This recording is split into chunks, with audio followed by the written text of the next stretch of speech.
Honored guests, lend me your ears. Long has our Fevrimond suffered, without a true monarch to guide her and her people.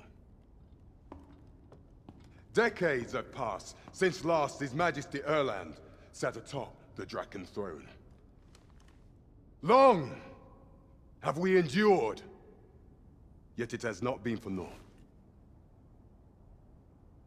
At last, the bell has tolled on the age of the Council.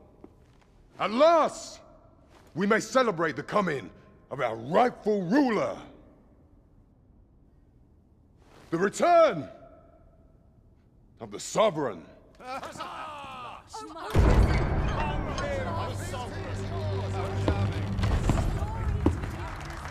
My word! Such an inspiring visage. Your Majesty shall have my eternal fealty.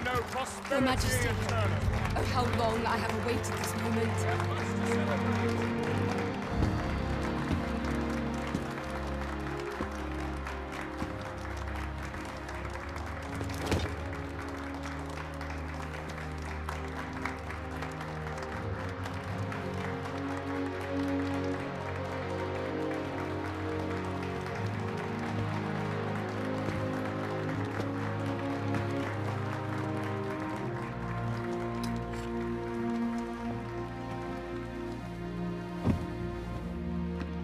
Behold, before you sits the rightful inheritor of the Draken throne, chosen by the dragon as its enemy.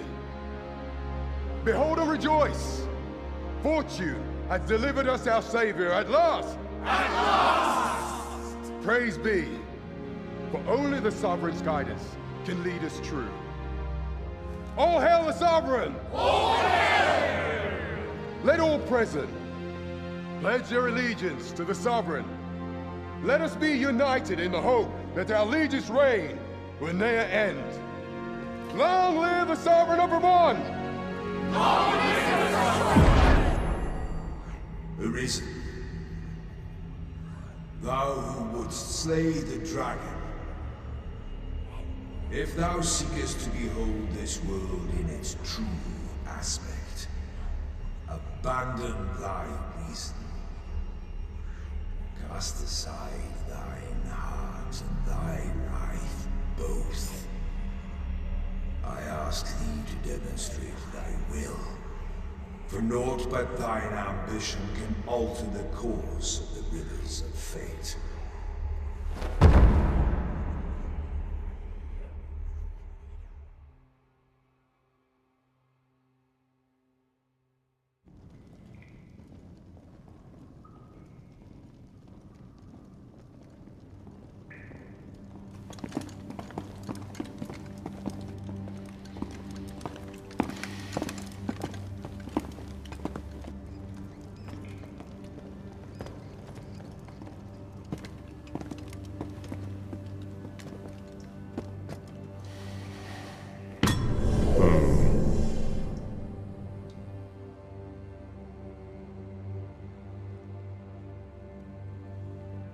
Now, which one of you was it?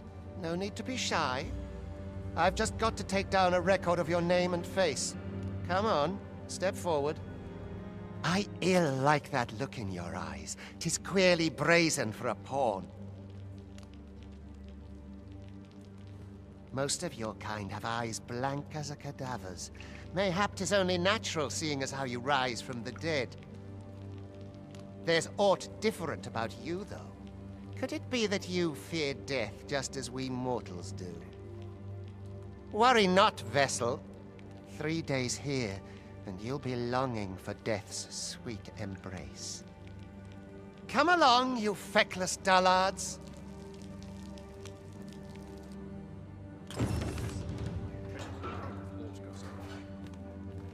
I would fain aid you if you are in need.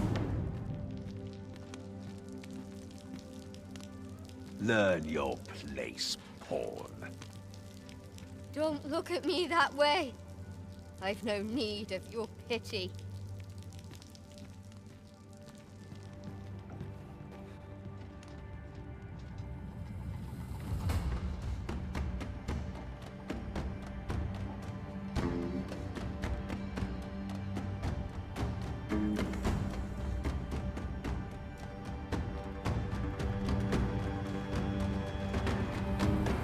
What do you think you're up to, layabout? Get a move on!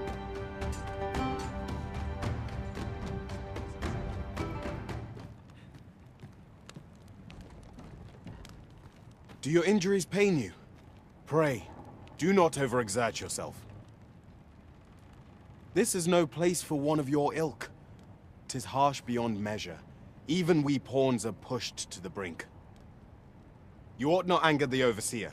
Let us proceed to the site.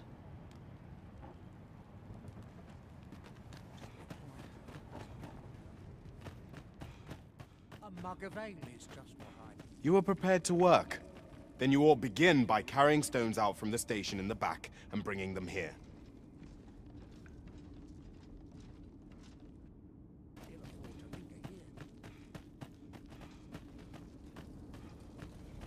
I best make myself scarce.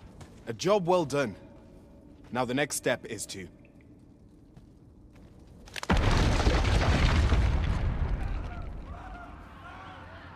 What is this commotion? Perhaps we ought to investigate.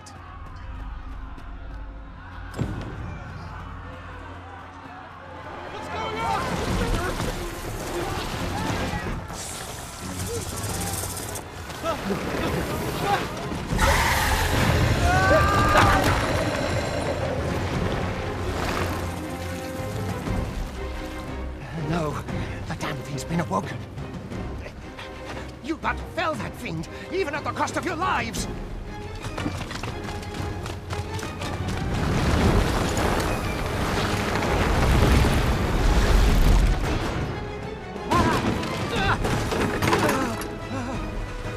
Get me out of here! Now!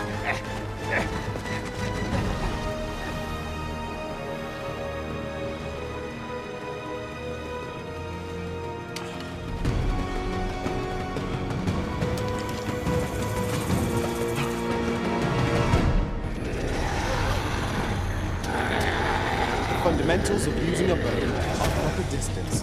Careful.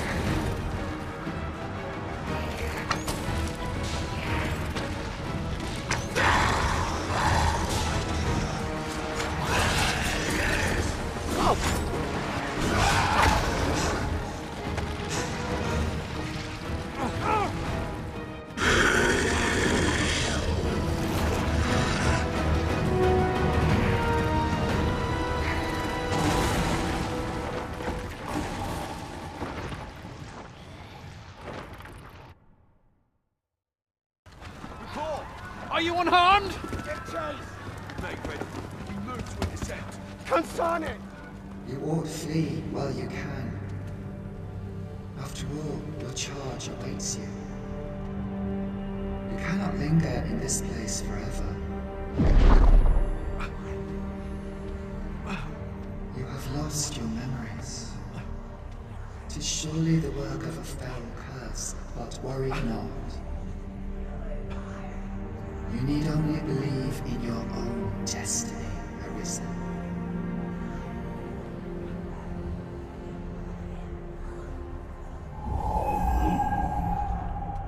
Concern it.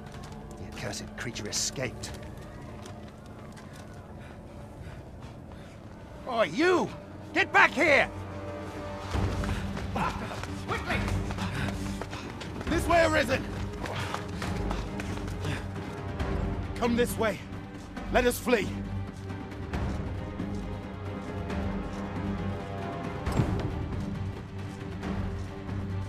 You lost John. That is the only... No one could survive a fall from this height.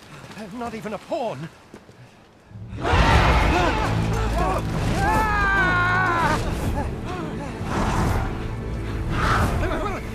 can then! Shoot it down!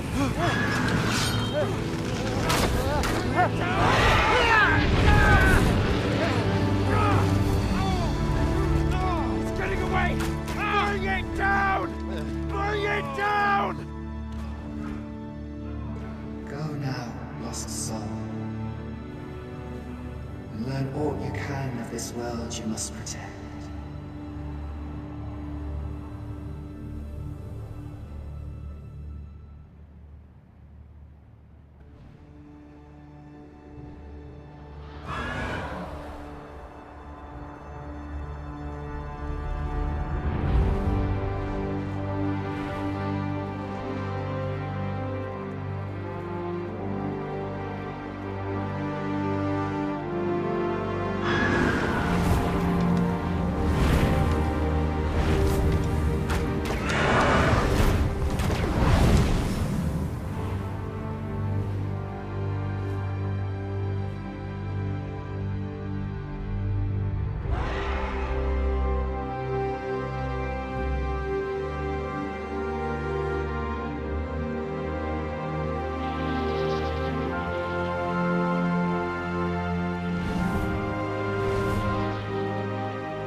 Pray, keep your distance, Arisen.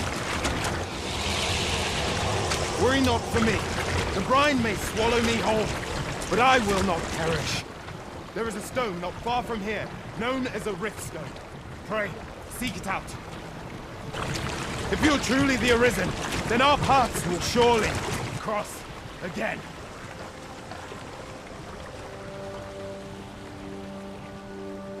Oi! Are you all right? What happened here?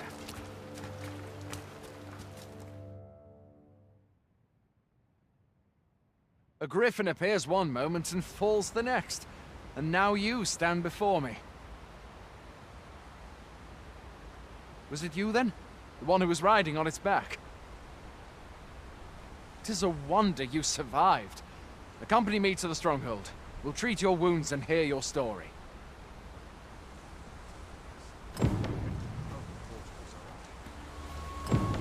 Where exactly is this jail you say you escaped from, anyway? I've never heard of such a place.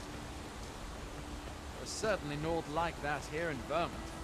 Could it be you were held in the neighboring country of Batal? Nay, I suppose that's unlikely. We've been estranged from Batal ever since the war. It is difficult to imagine any citizen of Vermont being sent there.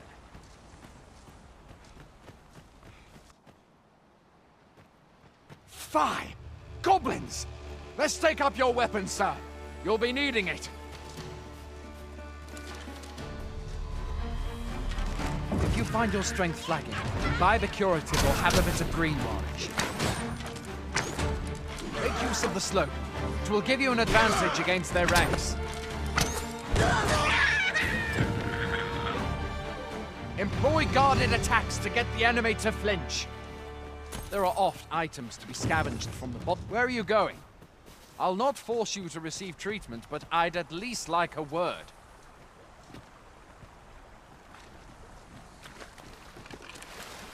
Have you beheld the dragon as yet? I've not, and I count that a blessing. All I know for sure is that 'tis a beast e'er more fearsome than a griffin. One need only look to the miserable state of the village of Mel to see that. We can but hope rid us ere long.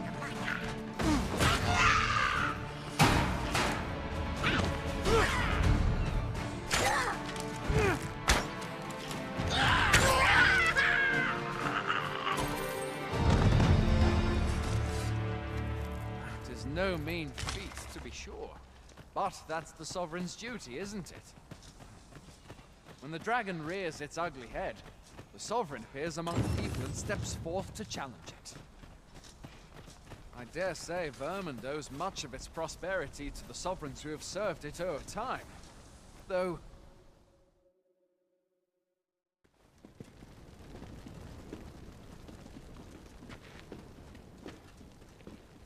Welcome, Arisen. We pawns have long awaited your arrival. What is this? Pawns? They bend the knee to you so readily, but then... No. Surely you cannot be the Arisen. You seek the Riftstone, do you not? We can take you to it. Pray, come this way.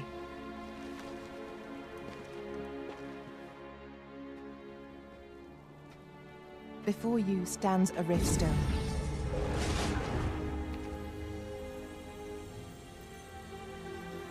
"'Tis a gate by which we of the Pawn Legion may cross o'er into this world.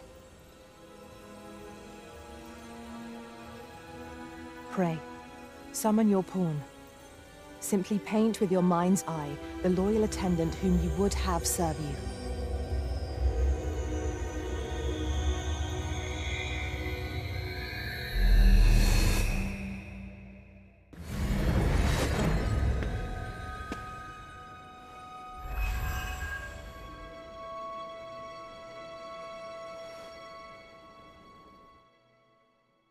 Pawns are oft called nomads, for we wander between this world and the many other realms with which we are connected. I am no exception, and my experiences in these other worlds will doubtless be of aid to you on your adventure. 'Tis my privilege to accompany you as your loyal pawn, and I will gladly use the knowledge I gain to guide you. Well, I'll be. A pawn summoning before my very eyes. You truly are the Arisen, then? Strange. I thought the Arisen was in the capital. Surely there's only meant to be one Arisen. Fie, this is all beyond my ken. The Watchhead would know what to do, I'm sure. Though, as luck would have it, he's away. I suppose we'll save any further questions till the Watchhead returns. You're free to do as you like afore then.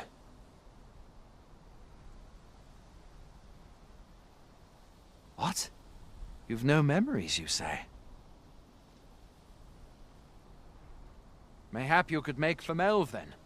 'Twas set upon by the dragon not long ago.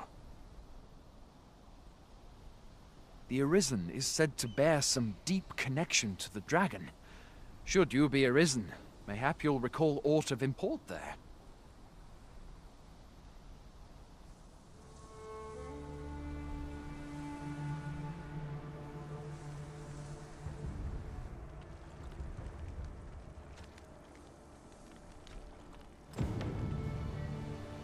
Hail, Arisen.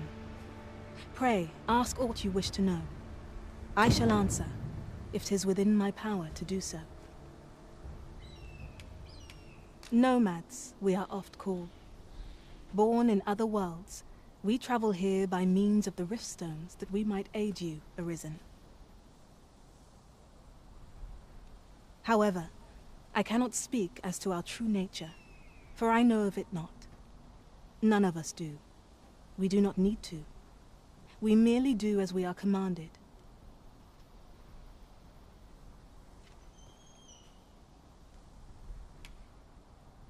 Riftstones are gates that connect this world to a multitude of others. By their power have we crossed into this world.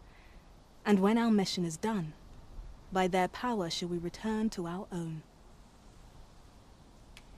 'Tis the name given to fate's chosen, those destined to command the Pawn Legion and safeguard the world from the threat of the dragon. Even with your memories lost to you, I am afraid you cannot escape your fate.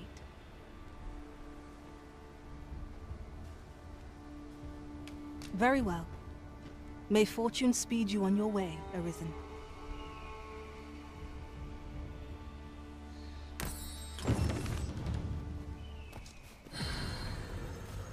I enjoy tackling fierce foes and prefer combat's thrills to gathering items. I am confident and may act independently.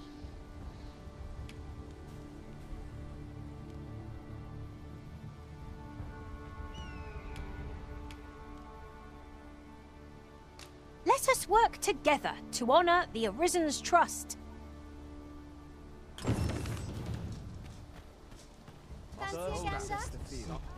Hail! You a soldier? 'Twould be a surprise to see you arrive in one piece if not. Hordes of monsters have been plaguing this area of late, you see. We've had to start sending out new recruits to cull them. Is that so? Who went yonder? Lachlan. But I dare say he'll fare all right. Aye, I expect he will. Who was sent out that way, then? Ocado. To be honest, sir, I'm a little worried for him. What? Weren't harpies reported in that area? Thad can't handle those beasts on his own. This is the first I'm hearing of it. Fie! I want to go to his aid, but we can't just abandon our posts. Say, you seem stout of heart. Would you be willing to go in our stead? 'Tisn't far, only a short ways out from the main gate. You've my thanks. And Ocado's as well, I'm sure. And here I thought I was leading the way. But I suppose your whims take precedence. There will be other opportunities to lead. For now, no sense letting the enemy gain the upper hand. The early griffin gets the worm, as they say.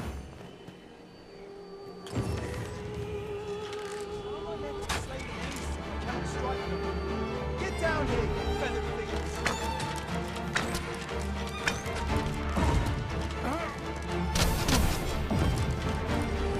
Who are you? You come to aid me.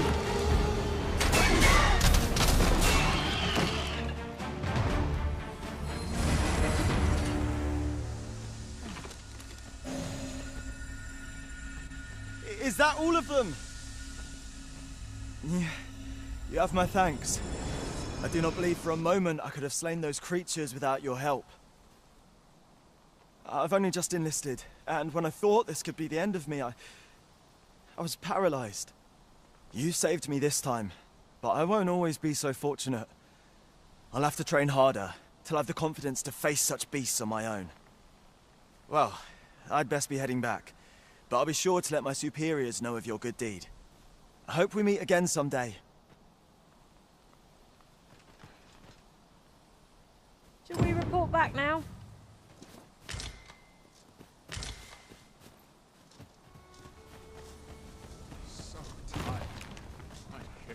Hail, friend!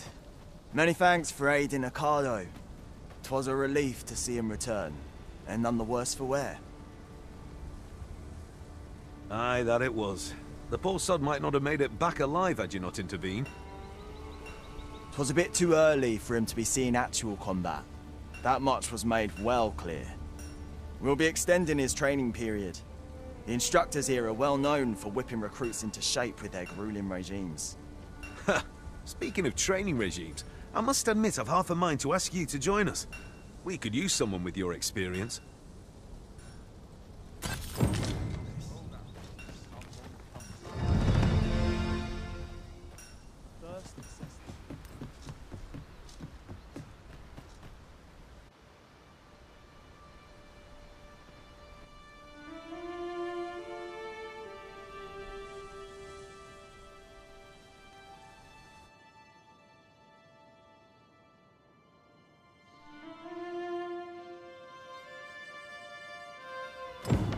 So, this is Melv. The scars left by the dragon's assault are plain to see. Mayhap a walk through the streets would help jog your memory. When the Arisen appears, so too does the dragon. 'Tis an immutable truth of this world. Indeed, you are correct.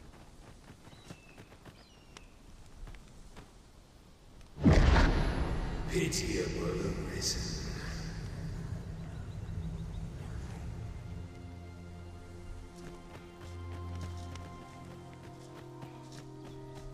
Have you a different destination in mind, Master?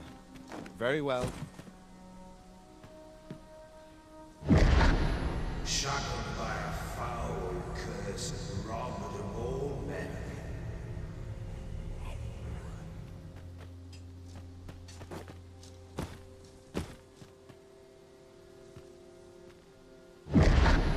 Hast thou forgotten thy destiny, thy charge?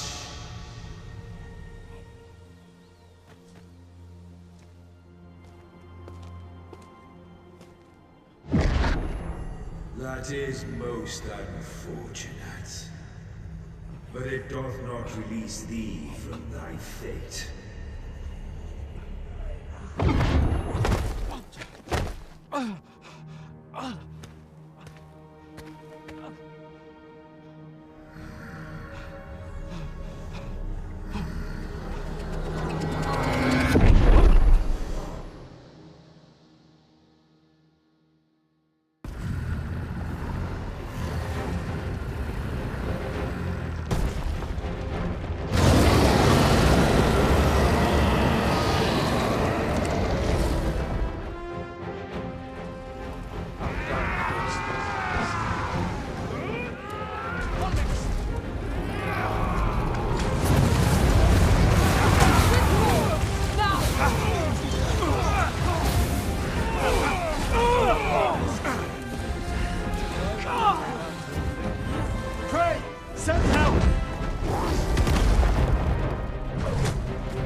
Can you hear me, sir? Sir, stay with me.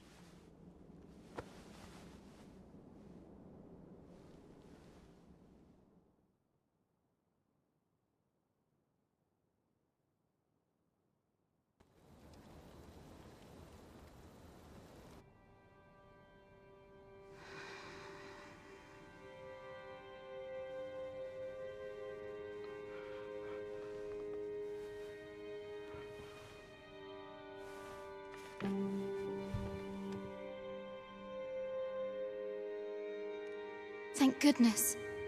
How are you feeling? This is the second time I've watched over you like this, isn't it? You do not remember? Then have you forgotten that you protected me from the dragon's flames? You withstood the fire in my stead and were well and truly charred. 'Twas terrible. I had thought your life forfeit. I could not hear the beating of your heart. But you hung on and by some miracle survived.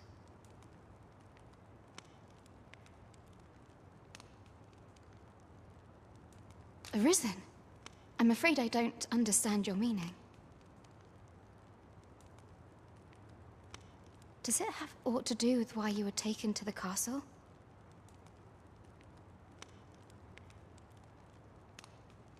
They said 'twas so that your wounds could be treated, though I fear you have no memory of this either. I am of the Border Watch.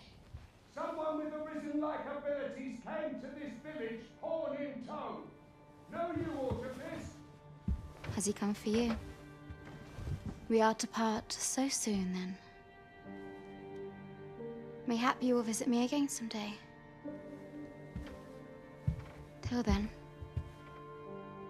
take care. Arisen.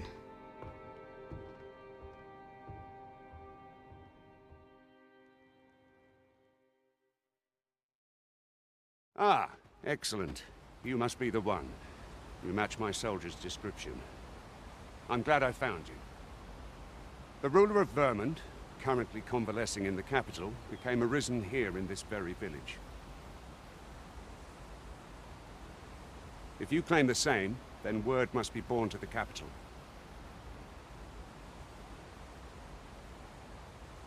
I dispatched a missive before coming here, though I doubt the matter can be settled without your presence.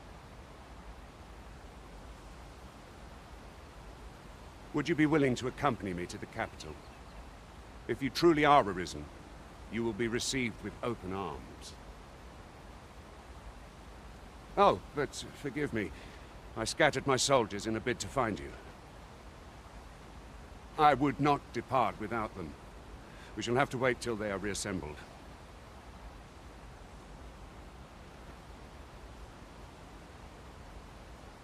Come to think of it, Sir Leonard was asking after you as well.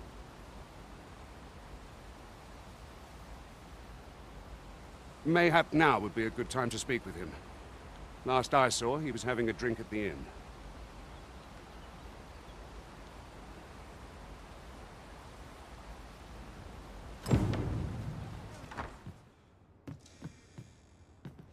Well met. You're the one who saved Ulrika's life, aren't you? She told me all about it. It was a very brave thing you did. I'm in your debt. Ulrika's as good as my daughter. Here, consider this a small token of my gratitude.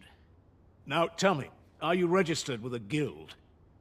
Perhaps you already know this, but registering with a guild will grant you access to specialized training, which comes in very useful when pursuing a vocation. Well now, that won't do. You need only speak with the innkeeper to register. Go on, 'twill only take a moment. If there is aught you wish to know of vocations, mayhap I can advise you. 'Tis a vocation for those who seek to master the sword and shield. Fighters favor a balanced approach, excelling in both offense and defense, and can adapt to any situation. I am a fighter myself, and should there come a time when you impress me with your prowess, I might be willing to impart unto you some of what I know. Naturally, it is a vocation for those who seek to master the bow, an exceptionally useful long-ranged weapon. At close range, however, a bow is nary more useful than a walking stick. Aye, the secret to being a successful archer is maintaining distance between you and your foes.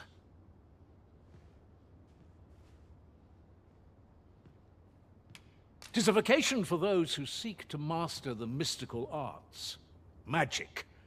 Mages can cast a wide array of offensive spells and aid their allies with magical support.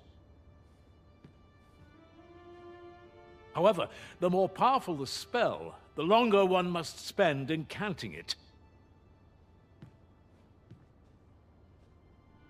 Thus, a mage is unlikely to last long on the field of battle without allies to protect them.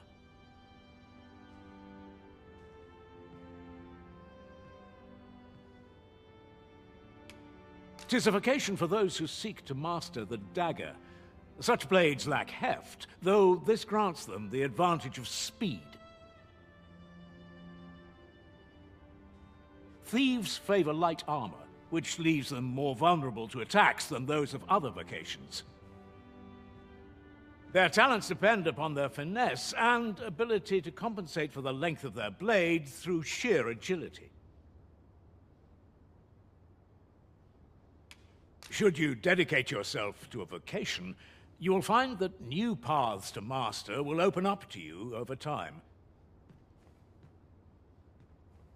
Try them as you like.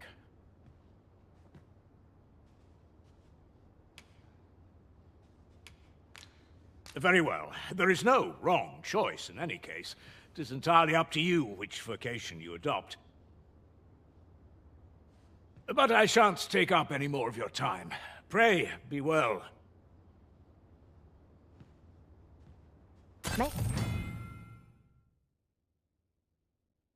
Perhaps this ladder is here for a reason. Perhaps new discoveries await us above. Here at the inn, we also offer changes of vocation for those who seek it. I get so few customers, you see, that I can manage both roles myself. But enough about me. Did you need something?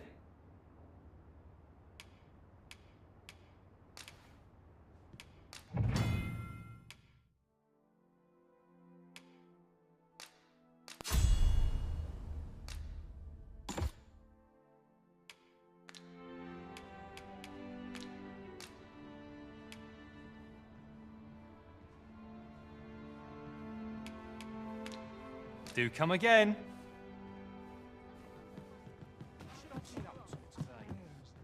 So this is where you've been.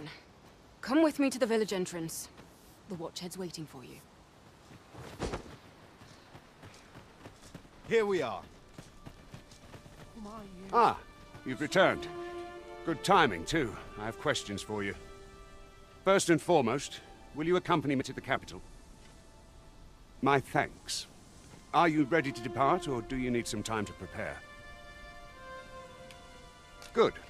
Then let us be on our way.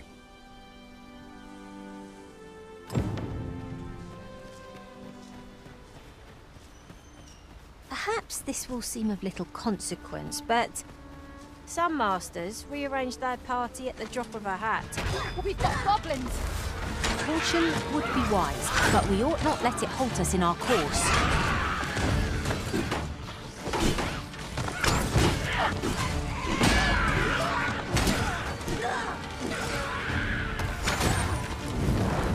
I grant your weapon a magical boon.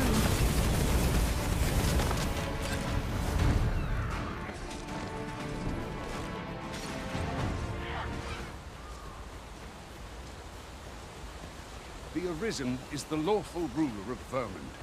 So it has always been. To claim the title is to claim the throne. Yet, not all claims are true.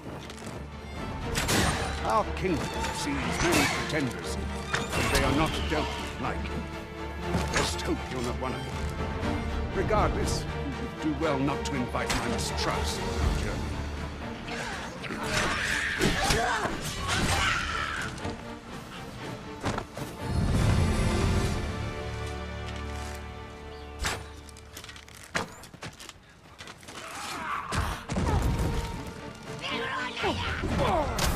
No one can defend themselves when grappled like this. Must admit that it feels wonderful to strike true. I did my best to match your skill, Master.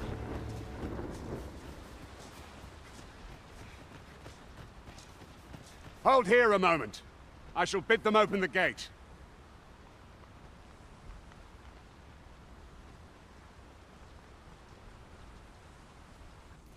Who's that you've brought with you, Watchhead, sir? An Arisen, by all appearances. An Arisen? Another pretender, you mean? I see the Sovereign's ascension has done little to stop such charlatans from plying their trade. 'Tis uncertain. This one commands the loyalty of the pawns. What? Impossible. You know as well as I do that there can be but one Arisen, and he's up in the palace. I'm well aware of how preposterous the idea is, thank you. However, as I do not believe it my place to rule on such a matter, I would make my report to the capital. If the claim is false, we will be rewarded handsomely for our trouble. If the claim is true, however, who can say?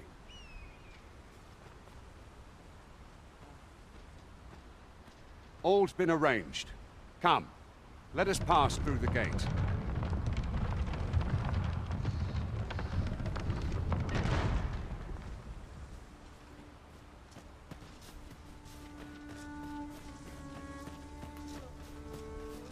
I'm sure we'll find a purpose for it. An ox cart was meant to meet us, yet 'tis nowhere in sight. Aught may have befallen it. Best we press on.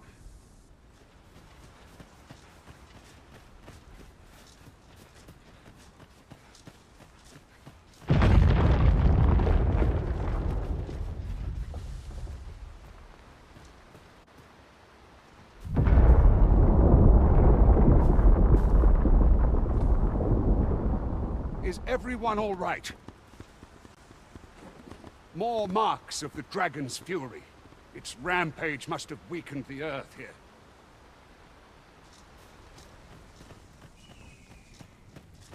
I dare say the cart shan't be traversing this. Onward! It might await us on the road ahead.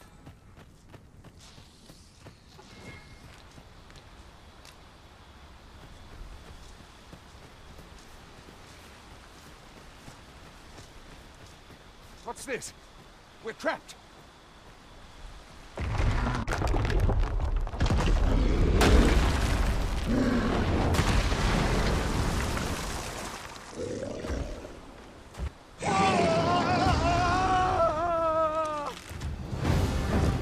Fie! A Cyclops! To think we'd encounter one here of all places! Cyclops! Pray, be on your guard!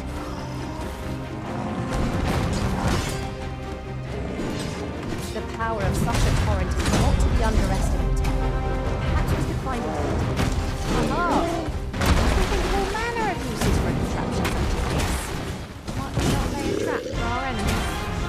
All together now! The attack has won! Strike fast, and our quarry shall fall. No quarrel here. Quickly, Arisen, you must regain your footing. I grant your weapon a magical boon.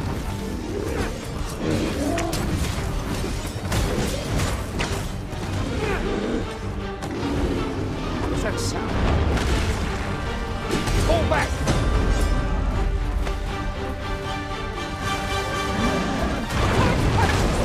Fall back! Quickly! It is time we made it to inform the people of Vernon that the Arisen is... You have my gratitude, sir. 'Twould seem I misjudged you. I had taken you for another false Arisen. Goodness knows we see a lot of them. Yet the value you showed in coming to our aid has dispelled such thoughts. Here, take this, as a mark of my trust. Give it to one of the sentinels stationed at the gates to the capital, and you'll be granted an audience with Captain Brandt. You're free to make your own way to the capital now. I see no need to keep you under constant watch, and I'm sure you'll breathe a little easier as well, aye? Of course, if you'd rather continue to accompany us, you are still welcome to join us on the ox cart. 'Tis your decision.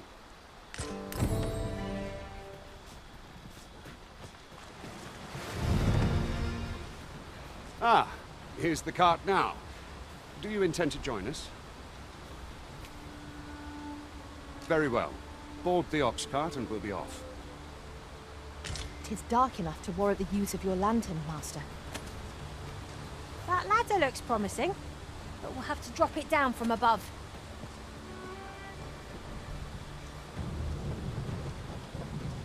If our destination is a distant one, travel by ox cart might be worth considering. They can be most convenient, though they only travel during the day.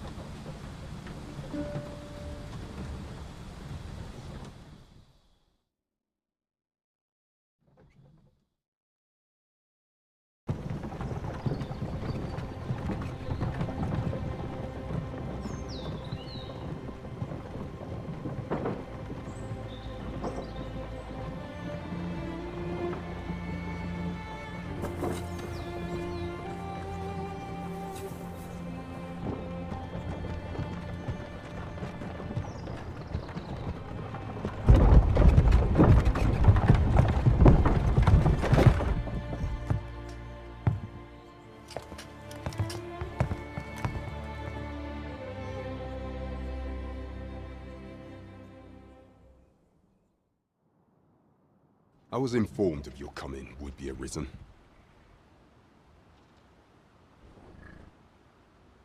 Captain Brandt, this individual summoned a pawn through a rift stone.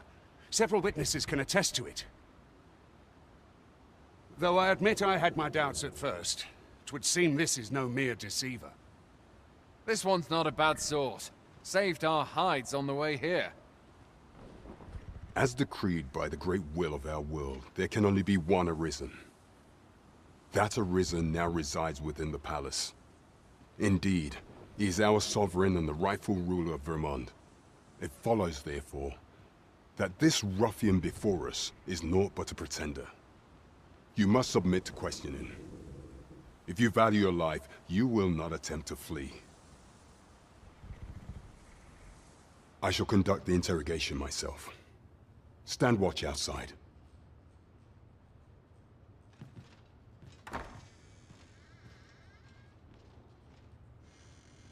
I beg your forgiveness for my insolence, Your Majesty. If the Queen Regent had learned of your existence, I fear your life would have been in peril. I had no choice but to treat you as a pretender, lest my actions draw suspicion from watchful eyes.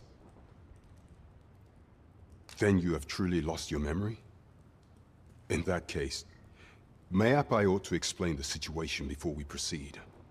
You, and no other, are the Sovereign, the only legitimate ruler of this kingdom. Some days past, you confronted the dragon in the village of Melv, whereupon you became Arisen. The people rejoiced, for our true liege had finally appeared, ending Vermont's long years of council rule. Yet, not all celebrated your coming.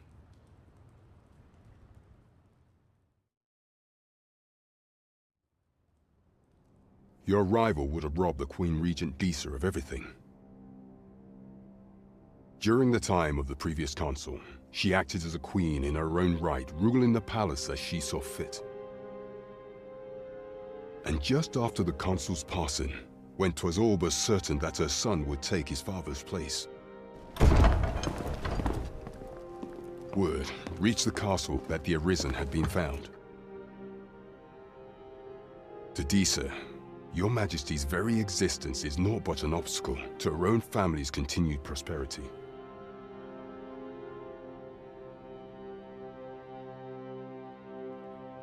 The assassination of the Arisen is an impossible feat for mortal hands. Thus, Disa chose to abduct Your Majesty while you recovered from your wounds, in order to rob you of your memory with a fell curse and sell you to Batal as a slave.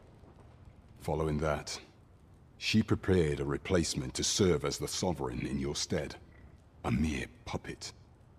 However, with your Majesty returned, I have no intention of twiddling my thumbs as Disa plays her games. I shall devise some plans to further our cause. Pray, visit me a night in the tavern that we might discuss them.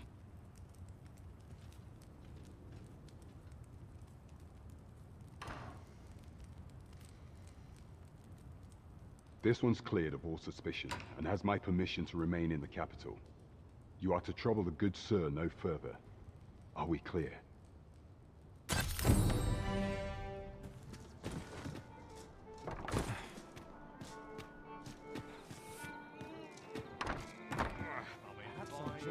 Well met, sir. Fancy a gander? Fine wares. Your Majesty, your timing is impeccable. I just thought to call for you. 'Tis not a matter for prying ears. Pray, let us speak out here.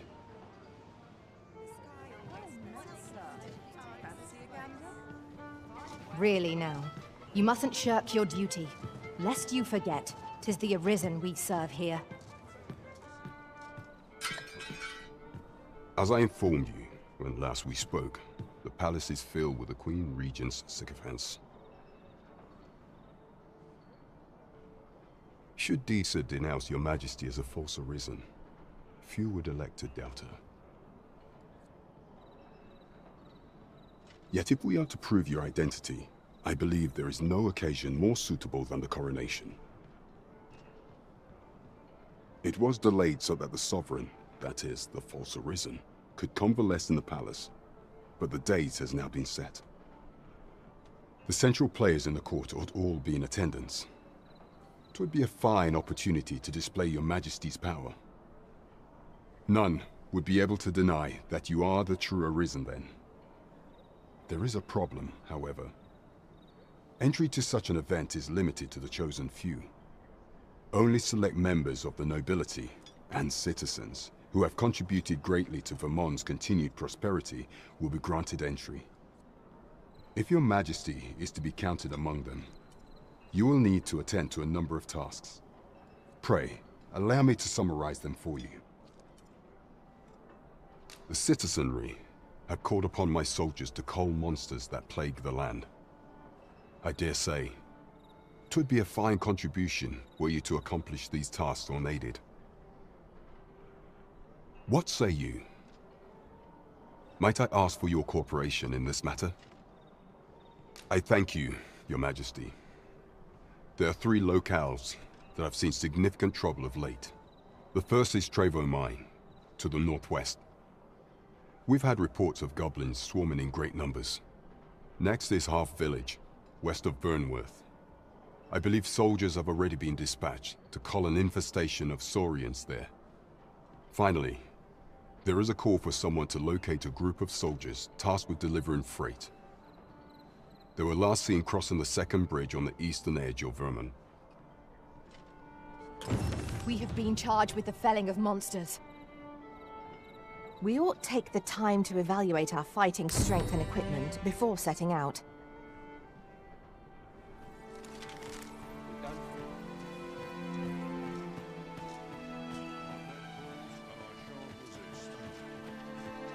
Here we are. Hail, if you've a moment to spare, I'd like a word. As you can see, we're rebuilding, a task that can always benefit from another pair of hands. What say you? Would you be willing to help? Excellent. You're a good sort. I'll not soon forget this. Here's what I need from you. A basque of saurians has made their nest outside the village. Though they're yet to cause any harm, their proximity makes the villagers uneasy. I'd like to enlist your aid in driving them away. I've prepared some explosive casks and left them by the village entrance. Use them to send the saurians scattering. Saurians are Aye, what can I do for you? Ah, a letter from Lady Margaret, you say? 'Tis a fair way you've come, then. My thanks. She's a kindly sort, I must say. We met when I worked with her husband, Sir Gregor, on one occasion. Now she's taken to inquiring after my health at the turn of every season. Shall we report our results?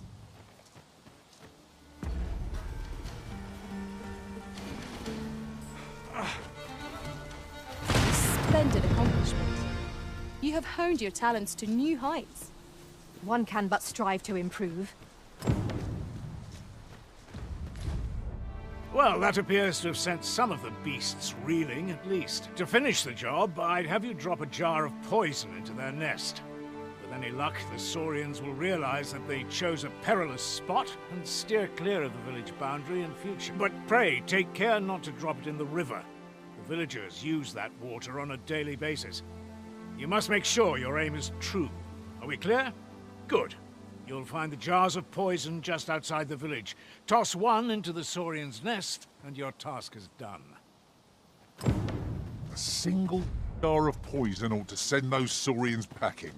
Only, do be mindful not to spill any on yourself, Master.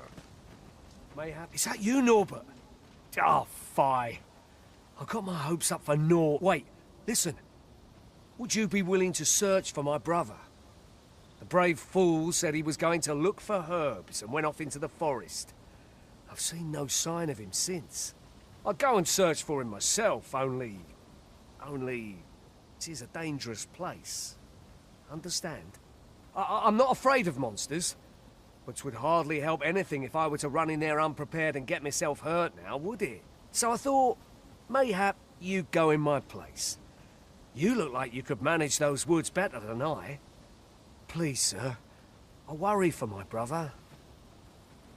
Many thanks. Right. As for where I think he's gone, go into the forest and turn when you reach the tree with the bird's nest, keeping the... this won't work, will it? I could see the route in my mind's eye, but my feet know it better than I do. I don't think I could plot it on a map, and 'tis hard to describe. But my brother and I are the only ones who use that path, to my knowledge. I suppose there's only one thing for it. I'll have to show you the way. Just be alert. The monsters of the forest have changed since the dragon's attack. I'll need you to watch over me, keep me safe. You will, won't you? Right. In we go, then. My life's in your hands, friend. We have been called upon to render aid. Let us make haste.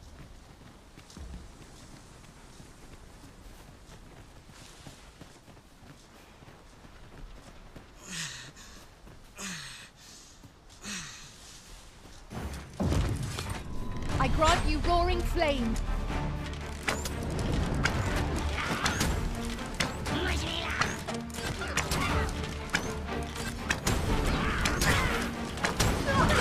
Fine display of skill. Come, follow my example.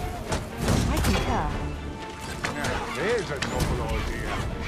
I've never seen my own master attempt such a feat. Now that is a surprise.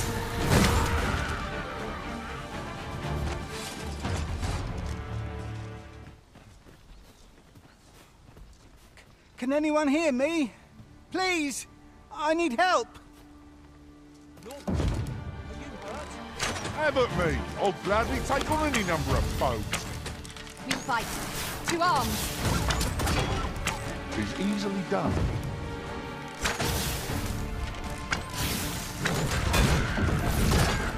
That's it. I've had enough.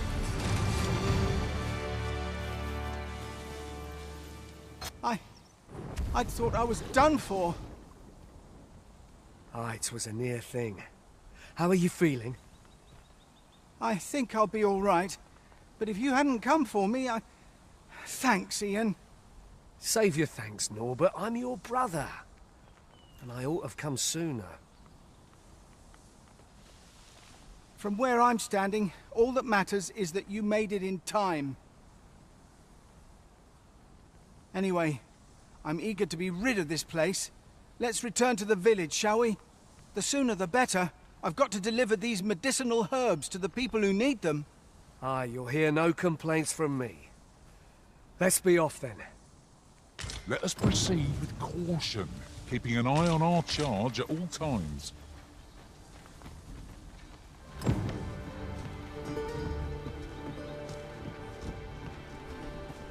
Back at last. That was an ordeal. Aye, I'm exhausted, but I can rest after I've delivered these herbs. I'll be back soon. Good on you. Just take care, all right? You wonder why I don't follow him? So long as he stays away from that forest, he'll be fine on his own. When my brother told me he was going to fetch those herbs, I refused to join him. Said it was too dangerous. What with the monsters acting strangely of late. And I was right. But mayhap none of this would have happened had I only gone with him. My brother is always the one taking the initiative. While I stand, but today's misadventure showed me that the path forward is the one with fewer regrets. Even when you can't be sure where it leads. We managed to save Norbert. And perhaps that's all that matters. Still, I can't help but wonder if I couldn't have spared him some of the pain and fear he suffered. If I'd only steeled myself sooner. So from now on, I'm going to trust in my own instincts. Ne'er again will I let fear stop me from doing what I know to be right. With Sir Norbert safely returned, Melv shan't lack for medicinal herbs. 2 good deeds in one, you might say.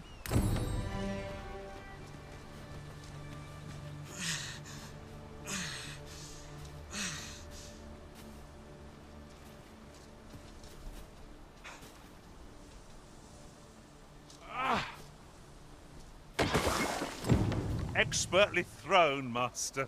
I'd wager those Saurians will think twice about nesting here again. 'Twas a pleasure to recount such... You've done as I asked, I see. Many thanks for your efforts. And I must say, you've a fine arm. I couldn't have done better myself. Watching you got me thinking. Mayhap you've the sense to inherit the skills I possess. Or perhaps 'tis a little early for such talk. In any event, thanks to the work you've done for us today, the rebuilding efforts ought to proceed apace. And for that, I'm grateful. 'Tis done.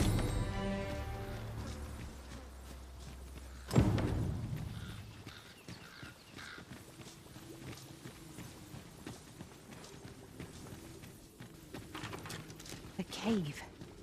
Shall we proceed into the depths? Narrow passages may await us. Be on your guard. Understood.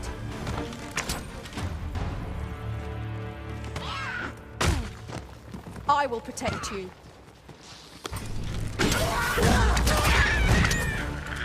Poison is a nasty affliction.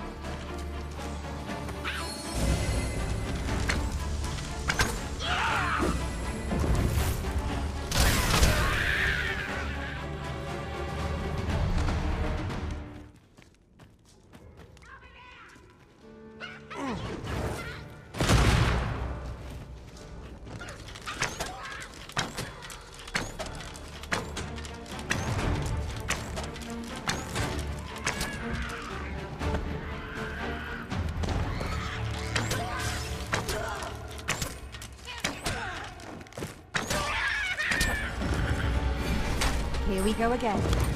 If battle cannot be avoided, 'tis fight or die. By your leave. One of us has been poisoned!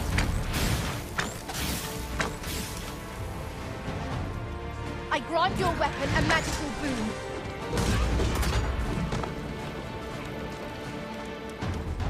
It's convenient. Another destination we were bound for is not far from here. We shall have to decide which is the most pressing. What? Oi, you then! If you're fit to fight, give us a hand. Right, lend us your aid. We're in your debt. Scatter the goblin! One of us has been poisoned! Let my magics grant you an elemental boon.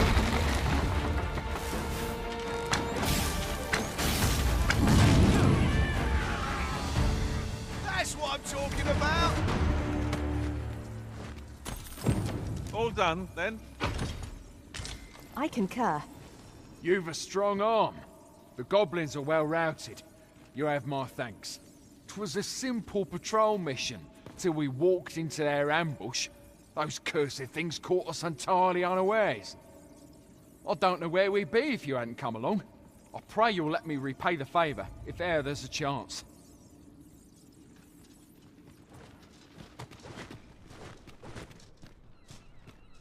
Oh, you've come to a dangerous place. Scaly beasts make this their den. We've been dispatched to cull them. A small force ventured inside, though I've seen neither hide nor hair of them since. Seems the battle is hard won. I'll not stop you if you wish to explore, but don't look for my aid if aught goes awry.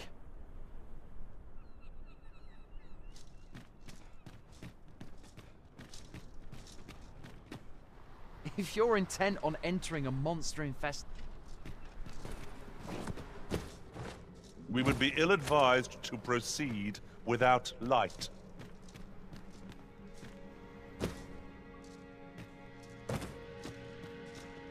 Fine. There's a haze over my eyes. Can anyone hear me? We need help. I don't want to fall here. Oh, damn blizzard. Is this...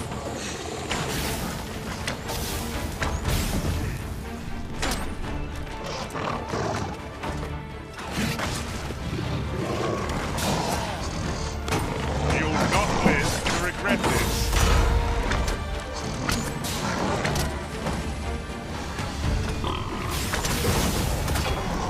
I grant you lightning spells.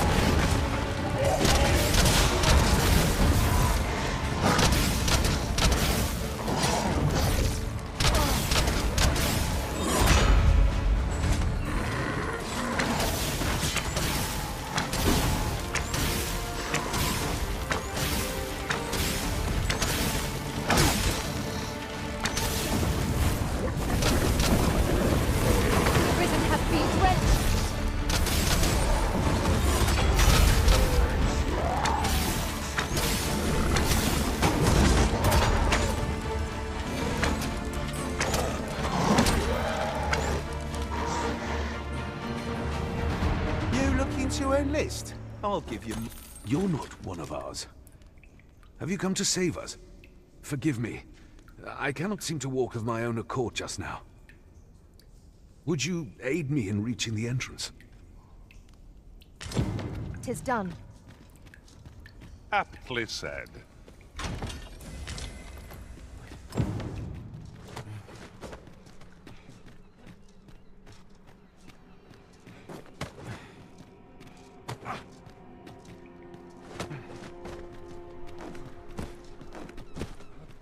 You went in there to save my fellow soldiers.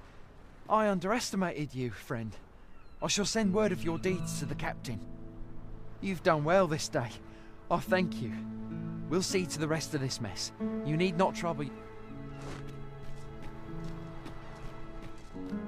Oh dear. What am I to do?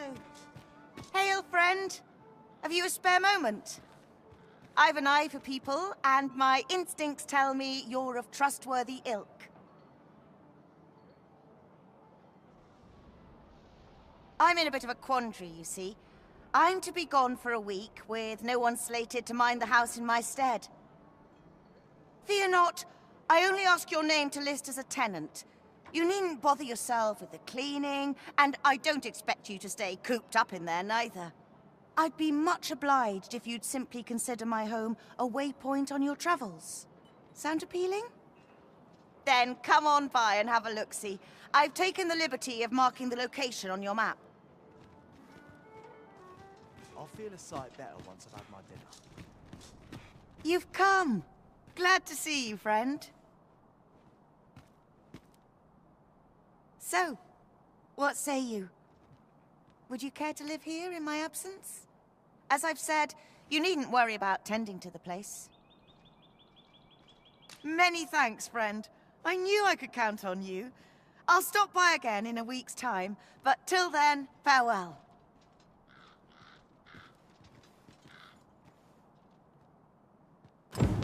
I'm all for camping, but solid walls are a joy that can't be beat. And ours for a full week at no charge. What a steal. Indeed, you are correct. Waiters above. Greetings, Your Majesty. Have you a moment to speak?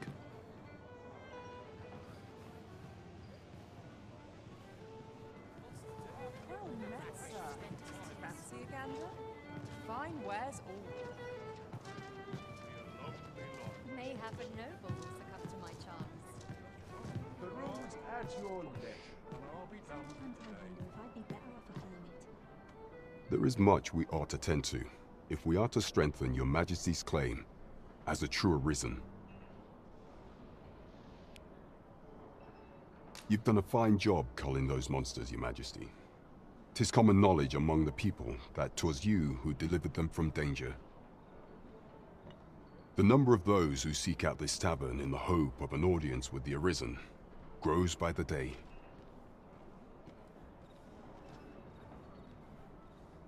Should you continue to display such valor, the day will soon come when Disa can no longer deny your presence, and ere it slips my mind.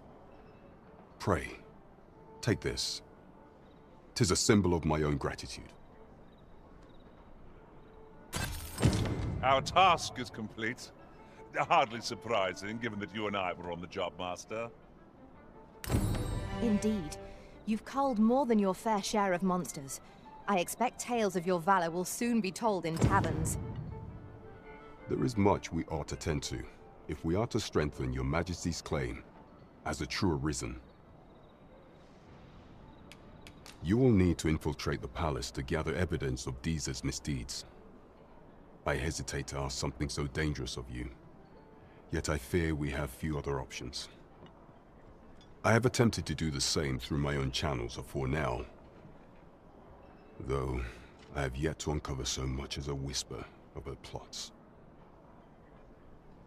Would that I could undertake the task myself, but my station prohibits me from reckless action.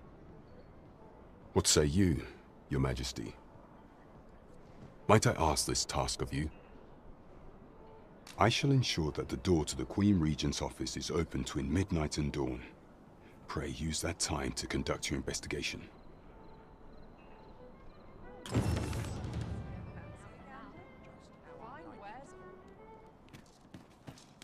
Have no fear, Master.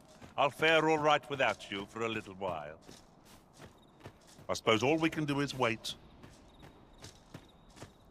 Sometimes I want... You are the Arisen, yes?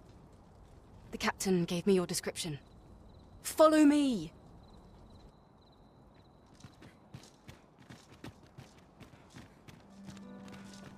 I'd not mind lingering for a spell. 'Tis best you move along. Should one of the other guards espy you, I will be forced to play my part.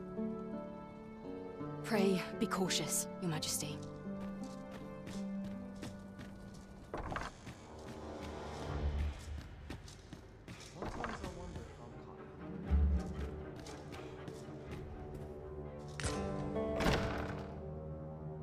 Who's there?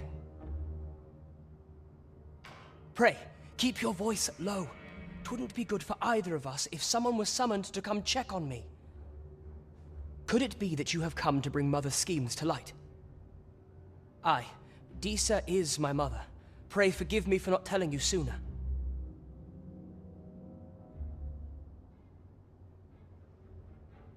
'Twas never my intent to deceive you. I simply feared that if I spoke the truth, none would wish to involve themselves with me. But that is no longer a concern. 'Tis clear that we are allied in purpose.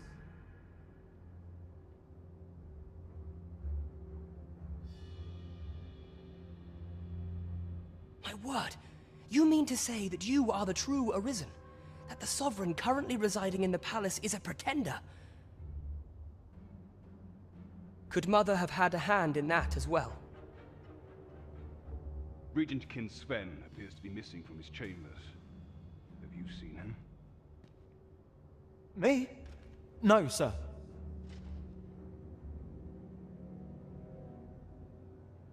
Then start searching, you fool. Should aught befall the Regent Kin, 'tis us who'll answer to her grace. Forgive me. My absence seems to have made this rather more difficult for us. You ought leave the palace at once. This room turned up little of interest, but I have a mind to look into this further. I shall send word to Captain Brandt if I discover aught you should know. I'll head out first and speak with the Sentinels. Use that opportunity to make good your escape.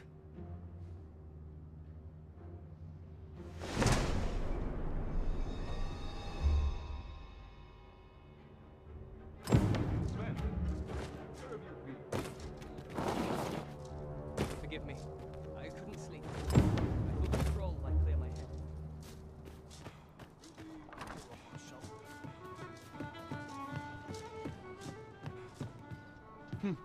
There is much we ought to tend to, if we are to strengthen your Majesty's claim as a true Arisen.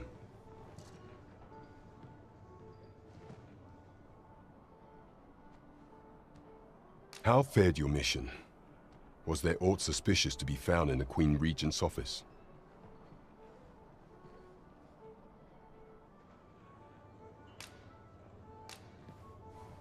This scrap. 'Twas part of a letter. And from Batal, no less.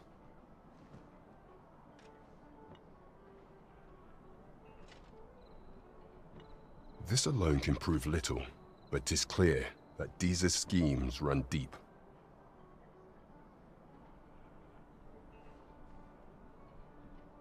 To think, Deeza's actions have weighed even on the mind of her own son. 'Tis a surprise, but a welcome one. Deeza is the doting mother before the Regent King.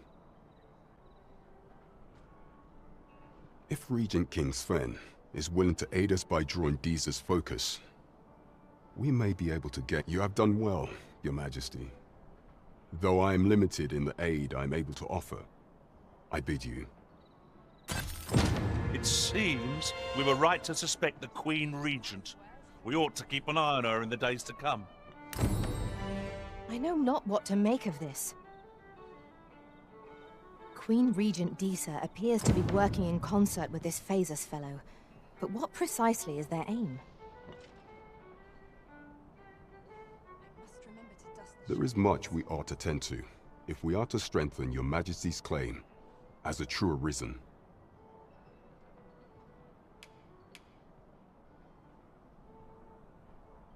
Of all those who serve the Queen Regent, there is but one who I have no doubt will lend his support to your Majesty's cause.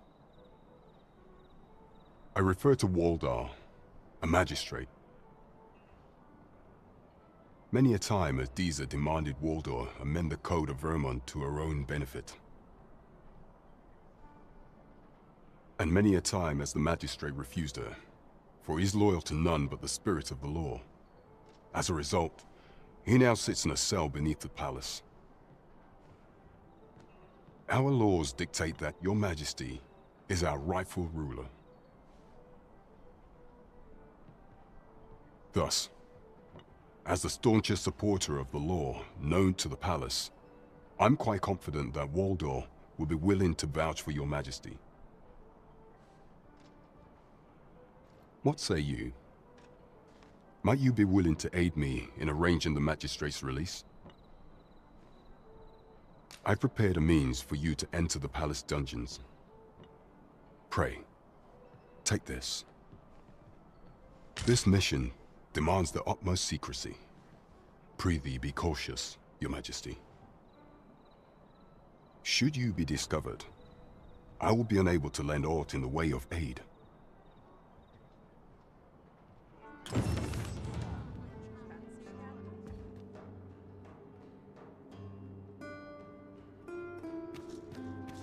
Have no fear, Master. I'll fare all right without you for a little while. 'Tis not our place to hurry the Arisen.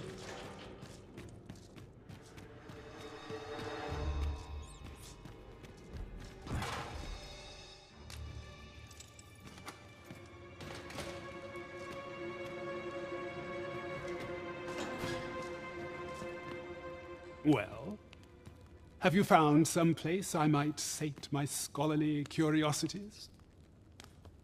I suspected as much. Then we are done here. Leave me be.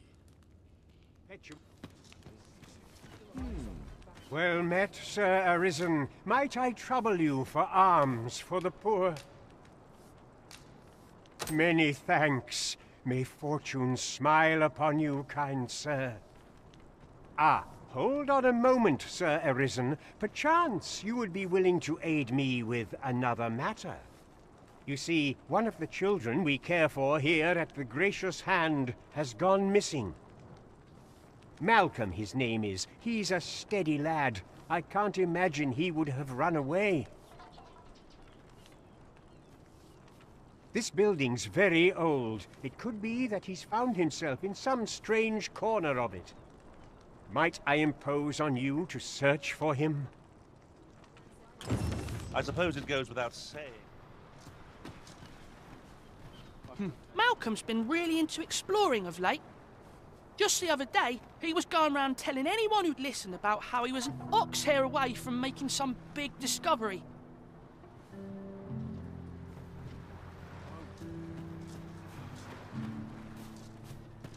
Say, I've noticed you walking around questioning people.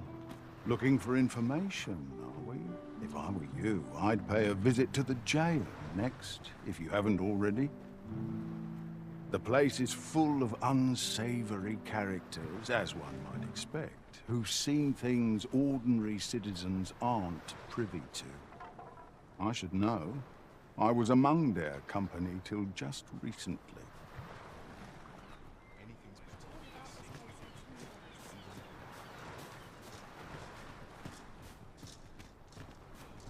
The other day, I chanced to... Now, that's not so strange. But guess who I saw riding in it? Poor little Daff, and rightly so, as it turned out to be a young boy. The resemblance was so uncanny, I mistook him for her. Gave me a right shock, let me tell you. Odd to think a young noble should so closely mirror a girl of the slums. Their faces may match, but the lives they lead are as different as night and day. Aye. Must have taken a wrong turn. I wonder what it was Malcolm found. Treasure?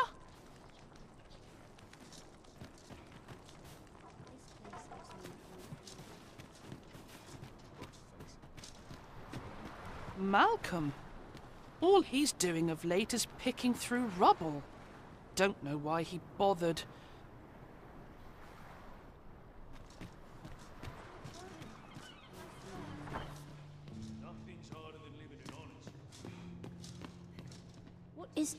Is Malcolm all right? We were supposed to go exploring together, but I overslept and he went without me. Wish he'd woken me up. I was really looking forward to going down into those vaults. Oh no, I wasn't meant to tell anyone that. Don't we have a report to make, Master?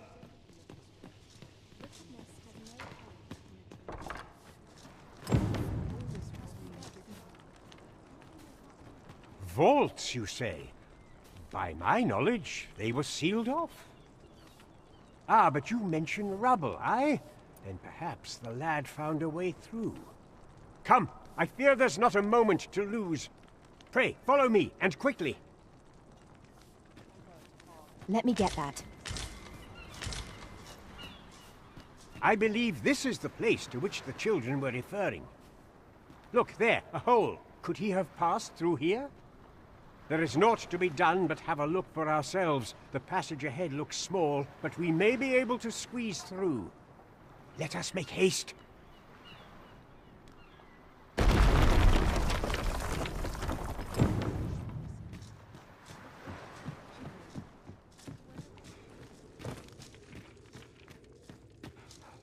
Malcolm, thank goodness you are unharmed. You have my eternal gratitude, Sir Arisen. Now I can breathe freely at last. Sir Kendrick? You'll never believe what I've found. It's just up ahead. Books, sir. Books, books, and more books. It's like some sort of secret workshop. Truly? Perhaps we ought to take a look. Shall we follow, Master? True enough.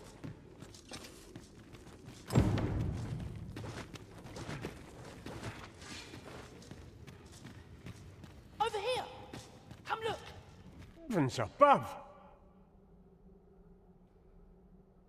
Isn't it amazing? And I found it. Me. 'Tis quite a find indeed. Is this some manner of archive? Why, I've ne'er seen so many books. This collection must be worth a fortune. 'Tis a veritable treasure trove of wisdom. Might I ask that you not share the existence of this place with others, Sir Arisen? We cannot allow the knowledge accumulated here to be misused or mistreated. We ought to entrust its care to someone worthy, someone who can appreciate its true value. Pray tell me if you know of such an individual. As for you, Malcolm, I forbid you from telling anyone else about this place. 'Twill be our little secret. Understood? Oh, but... However, in exchange for your silence, you may come and go as you please. Let's investigate this place's secrets together, eh? It's quite the collection of tomes. I'm sure I'd be seeing stars, were I the scholarly sort. True enough. The books ne'er seem to end. Who could have brought them here, I wonder?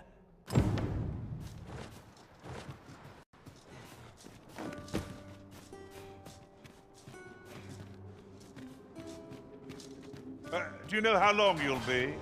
I only ask so that I might adopt the most effective stance to recuperate my strength.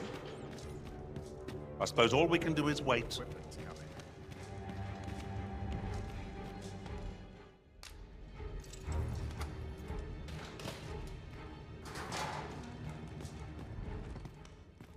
Well, have you found some place I might sate my scholarly curiosities?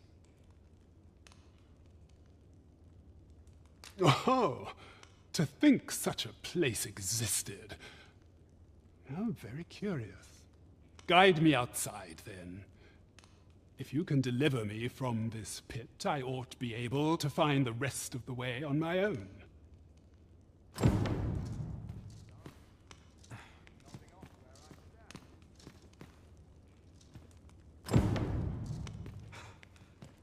As soon as mine's done, I'm off to the tavern.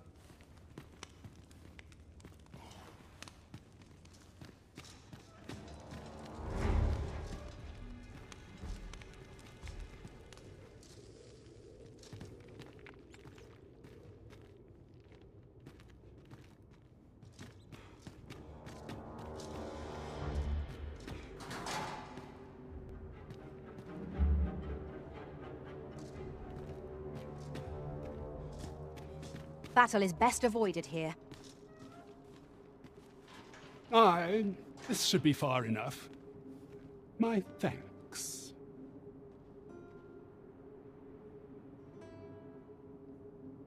If you truly are Arisen, then I swear to someday repay this debt I owe. Words may be wind, but there's naught else I can offer you at present. Pray visit me if you've the time or inclination.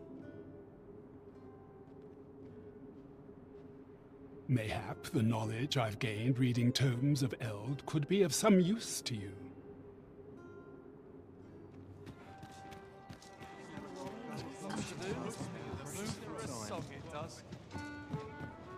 Greetings, Your Majesty. Have you a moment to speak?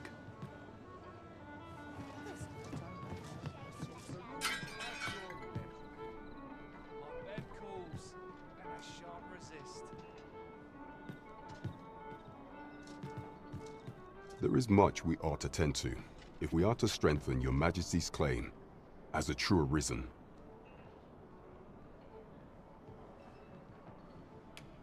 It seems Magistrate Wardor has been safely delivered from his cell. The man's dedication to justice shall doubtless be a great boon to our cause. Mayhap it would be prudent to visit the man on occasion and avail yourself of his vast stores of wisdom. He might have knowledge that could benefit you on your travels. Now, would you be so kind as to return the key I lent you? I thank you. Pray, take this. Consider it remuneration for your Majesty's efforts.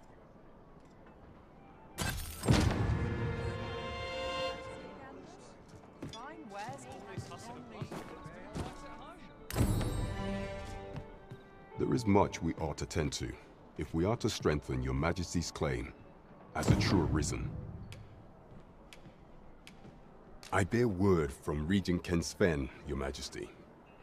He espied the delivery of a suspicious package to a man named Allard, a minister who happens to be one of the Queen Regent's staunchest and most powerful allies in the palace.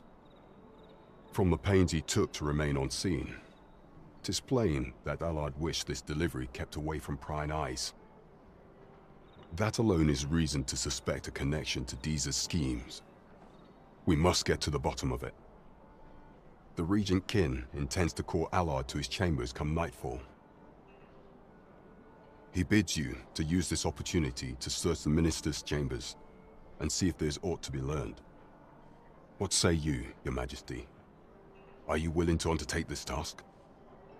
I shall ensure that the door to the minister's chambers is open between midnight and dawn. Pray, use that time to infiltrate and uncover aught worthy of suspicion.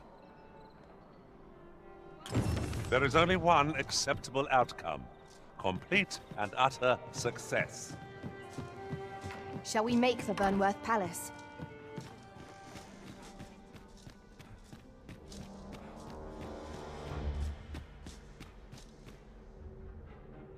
What business could be so pressing that I must be summoned at this late hour?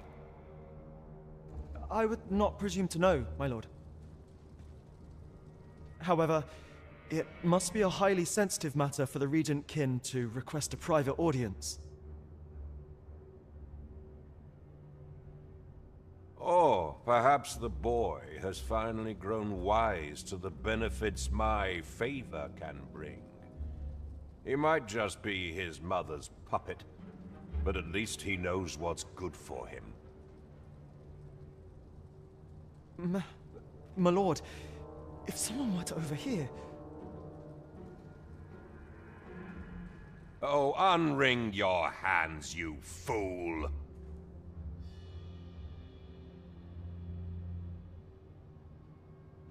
As if anyone in this palace would dare say a word against me. Now, if Wilhelmina calls, tell her to await me in my chambers. I will return presently.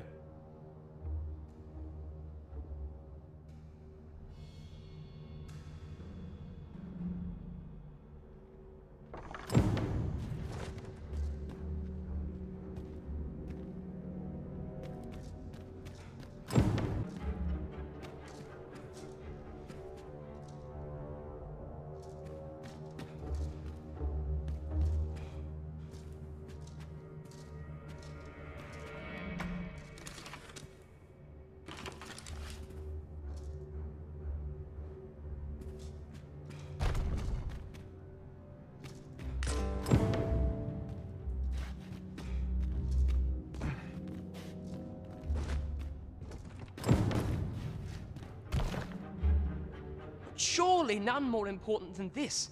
I speak of the ascension of the Sovereign. Indeed.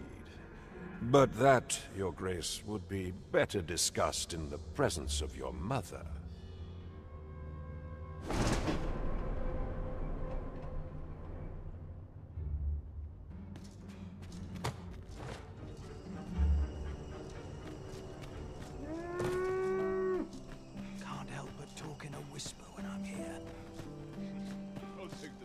Well, well. Yours isn't a face I'm accustomed to seeing around the palace. How did you get in here?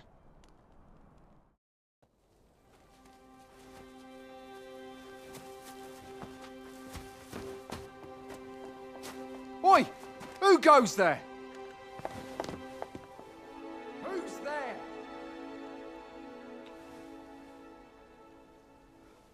Tut, tut. Now, this just won't do. How's a lady supposed to work with all these interruptions? Oh, 'tis you, Lady Wilhelmina.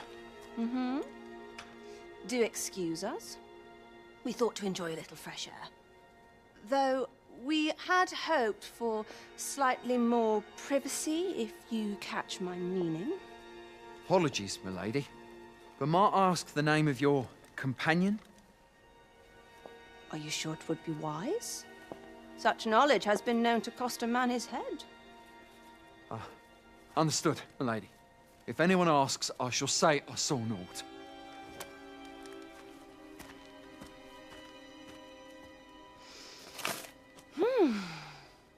A narrow escape. You should count yourself lucky that he was so easily flustered.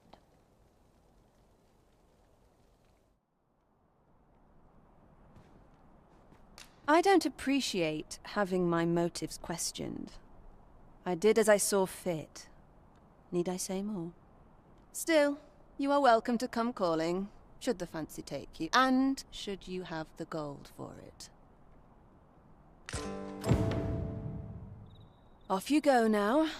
If you wish to speak further, 'twill have to wait. This is neither the time nor the place for it.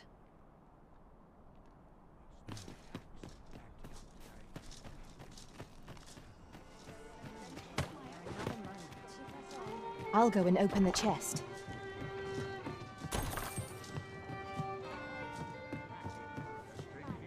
There is much we ought to tend to, if we are to strengthen your Majesty's claim as a true Arisen.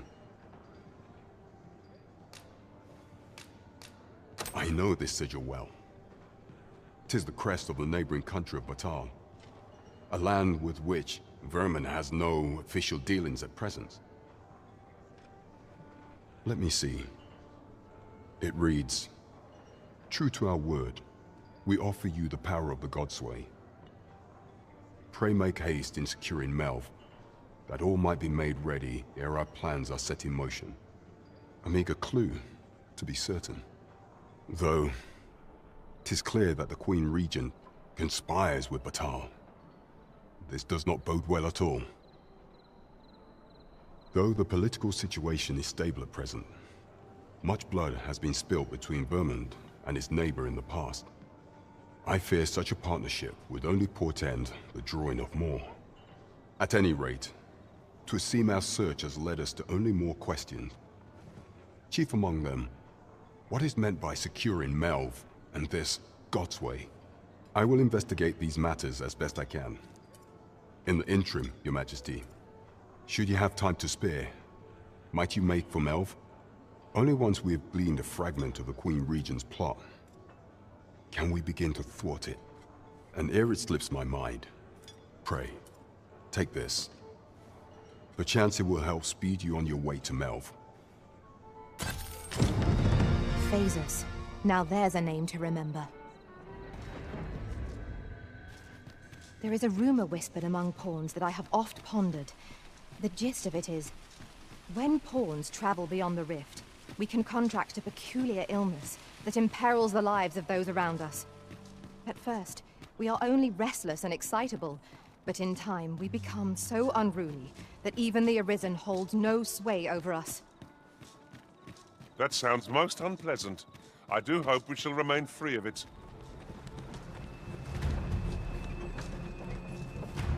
Oh no!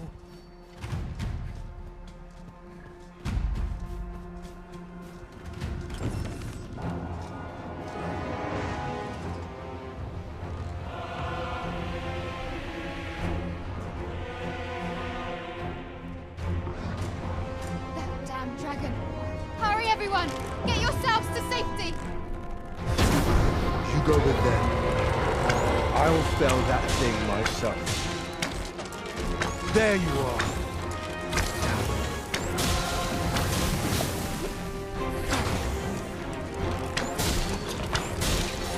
We're to have any hope of victory. We must employ every tool and tactic at our disposal. I think I get the idea. Jump on, and I'll launch you into the sky! So close. Next time, for sure.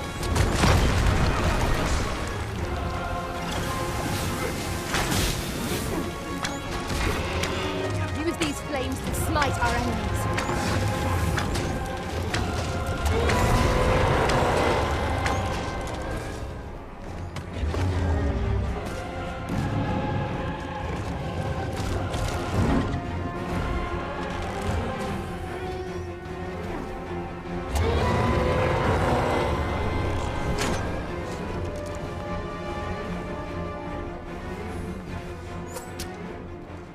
Show yourself! 'Twas a lesson in determination. Somehow I knew you'd come. You have my gratitude as well, sir. Ulrika, glad I am to see you unharmed. You must return to the village. Everyone is concerned for you. Forgive me. I'd best go. But I shan't forget this. Thank you. Truly. I'll collect that. You needn't trouble yourself.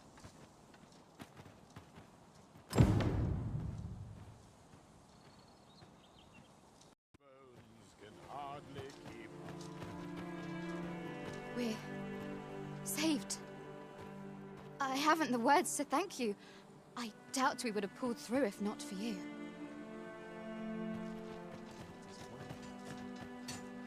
A firm resolve has taken root in my heart since we met. I may be past my prime as a fighter, but I can still teach. And if anyone can master this technique, 'tis you. Go on, humor an old man.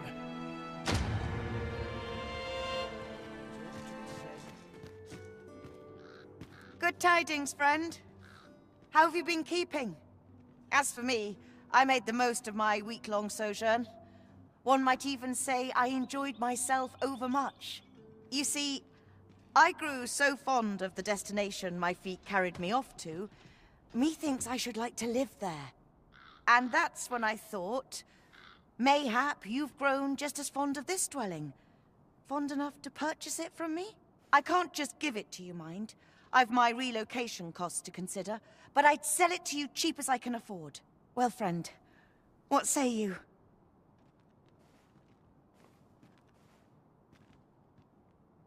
Much obliged, friend. I hope you're as pleased with our deal as I am. This little dwelling's all yours now. Suppose I'd best be off. I've my own home to get to. I hope you'll be happy here, friend. Farewell.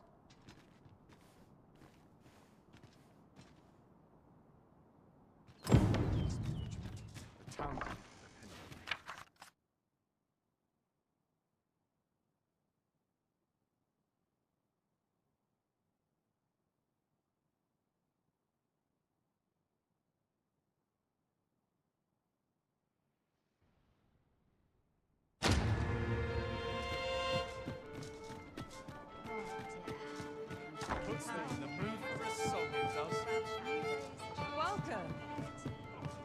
As a reward for your Majesty's efforts, you have been invited to attend the coronation. 'Twould seem congratulations are in order. You will, of course, require raiment befitting of the occasion. I would ask that your Majesty return once you've procured such attire.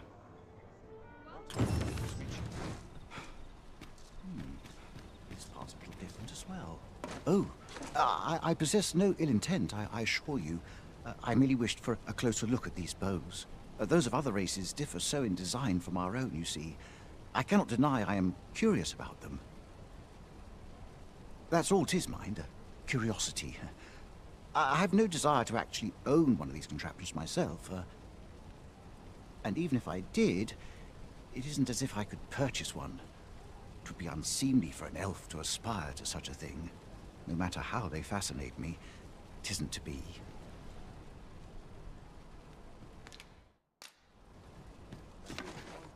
The goblin, I hope you can reclaim aught from the fiends. 'Twould bring me peace of mind.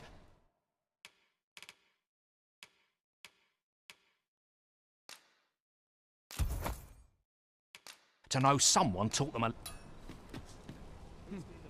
These foreign bows do so intrigue me, but I shall... You would simply give this to me? Oh, that is most generous. I would gladly accept it. You have my gratitude. Fascinating. 'Tis not dissimilar from an elven bow in make, and yet 'tis unlike one in near every respect. Such as this bowstring. It looks quite the same, but the tension is altogether different. I suppose that comes from using different materials. Why do you stare? Perhaps you find it absurd that I should marvel so at a bow not of elven make. I suppose I sought inspiration, for I confess I find myself rather lost. My aim has suffered of late, such that my wayward arrows simply will not strike true. The timing could not be more unwelcome, as my skill with a bow is to be put on trial anon. Forgive me. I should not expect you to know of our ways. I speak of the trial of archery, a time-honored elven custom. Every elf undergoes this trial when they reach maturity. Till we succeed, we are not considered to have come of age. I have been training most diligently, yet my skills ne'er seem to take shape. Indeed, I fear my aim has only worsened with each new failing. I grew so vexed with myself that I sought to learn a foreign form of archery rather than master my own people's. Thanks to you, I now have the means to do so, though I dare say I shan't make any headway on my own. Say, would you be willing to give me a demonstration? It might be just what I need to find my aim. Please, sir, you gifted me this bow. I only ask that you show me how to wield it. Many thanks. I'm indebted to you twofold, but this is no place to practice. Would you be so kind as to meet me by the ruins north of Trevo Mine? That's where I train, you see. I'll be able to concentrate on your display of bowmanship much better there. I do hope you'll join me. For now, I shall bid you farewell.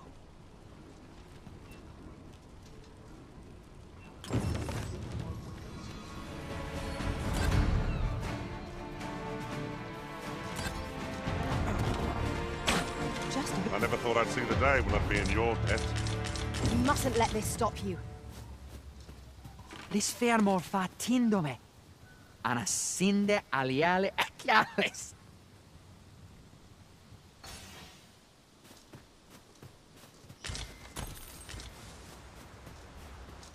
Right, just follow me. So we've finally arrived. I thought we'd never... Oh, true to your word, you have come. Let us begin at once. I should like to observe your form first and foremost. So stand here and take your aim at yon targets. I'd wager there's aught to be found here. Let us ponder how best to proceed. You have my gratitude. I learned much from you just now. In fact, I have made a discovery. Unlike those of elven make, bows crafted by other races are designed for keen aim. Is that not so? But I can see this is no revelation for you. I expect you thought this design common to all bows, yes? Not so for those of elven make, however. Our bows are crafted to guide not the hand, but the heart. Mayhap you will find the sentiment strange, but such is the perspective of elven kind. We are taught that arrows loosed with proper form will strike true, as if 'tis all a matter of poise. I admit, I find it rather baffling myself. Perhaps that is why my bowmanship has failed to improve. Yet with this bow, I begin to understand. Let us see if I fare any better now. Huzzah! What a feat! I can hardly believe it. Every last arrow found its mark. Dead center. This marvel is nothing at all like an elven bow. The design allows for ease of aim and steadfast flight of each arrow. To think that I should feel such a difference. Mayhap I am more suited to a bow of foreign make than one of my own people's. It is a strange thought, but how else to explain it? My arrows have not soared so true in all my days. I'd nearly given up on myself, yet 'twould seem I am not without talent after all. My performance with this bow has divested me of such doubts. But the ingenuity of this design, if only my people would take heed. 'Tis all very well to talk of honing one's form, but why should we not perfect the tool so integral to our customs? I am decided. I shall take this bow back to the arbor. With this as my weapon, I have no doubt I shall pass my trial of archery. It seems Sir Glyndor's doubts no longer plague him. May his newfound confidence see him through his trial of archery. True enough.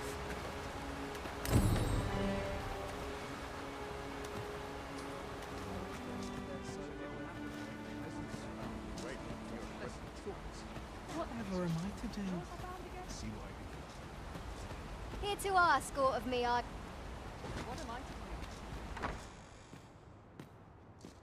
E'er since the reign of Rothace, the founder of Vermund, the village of Melve has played an indispensable role in the defense of our kingdom against the dragon. Yet twice now has the dragon set upon this village, inflicting numerous casualties before being allowed to flee. The fault here lies with you, Ser Ulrika. You have failed in your duty as acting chief. With all due respect, Sir Martin, our village has dispatched many of its young hands to the northern stronghold since its completion. Was it not the former consul who decreed that the stronghold should serve to defend the kingdom, with Melve offering aid only where needed? Yet the stronghold has remained entirely silent to our plight. How can you say that the fault is ours to bear? I know of no such agreement. At the very least, Queen Regent Disa has mentioned naught of the kind. But I'm quite sure the consul... You would dare misrepresent the words of the dead? Or do you mean to imply that the Queen Regent has spoken falsely? If so, then Melve's problems run far deeper than I had thought. 'Tis not indolence that has taken root here, but treason. The village entire will answer for this. What? I intended nothing of the sort. Pray, let us... Save your honeyed words, traitor. I must inform the Queen Regent of this development.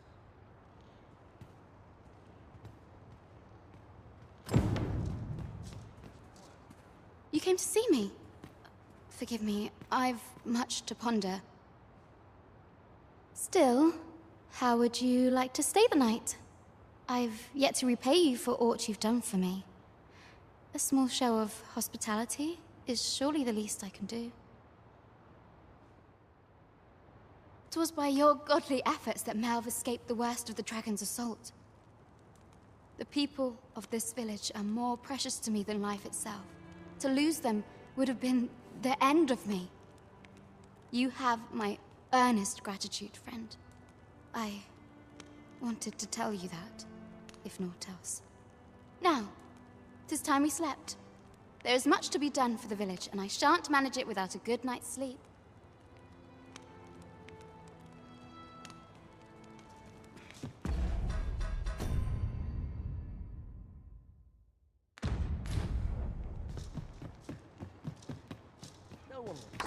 Where is Ulrika? The Queen Regent has declared that Ulrika be apprehended as a traitor to the kingdom. All who seek to abet her will be tried in turn. Bring her before me at once. Ulrika is gone. What? She stole away in the dead of night. Ask around. Several witnesses can confirm it. I cannot say why for certain, but I imagine she took your words to heart, Overseer. Realizing her plans for rebellion had been found out, she chose to abandon the village, for our sake. You would have me believe that Ulrika was acting alone? That the rest of the villagers harbor no rebellious intent? Aye, that's the long and short of it. Very well. I shall take you at your word, sir. However, the absence of a leader will sow naught but chaos. For the time being, your village will be in our hands. If 'tis as you say, I do not expect there will be any objections. Ah, you've heard she fled the village, aye? Though that is the case, she would never truly abandon it. She left the village that she might fulfill her charge, protecting Vermund against the dragon. But as for where she went, I do not know. It would be unwise for me to go looking for her, lest I draw the eyes of the Overseer's troops. However, should you happen to find her, would you tell me where she is hiding? I can only pray that she does not fall into the Queen Regent's clutches.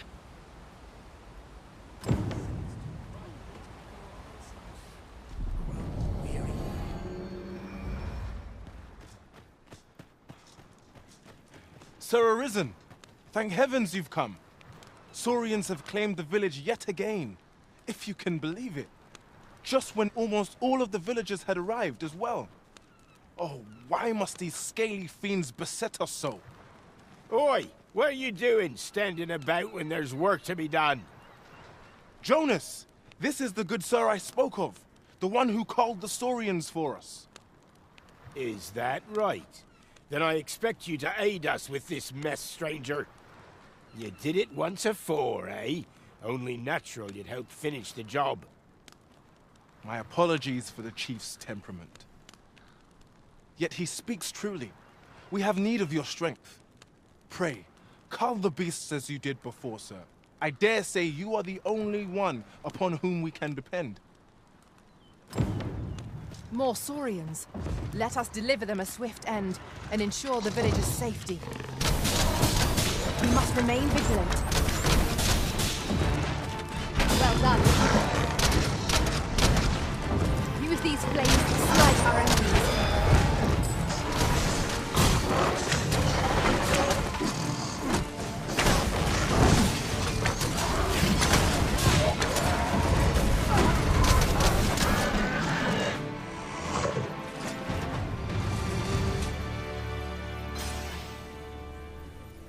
The Saurians are no more, I see. That's twice you've come to our rescue now. You're more than a friend to Har Village, Sir Arisen. You are a hero. Truly, we cannot Here he is! I found our troublemaker! Jonas! What is the meaning of this? This blasted beastren went and ventured into Stormwind Cave! How many times have we said none are to tread there? But he just had to poke his nose where it didn't belong. There can be no doubt he's the one who incited the Saurians' attack. Forgive me. I never meant for any of this to happen.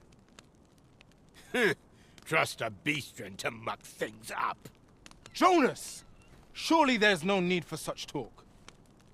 You would say that, wouldn't you? Seems to me beastrens go causing problems, and we humans are lumped with the job of cleaning up after them. Jonas, please! You're being ridiculous. There! I do apologize. It would seem things have turned rather uncomfortable. But we mustn't let this sour your triumph. You came to our aid when we needed it most, and for that, you have our gratitude, Sir Arisen. I do hope you shall visit us again anon. 'Twas a rotten note to end things on.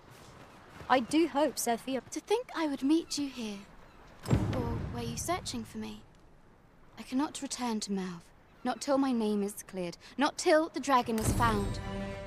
This village also suffered the dragon's attack in the past. I intend to stay here and investigate its whereabouts. Pray, give my regards to everyone back home. Tell them that I swear to return as soon as I can.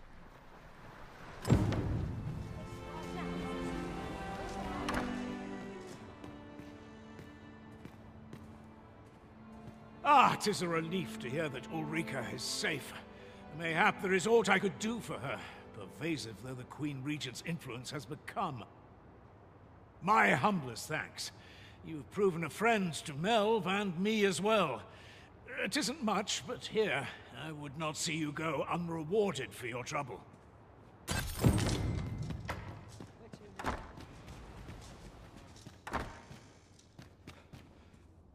Hail, friend! You've come at a good time. I was just hoping to speak with you. Have you heard aught of the masquerades being held in the palace of late? 'Tis said they are in celebration of the sovereign's valorous deeds. However, in truth, my mother is merely holding them to strengthen her ties with her closest retainers. But therein lies our chance, for I suspect one among them might prove an ally to our cause, a man by the name of Patrick. Might I ask you to infiltrate one of these masquerades and give him this letter? I imagine that's the most prudent way to go about this. You have my thanks. I would handle this matter myself, but I am afraid I cannot attend the masquerades. Mother refuses to allow it. I will speak with a sentinel I trust, and bid that he ease his patrol on the evening in question. Pray, make use of this opportunity to slip into the venue. Patrick will be wearing a mask without a mane, and a blue cape, I believe. Hopefully this information will be enough for you to seek him out. Come to think of it, there has been tell of some important figure from a neighboring country being invited as well. I've not been told much, but any guest of my mother's is bound to be the mark of much attention. Mayhap 'twould be best to stay away from this figure, lest you attract unwanted notice. You should be going now, friend. You're not meant to be here in the first place.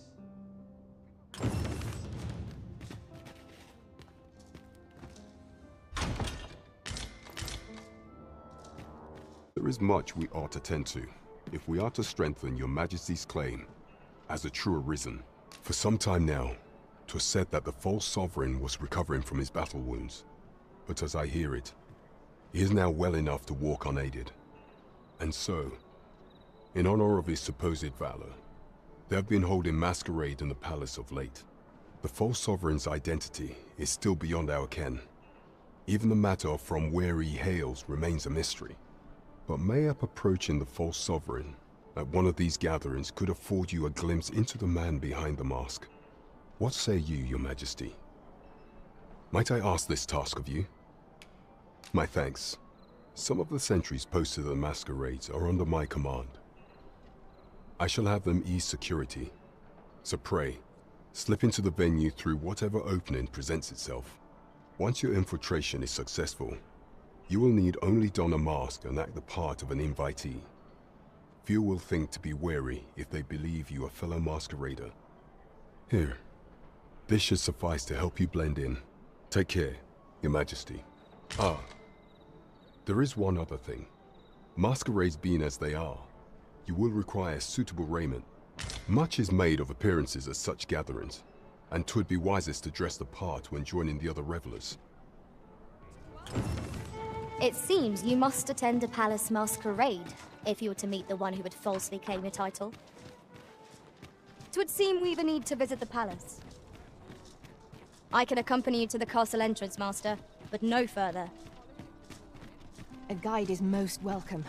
Now we shan't lose our way.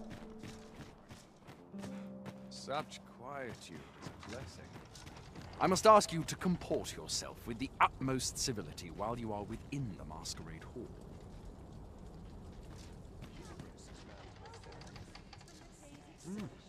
You're far from your station, are you not? I was bored out my skull guarding the palace. At least here I can listen. Well, I want to find someone to buy me a drink. Would that all my days were so tranquil. I must get a move. Our first sovereign.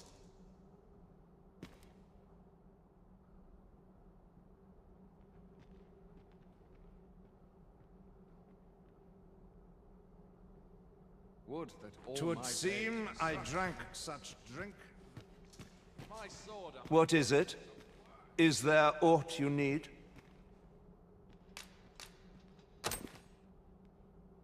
Ah, I see. Thank you for giving this to me. I shall pen my answer anon, behind closed doors, naturally. Another fancy party hosted by the Arisen. Why, you're... No. Pay me no mind. We who are gathered here are naught but nameless nobles. 'Twould be uncouth to inquire after another's identity.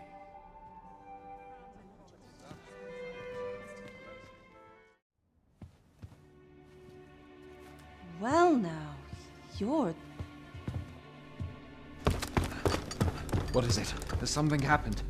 We have it on good authority that a suspicious individual passed through here. We need to scour the area. Well, scour all you like. Go find In here. I've been here the whole time. Open up! Open this door right now. We're coming in.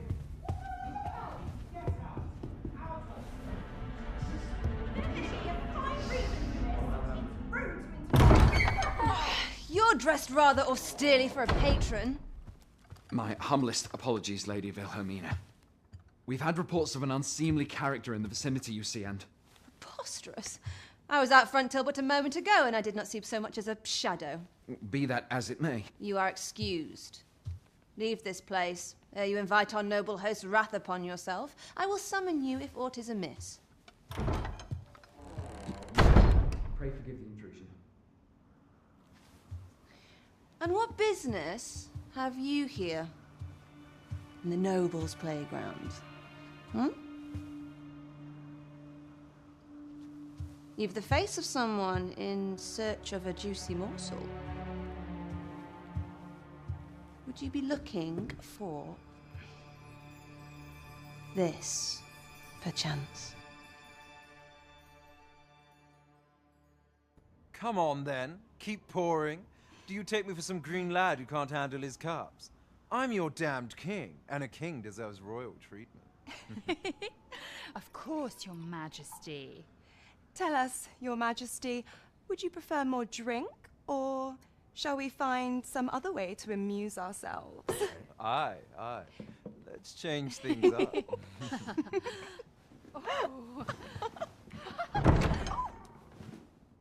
I believe I cautioned you to keep your drunken revelry in check.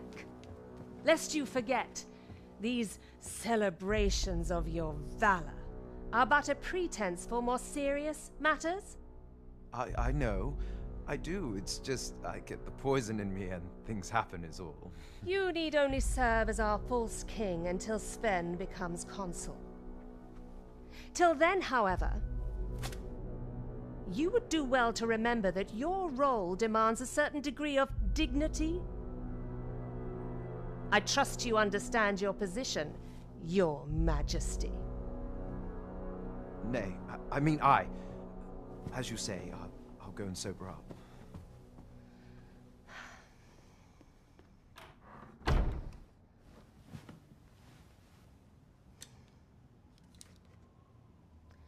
Why not remove yours as well? This is not the masquerade hall, and we now find ourselves quite alone. What say we dispense with such pretenses and speak openly with one another, Lord Phaesus?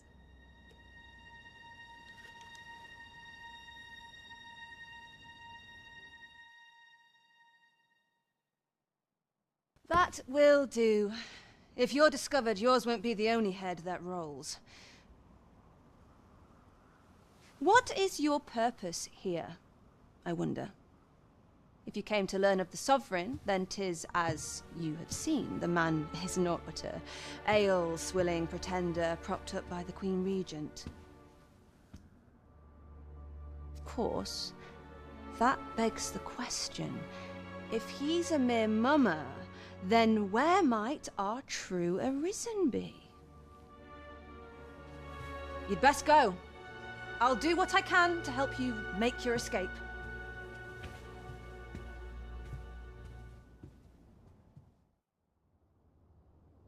Come see me in my bordlery, whene'er you're so inclined. I'll instruct my attendants to send you straight to me. Why, they're all enamored with me.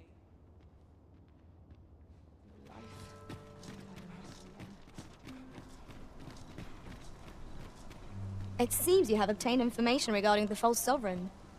Captain Brant will be eager to hear of it, I'm sure. Now to report to Captain Brant. Allow me to guide you, Master. I know the person you're looking for. You have our gratitude. Lead the way.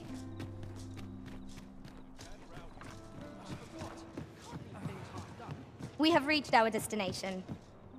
There is much we ought to tend to, if we are to strengthen your Majesty's claim as a true Arisen.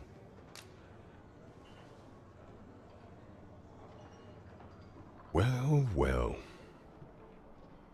He is merely Disa's puppet, then. 'Tis likely that he knows naught of her schemes. Even were he to be removed, I suspect some other would simply be made to take his place. But if there's aught that compels my attention, 'tis this other man you mention, Phaesus was it? He seems a man of import, and yet I have never heard of him. Pray, allow me to investigate this matter further. You've done well, Your Majesty. Queen Regent Disa appears to be working in concert with this Phases fellow. But what precisely is their aim? That's odd.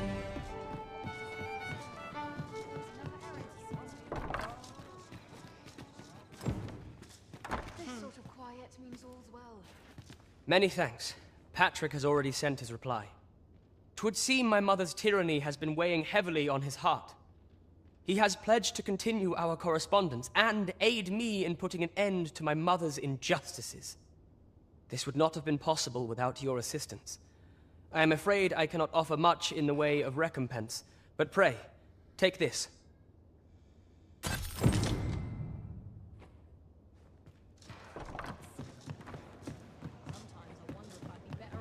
There is much we ought to tend to, if we are to strengthen Your Majesty's claim as a true Arisen, while examining the palace ledger for evidence of the Queen Regent's misdeeds. I made a curious discovery. For some time now, it seems she has been diverting a veritable mountain of gold to the daily purchase of sweet crown flower. What's more, this inexpedient spending habit is recorded to have begun the very day on which Arthur, the would-be Arisen, appeared on the scene. This cannot be mere happenstance. I can only conclude that these sums are passing into the hands of Arthur himself. Yet 'tis strange, for sweet crown flowers only grow on the eastern edge of Vermund. I dare say 'twas not an item chosen idly. Mayhap this knowledge will guide us in our pursuit of the false sovereign. 'Tis a frail hope to be certain. Yet all the same, I would ask that Your Majesty venture to Vermont's eastern edge and probe into this young man's origins. I am glad to hear it, for I cannot shake the feeling that uncovering the identity of the false sovereign is the key to unraveling Disa's scheme and securing your enthronement.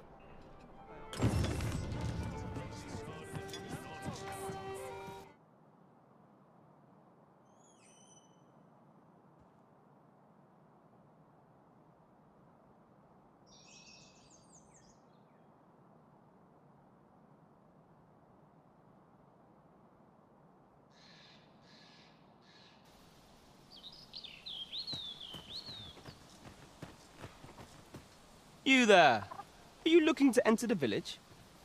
You'd best go elsewhere, friend. What's wrong about this place? There's no business to be had here, that's for sure. That man just now seemed rather on edge. What could he have seen here to inspire such suspicion?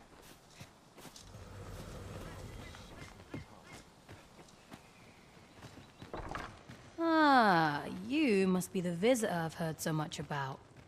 Have you some business here in the village? You would know of our village? As you can see, 'tis a simple place, tucked away on the eastern edge of Vermund. Is there aught else I can help you with, sir? Arthur. 'Tis a name unfamiliar to me, I'm afraid. At least, no one by that name lives here, sir. As you like, sir.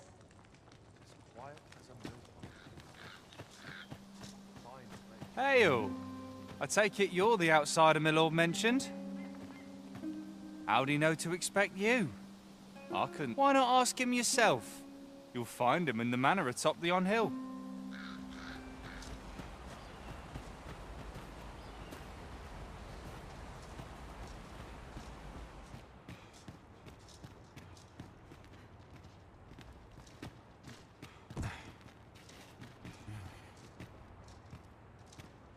Greetings.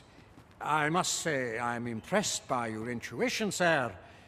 You found me out far sooner than most.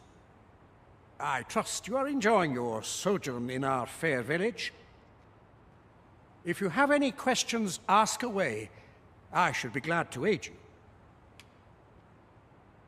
If aught about our humble village seems strange to you, that is easily explained. For 'tis here that thieves are instructed in the skills they require. To begin with, Those who wander into the village are evaluated for their potential aptitude. Of course, you are no exception. That you stand here now is proof you were deemed a worthy candidate. Which is to say, you have my approval as the Thiefmeister. Is there aught else you'd care to ask? You're curious what I know of you? Quite a bit, I should think. Naturally, I'm not the only one. Our village has its own network of spies and informants, you see, and your title tends to make you stand out among the rumors we collect. You're the second Arisen to come to Vermont, and you've allied yourself with Captain Brant against the Queen Regent. In response, she's... Oops. I mustn't say another word. Don't misunderstand. I'm no ally of the Queen Regent. I merely strive to maintain neutrality in political matters.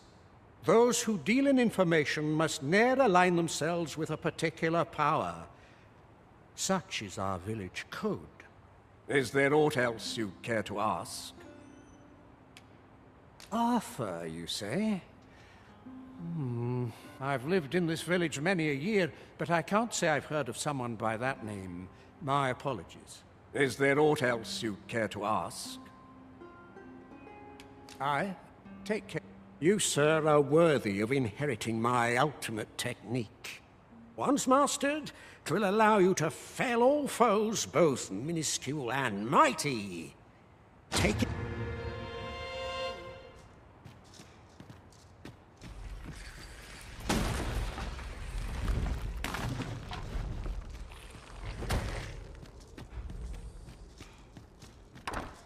You made it after all.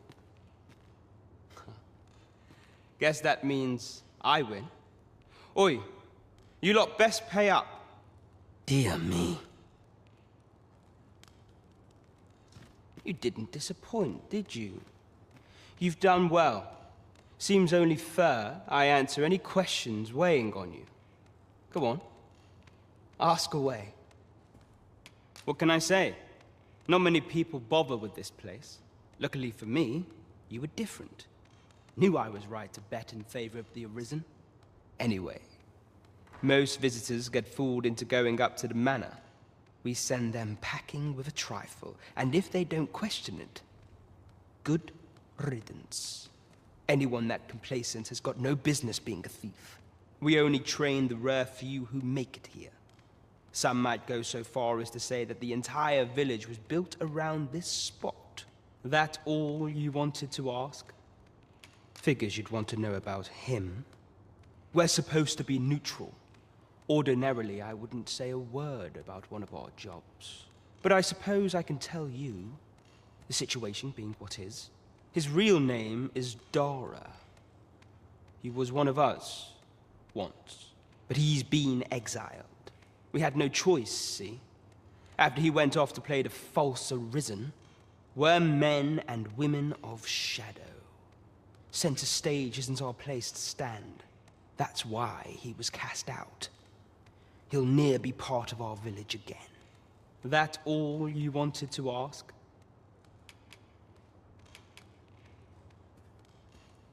For all this, Dara was in line to become the next Thiefmeister.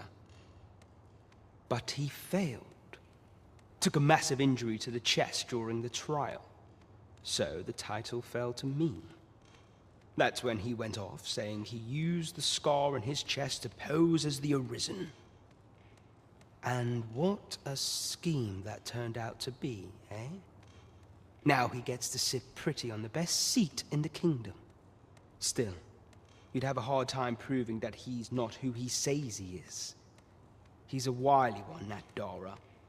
Always was careful not to leave behind a shred of evidence. But we can't have him thinking that he gets to go off and enjoy a peaceful life in the lap of luxury after breaking our code. Methinks he needs something to remind him of the debt he owes us. Here, this should do the trick. Now, as to the Maester's teaching, not sure you'll be able to use it to its fullest potential, but I'll show it to you.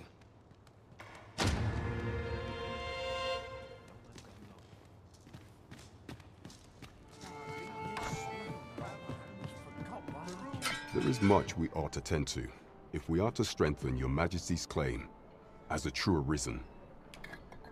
Have you divined aught of the false sovereign, your Majesty?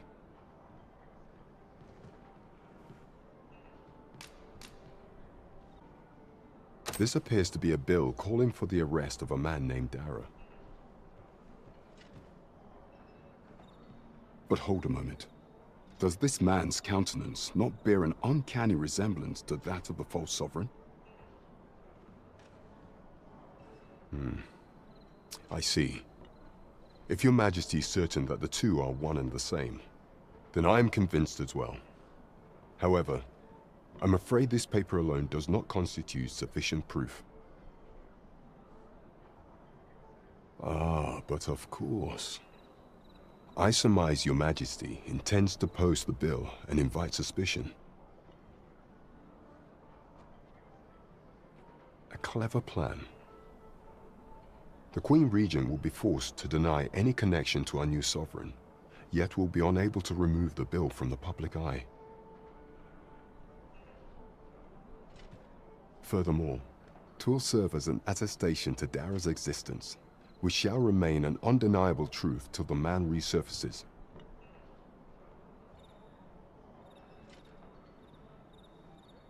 And all the while, the doubts lurking in the hearts of the citizenry will continue to deepen. A clever ploy indeed. I shall attend to this matter personally.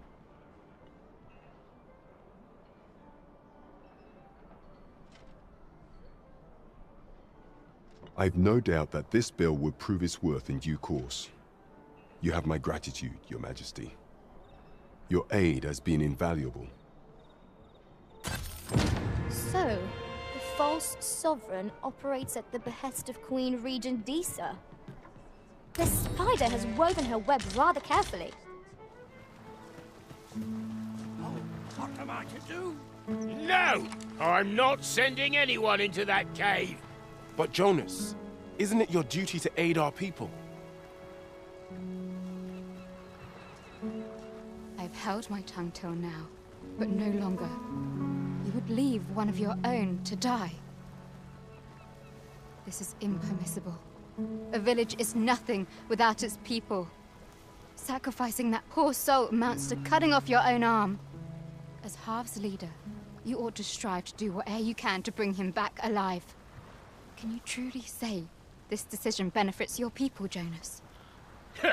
Who are you to question me? I'll suffer none of your impudence, outsider! Be gone from our village! I, Jonas, I am an outsider, and therefore have no reason to heed any commands you would give. I shall follow my own will, and do what must needs be done. All those with the strength and courage to do the same, join me at Stormwind Cave. To show you the way. You have our gratitude. Lead the way.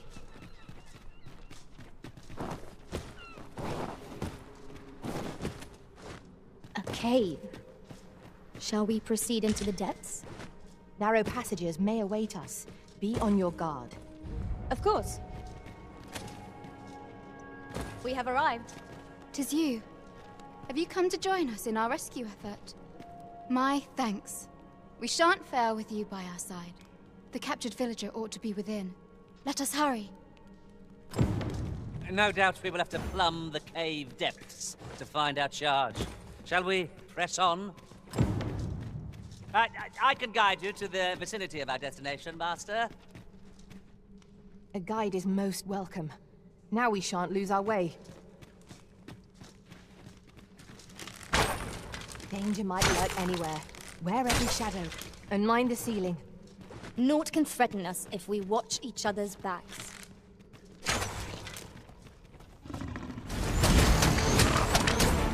Target the tail! Try to get behind it to improve your aim.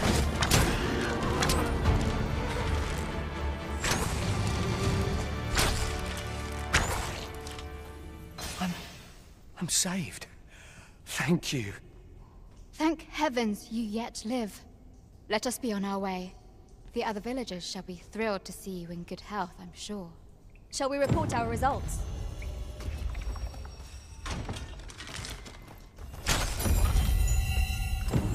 sir.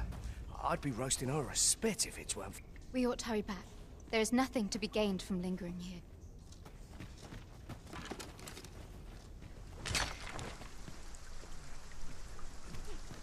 Yon path leads not to our destination. If you would prefer to explore, I shall guide you another time. There will be other opportunities to lead. For now, let us follow. You have returned triumphant, I see. Oh, what a relief. Indeed. And now that the task is done, I shall leave Har village, ne'er to return. In exchange, I beg you to forgive those who joined me. I incited them, and so I alone ought to suffer the penalty of exile. Yet I will go forth from this village with my head held high, glad in the knowledge that no lives were sacrificed under my watch. There'll be no need for that, Ulrika. In light of your good deeds, all shall be forgiven. After you left, we who remained discussed that which our village treasures most. It is as you yourself have said, a village is nothing without its people. We ought to have learnt that lesson well after the dragon chased us from our homes.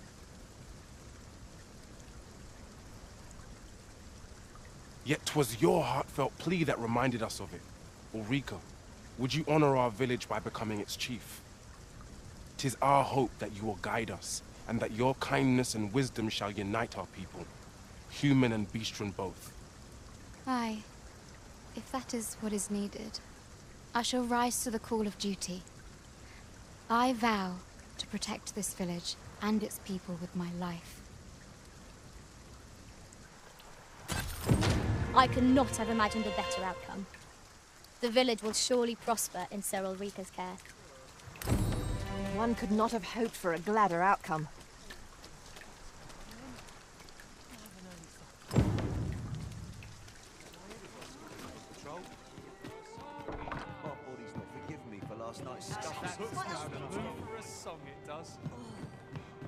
There is much we ought to tend to, if we are to strengthen your Majesty's claim as a true Arisen.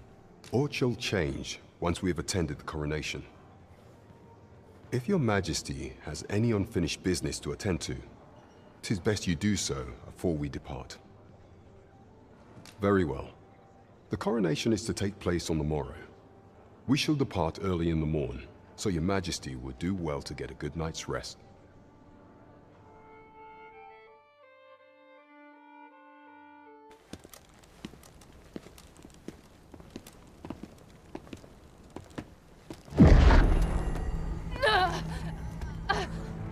Master!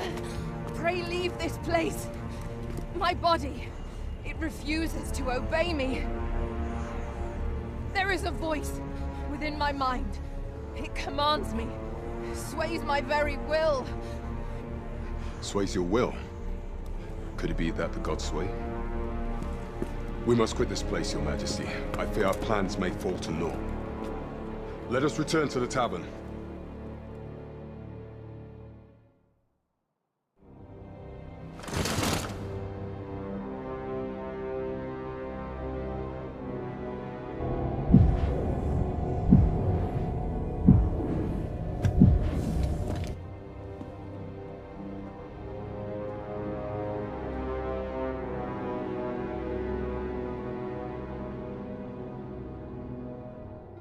We've been had.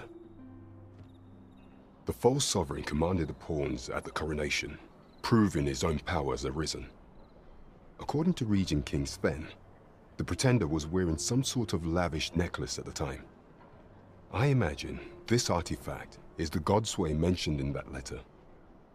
Perchance 'tis a tool that grants power akin to that of the true Arisen. 'Twould do much to explain the events that we have beheld afore now.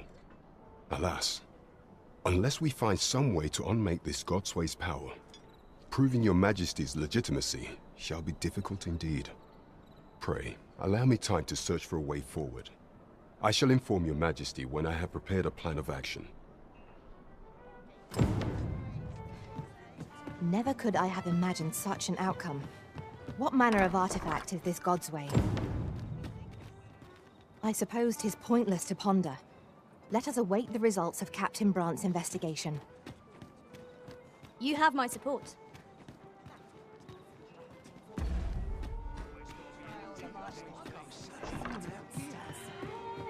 Welcome.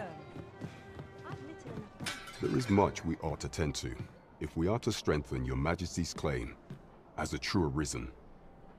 Regarding the matter of the Godsway, I fear there is naught to be done, save for your Majesty to venture to Batal, where you might uncover the false sovereign's secrets directly.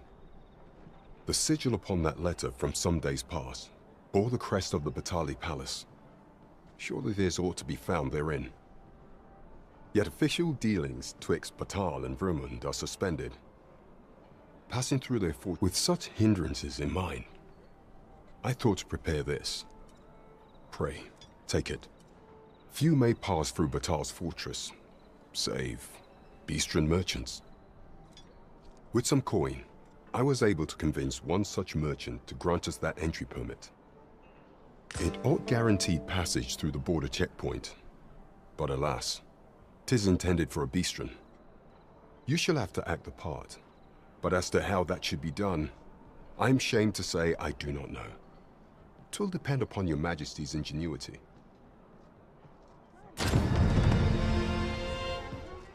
Fine wares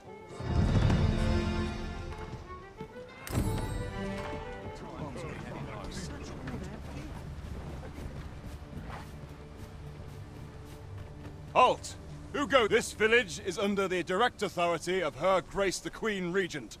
We are to grant no unknown persons entry. Glad we understand each other. Have no fear, Master. I'll fare all right without you for a little while. 'Tis not our place to hurry the Arisen. Nowhere to go. Well met. Glad to see you in good health. The tyranny of the Queen Regent's faction knows no bounds. Passage into and out of the village is restricted, and we're being treated as slaves. I had intended to endure it till Ulrika returned to us, but I fear the villagers have already reached their limit. I'll be honest with you, as you've earned my trust.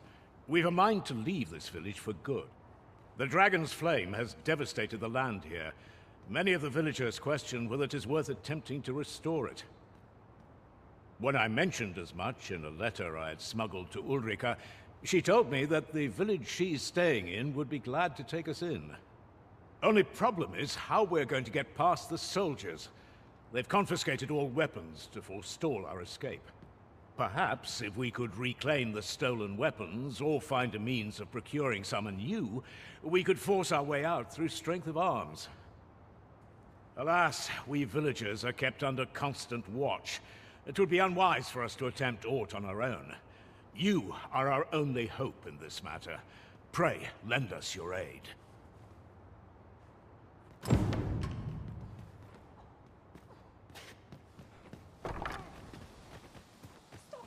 Hail!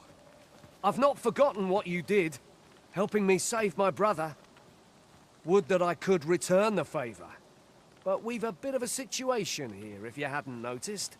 Our weapons are being kept in yon storeroom, with those cowards stationed in and around it day and night. Say, mayhap we could distract them. Then someone could slip in and... Are you mad? We're simple villagers, no match for trained soldiers. But I suppose someone's got to act. All right, how's this? We'll draw the guards' attention, giving you a chance to sneak in and get our weapons back. You'll do it then? Right! You wait here. We'll have him away from his post in a trice. Just you watch. What do you think you're doing here?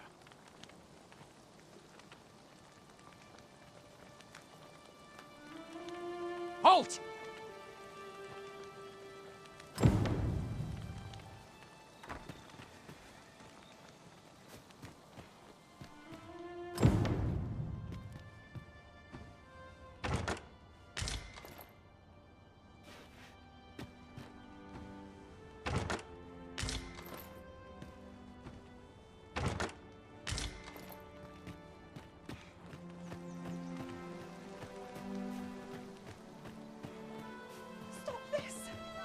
beg of you. Nowhere to go. That's That's it! What have I done to this?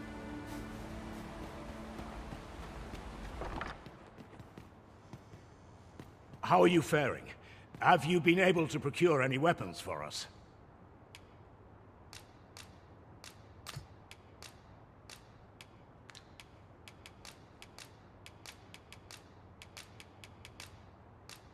You've reclaimed our weapons. Well done, sir. I am certain the other villagers shall be glad to arm themselves with their weapons of choice. My thanks. I'd wager we stand a fighting chance now. The time has come to leave this village behind.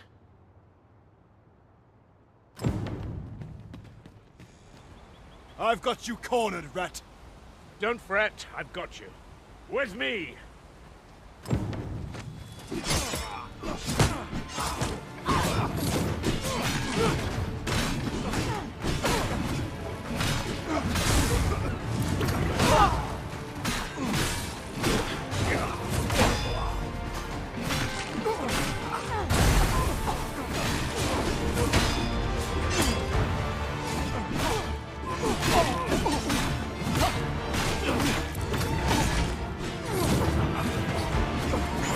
This cannot be! Retreat! We must withdraw and regroup! You have my gratitude for all you've done on our behalf. We'll make for the village Ulrika staying in on our own from here. If I were you, I'd leave this place afore reinforcements arrive. At any rate, this is where we part ways. But if you're of a mind to visit, know that we'll welcome you into our new homes with open arms. There's a ladder here. I heard what transpired. Thank you for fighting on my people's behalf. You cannot imagine my relief when I beheld that everyone had made it out unharmed. Say, would you visit me again once night has fallen? There's aught I would show you.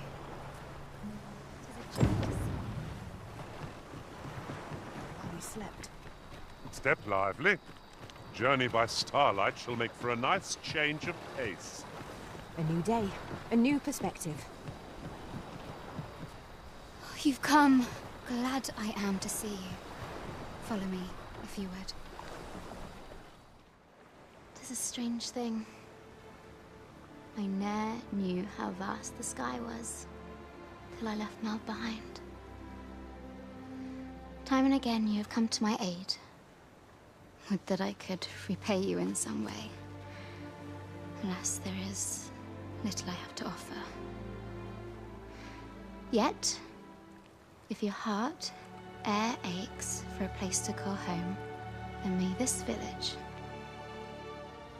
No, not the village. If e'er you're in need of a hearth to return to, then let it be mine.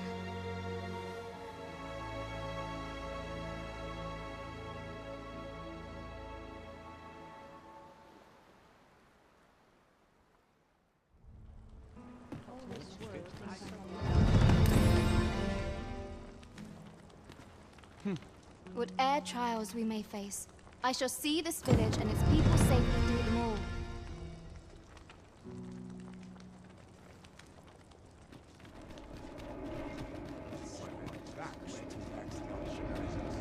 Mayhap this ladder is here for a reason. Ah, excellent find. A merchant, eh? Have you an entry permit? Hold a moment. That cart has priority. Lord Phaesus is come! Open the gates!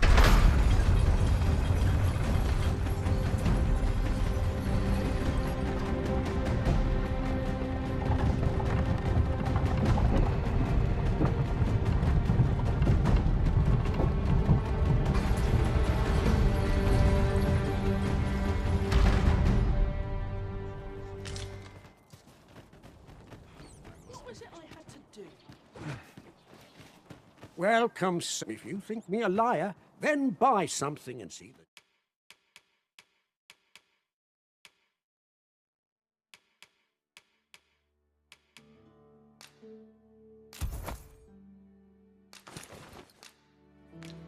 Many thanks to you.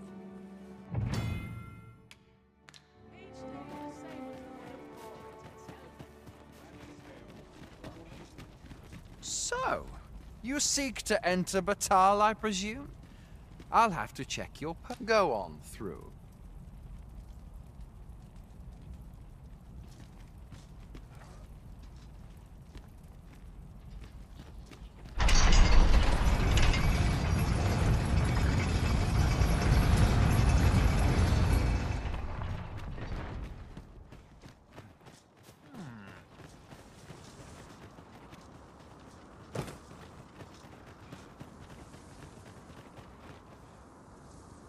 So, after breaking free of the chains of slavery that once bound you to this land, you return of your own volition.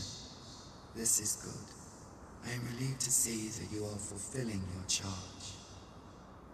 Now, 'twould be advantageous for you and your pawn to visit the Rockmaster's Burrow in Batal.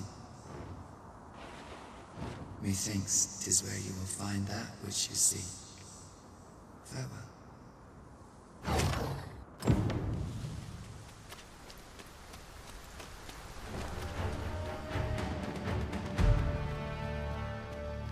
That was hard won. We ought to consider this a lesson. This is what befall— Well met. Does that make you the Arisen? Be at ease. I bear you no ill will. My name is Manella, and I have the honor of serving as a go-between twixt Her Majesty and the Guard. Come, let me buy you a drink. We've much to discuss, and I don't fancy standing round all the while.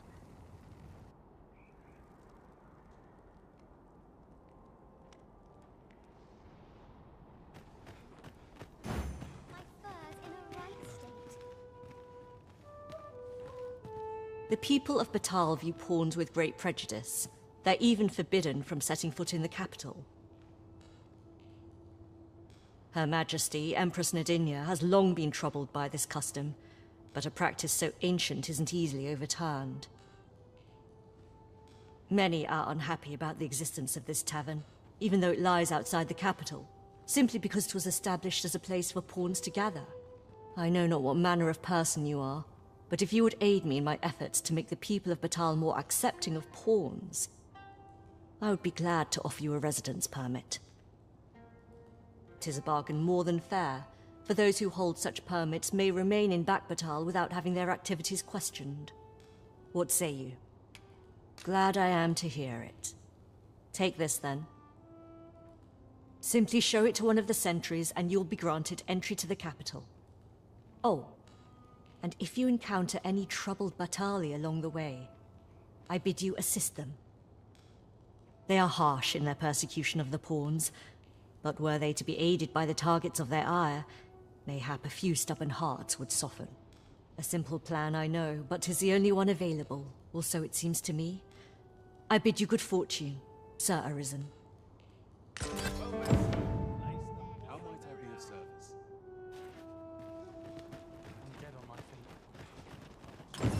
Mayhap you will think this a trifle, but the events of the coronation are as vivid in my mind as if they occurred only yesterday. All knowledge of this, God's way, stems from the forbidden magic research laboratory, which can be found here in Batal.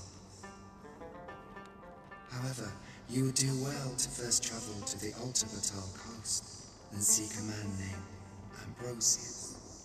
For as a researcher of this laboratory, he will doubtless be able to answer many of your questions.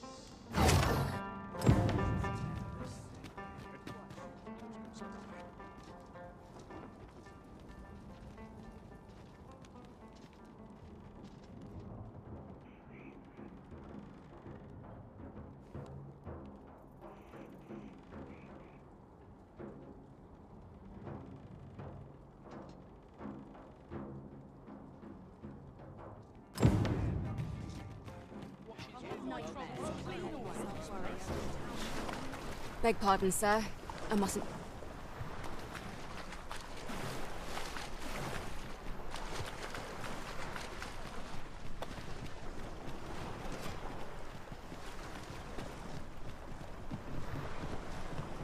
Have you need... An appropriate choice... Who are you? No, never mind. 'Tis of little import. I'm searching for blue crystal shards. Find any, and I'll pay you hand...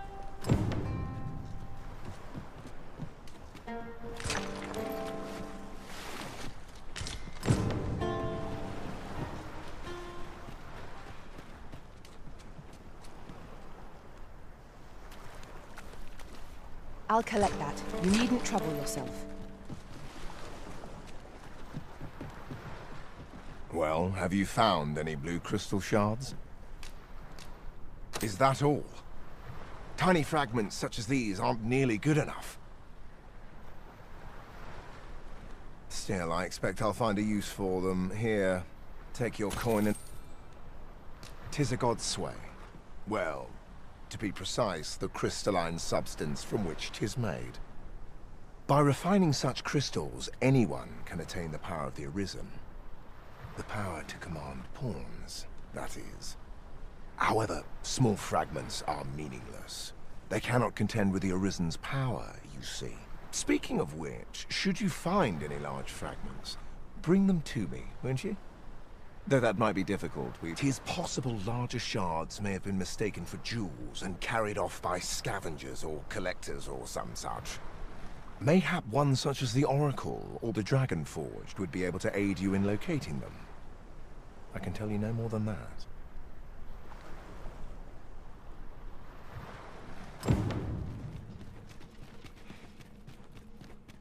How many ages have passed since I lost? Since times of Eld, dragon blood has been used to remember. Draconic blood flows through the vein. You may be pitted against the dragon, yet its fate is yours to share. The Godsway.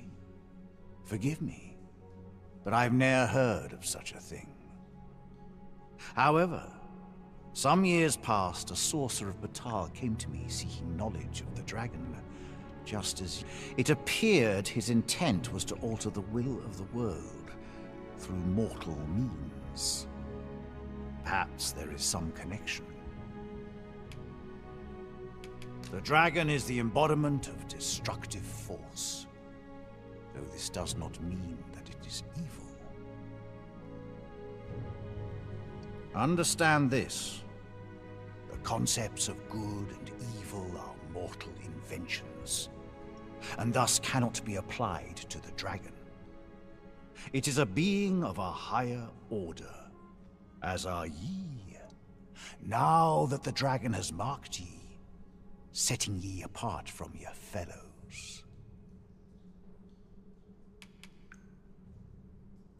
The substance of which ye speak is formed of crystallized droplets of dragon blood. Worm's life crystals can be obtained not only from the true red dragon, they retain a measure of draconic power. Then go. Since times of Eld, remember, draconic blood flows through the veins of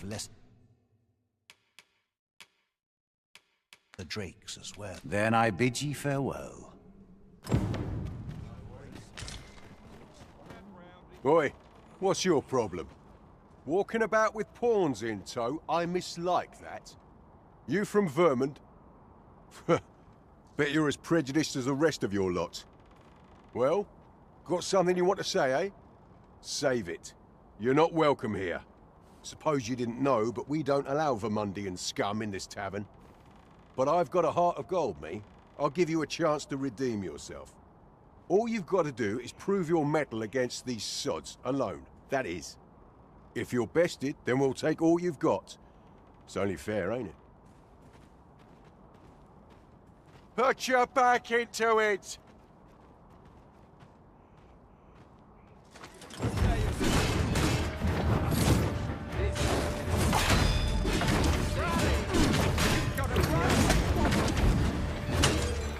shan't let you get away.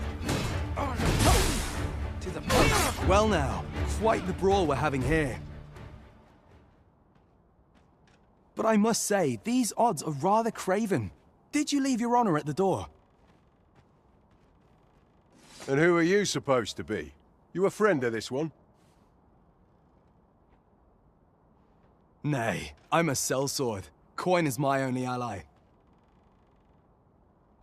'Tis not my conscience that called me here. No, no. I simply cannot stomach acts of cowardice. Is there even one among you with the grit for a proper duel, one-on-one? What'd be in it for us, eh? The fact that I'd refrain from breaking your jaw. That's not quite the reaction I was hoping for. Mayhap you know not my face. How about my name then? Ragnar. Ragnar? You're him? From the Scarlet Rains and the battle for Jeremiah? Well, 'tis clear you're a man best not crossed. But I trust you'll have no complaints so long as there's only one of us, aye? Oi, bring it out! Where's that reprobate gotten off to? We'll see if you can escape me a second time. Show them your metal!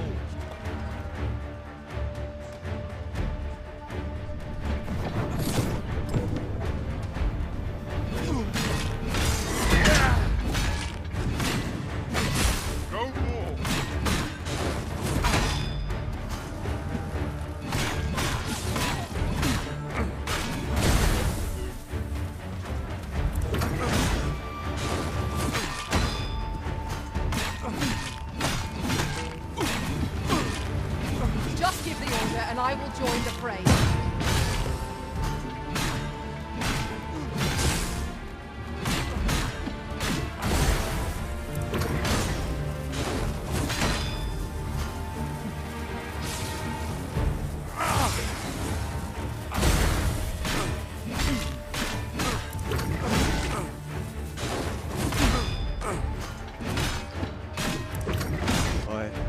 I don't believe it. You're a bloody menace, you are. Come on, you lot. We're leaving.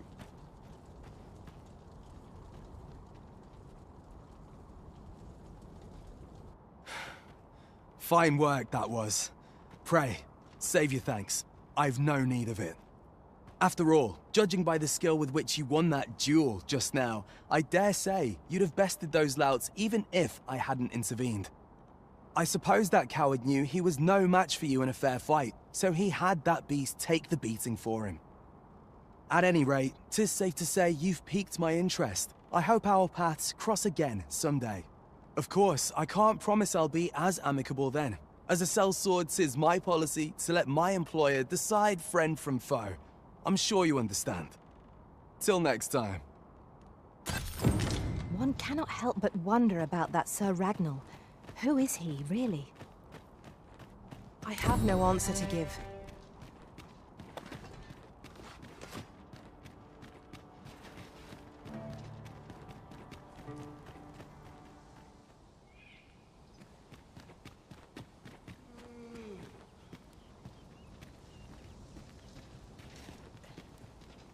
I knew you would come, a risen one. You seek answers, and you shall have them, if 'tis within my power to know them. Loath as I am to admit it, I know little of the artifact of which you speak, though I shall tell you aught I can. I sense a land soaked in warmth, a warmth akin to your own, Arisen, to that of the power of the life you possess. Yet it now lies many fathoms below the surface of the sea, in a place, though 'tis strange, for I sense also that this warmth grows e'er near. 'Twould seem a path will be open to you in time, allowing you to venture into the heart of this warmth, so like your own. Perhaps he who was dragon-forged can tell you more. Seek him out in Harv village, if you would learn from him.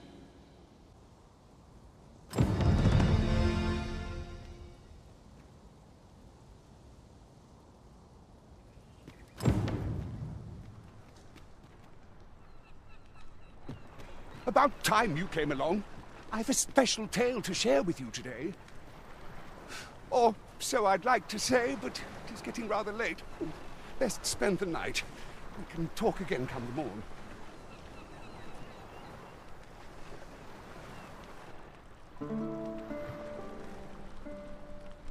Ah, good. You're awake. Look to the sea, my friend. Hard to resist setting out in one's boat with fair skies like these, eh? Now, I've told you about the sunken temple in the middle of the sea, haven't I? I'm quite sure I mentioned it. But I ne'er spoke of the man who resides there. He was such a worthy ruler in life that his armies safeguard him even in death. As he himself would have it, he was once entrusted with the task of watching over this world from the heavens above.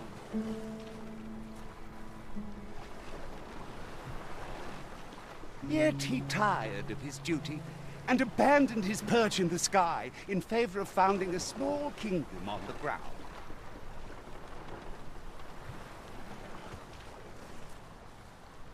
Alas, though he was a just and goodly ruler, there is not a single person alive who remembers his name. Oh, it sounds unfortunate, but if you ask me, 'tis all a matter of perspective. It can be a blessing to forget, and to be forgotten. I should know. In all my long years, I've never forgotten a single thing. I remember everything, every little detail. Would that I could forget some of it. A lie it may seem, but a lie it is not. I speak only the truth, as you well know. Come see me again if it pleases you. I've tales aplenty to share.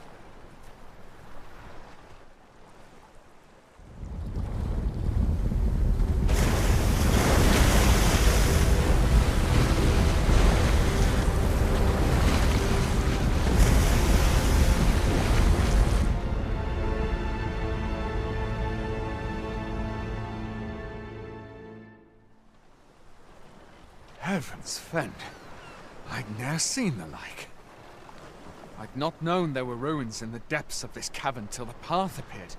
'Twas magic, methinks. I should have liked to investigate, if the place hadn't been crawling with monsters. I'll be needing sturdier arms than these afore I head back in there, I fear. At any rate, I'd best report this discovery to my commander. I only pray naught grave shall come of it. Yon structure yet lies on the water. 'Tis strange to think that it slumbered beneath the surface all this time. Curious. It does not seem to be of mortal make. It seems aught has occurred within the depths of Stormwind Cave. But what, I wonder? I have no answer to give. We're unlikely to find any warm hearths down here. Proceeding ill-prepared invites an early grave. Understood.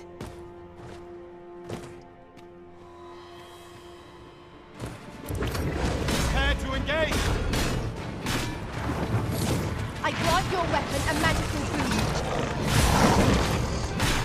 I shan't let them harm you.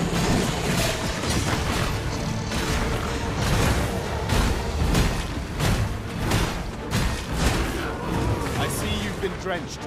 Dry off as soon as you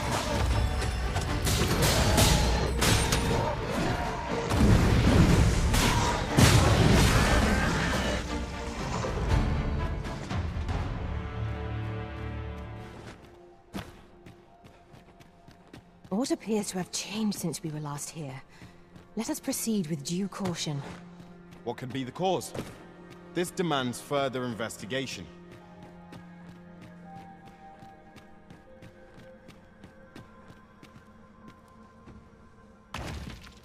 Having more of these to hand ought serve us well in battle.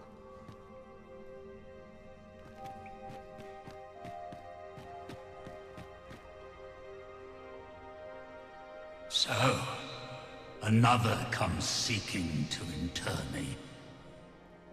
Yet your wicked schemes will avail you not, Watching One. Time and again have you sent unto me your minions. Yet repel them I have, and so I shall anew, till I might claim the true world as mine own. Why do you not draw your blade? This battle shall be o'er afore it has even begun.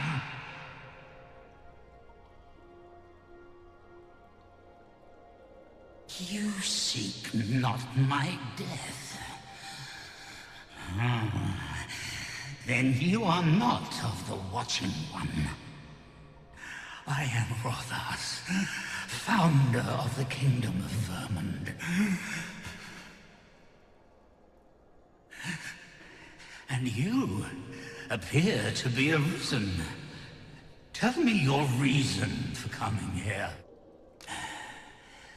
God's sway. Speak you of those trinkets conjured by the wizards of Batal? E'en from these depths I have beheld the Batali scuttling about, gathering their fragments. 'Tis a baleful, maddening act to transmute the fractured souls of Arisen into such frivolous baubles. Aye, that which you seek is a soul much like your own. Yet rarely will you find one intact, for splinters are all that remain of those pitiful Arisen who obey. The flesh may rot, the soul fragment, yet power. And 'twould seem the Batali seek to augment this power through their perverted arts. Yet 'tis folly, the frolicking of children. Such a trinket could ne'er hope to fell the dragon, let alone the Watching One. I know little of your intent, but I sense in you a powerful will. A will that urges you towards fulfillment of some great feat. I shall grant you this blade. It too is the soul of an Arisen. Mine own, in fact. Refined in purest dragon blood. Alas, the ages have taken their toll. 'Tis as withered as mine own flesh. Yet, mayhap, the Batali's profane magics would be capable of drawing forth its latent potency. If that is what you seek, Arisen, then go on to their stronghold. I believe 'tis there you shall find the means to achieve it.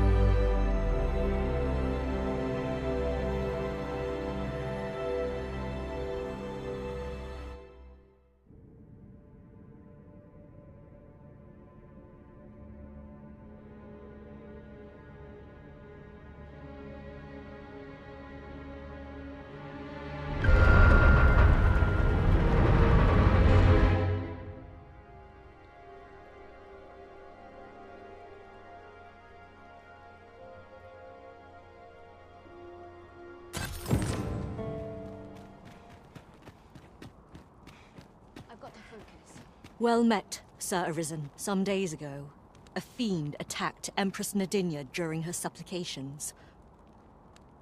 Her Majesty was unharmed, but the would-be assassin fled, gifting me a wounded arm in the process. He may seek to strike again, yet I fear I am not fit to guard the Empress as I am.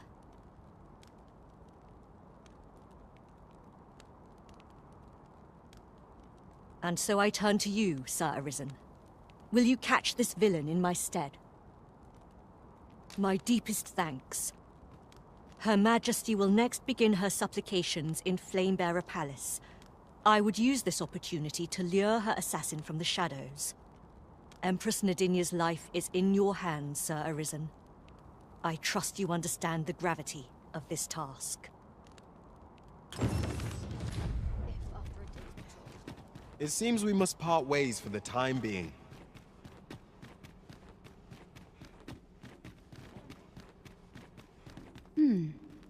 And who might?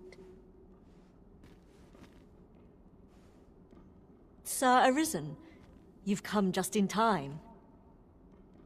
Sir Ermhild, 'tis my pleasure to present to you the good Arisen, come to aid us in apprehending the brigand who would threaten Her Majesty's life. Well met. Your assistance is most welcome. Without our Empress to guide us, Batal has no future. Her Majesty cannot be allowed to come to harm. Indeed. We are well glad of your aid. May it prove unnecessary. Ere Her Majesty's supplications begin, I shall give you a description of our target. Pray seize the rogue should you espy him. We would, however, prefer that this affair be kept quiet. Be not reckless in your decision, lest you apprehend the innocent. Empress Nadinia shall commence her prayers any moment now. I would ask that you safeguard her with your life, should it come to that. O lambent flame, we offer thee these words of prayer on behalf of our people.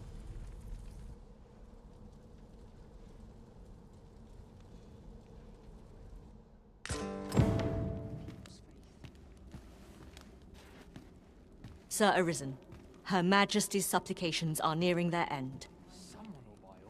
Who are ye supposed to be? Fie. Are they onto me? Ah, sod it! Apprehend him at once! That man there is the assassin. Nicely done, Sir Arisen. Let us inform Sir Ermhild of what has transpired.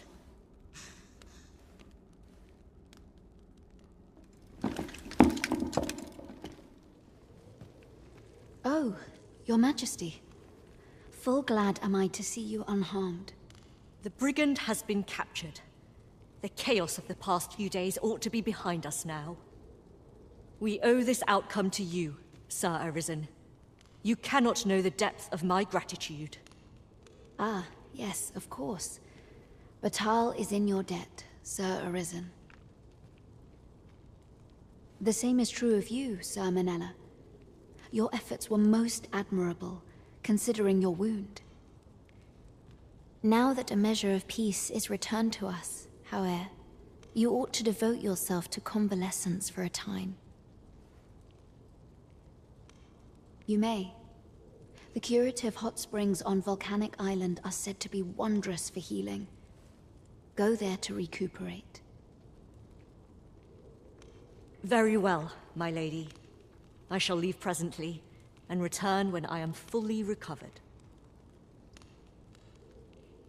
Grateful are we for your most valiant efforts, Sir Arisen. I should be glad to talk. Ah, that's right. I must fetch those papers. Anyone gives me the shot. Perhaps this theory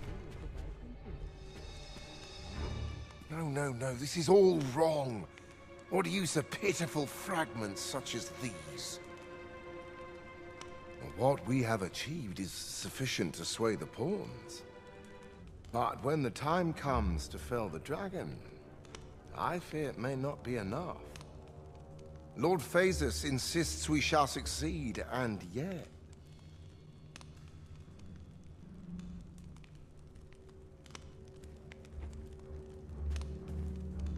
Ah, a new hand, are you? Have you some business with me?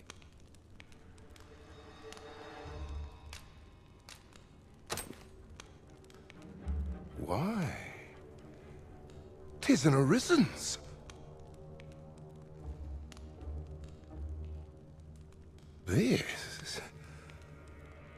This is incredible. I've never seen such a luster. But why do you possess such a thing? Where did you obtain it? No. Never mind. 'Tis of no consequence. All that matters is this. With this alone, I shall be able to craft a superior godsway, the finest of all created to date. I must make haste that I might deliver it to Lord Phasis even a moment sooner. But wait, no. I have not the worm's life crystals to restore it. Confound it all! Oh, don't be ridiculous. Do you even understand what you are offering?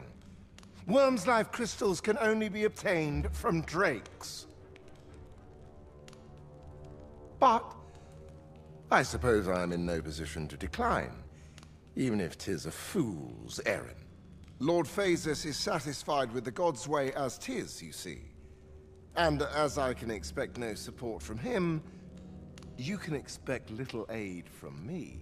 Though I suppose 'twouldn't do to send you away entirely empty-handed. Feel free to take what you require from the laboratory. Now, as I've said, worm's life crystals can only be obtained from drakes and their ilk. Seek one out and fell it, if 'tis within your power. All the better if it happens to be a lesser dragon. You would be solving 2 of my problems then.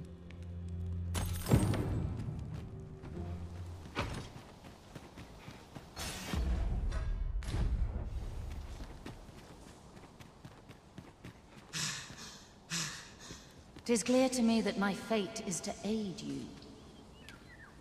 Ah, but which dragon do you seek? The dragon that stole your heart shall appear before you when the time is come. If instead you seek the so-called lesser dragon, you would do well to pay a visit to Dragon's Breath Tower.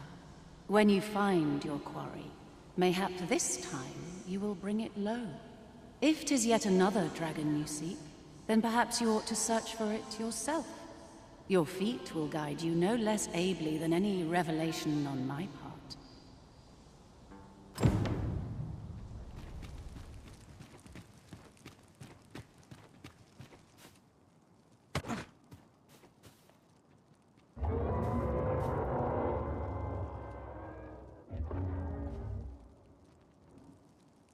Hail, Arisen. Allow me to join you in this trial.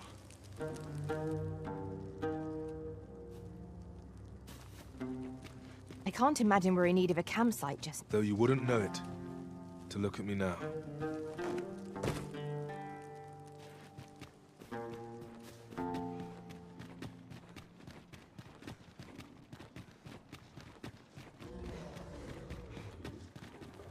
Let my magics grant you an elemental boon.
match your skill, Master.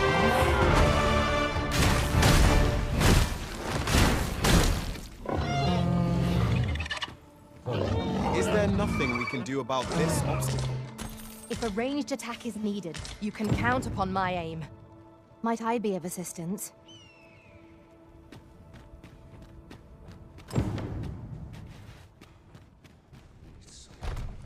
You've returned. Have you obtained any worm's life crystals?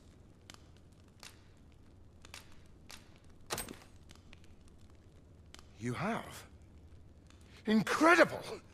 That is no small feat. I must admit, I had not thought you much chance of success. Yet here you are, and this is precisely what I require to complete my work. I shan't delay. Come by again tomorrow. By then, I will have produced a god sway of unparalleled quality.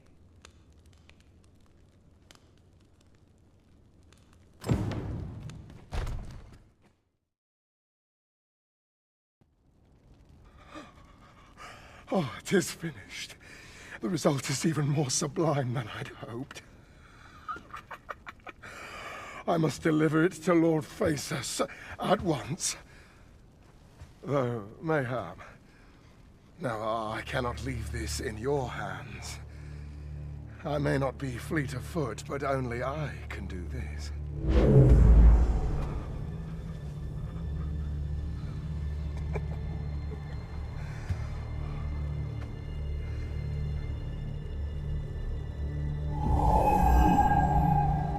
Wait, I've changed my mind. You take it.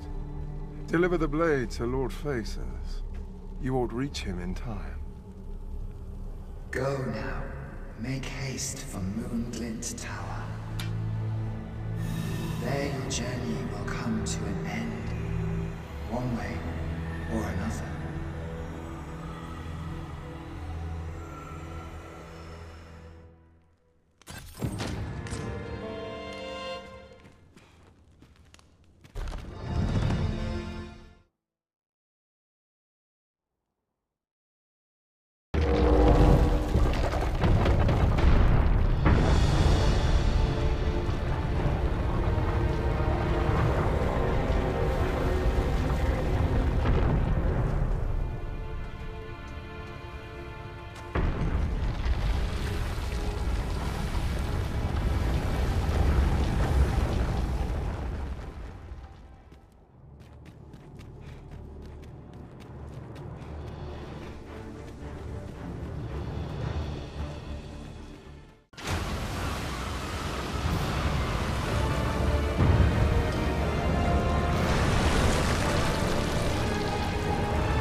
To think it slept beneath the sea all this time!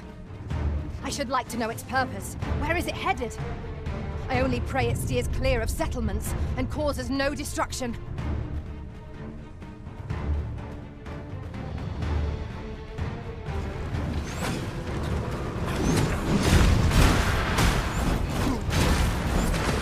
I grant your weapon a magical boon.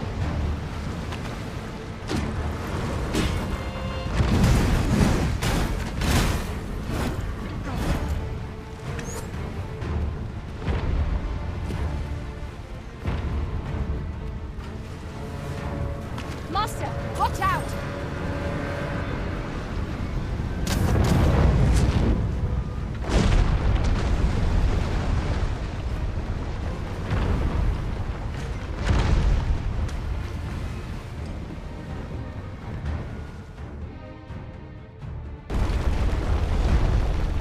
What is that? It cannot be! If we do not retreat soon, I fear we are all lost. We ought press on, my lord.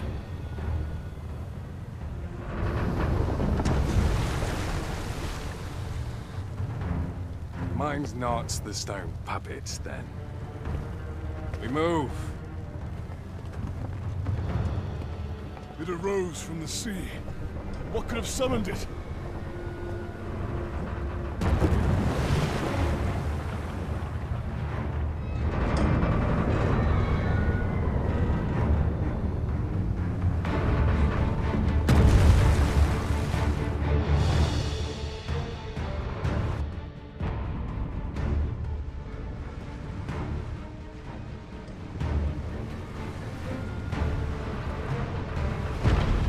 My word! What is that? Yon statue appears to be pursuing Lord Phaesus.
Make use of anything and everything we have at our disposal.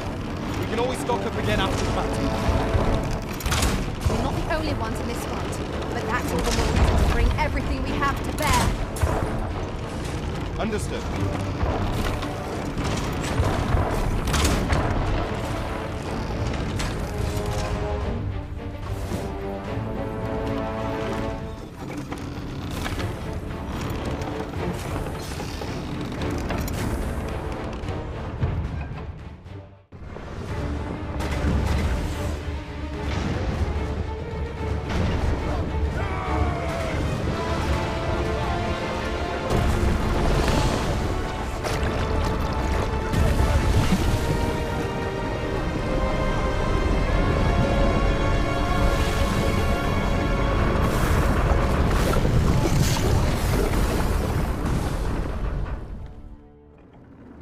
The Gigantus appears to have fallen.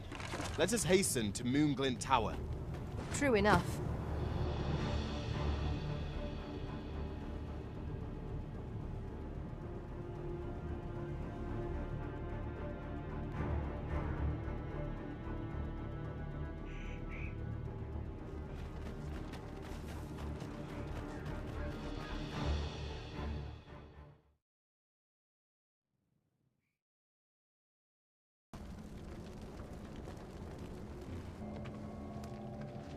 It would seem the stone puppet has stopped. Have the wounded been tended to? Yes, my lord. Good. I trust you are prepared, Sovereign of Vermund. Will it really be all right? I'm not about to be charred, am I? Fear not. You are in no danger.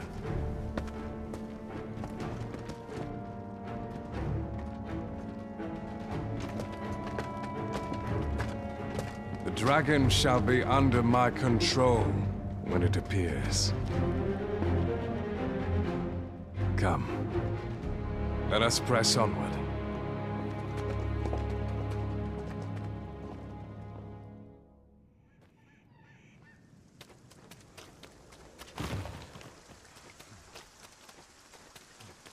I'd hasten home to be getting discipline.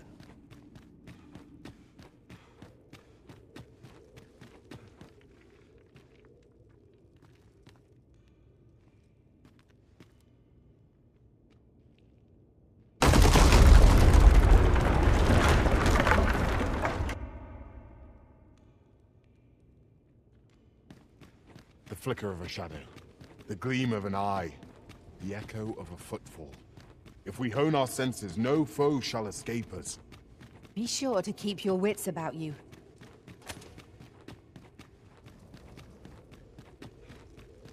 A contraption of some kind. I know not what to make of it. How shall we proceed with it? We all will be ready to respond, whatever the outcome.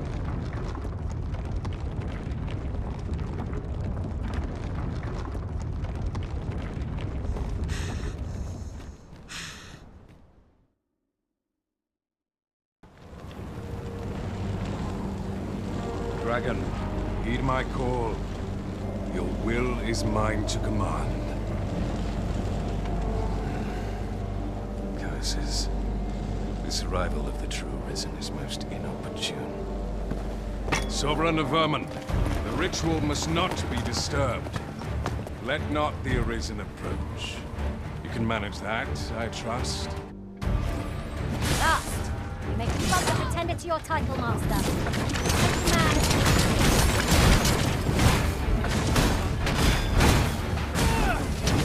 My curative magics are at your disposal.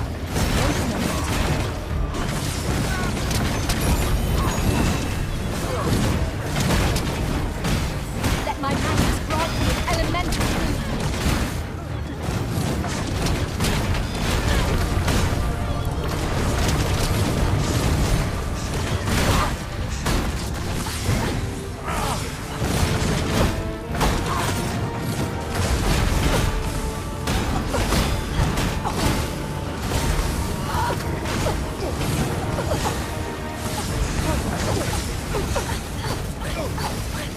I will finish this here and now.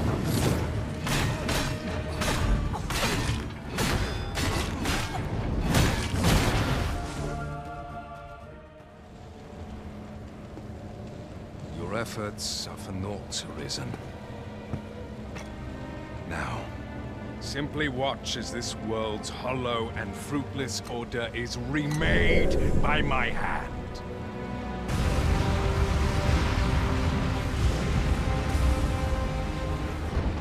The ritual is complete. The dragon comes.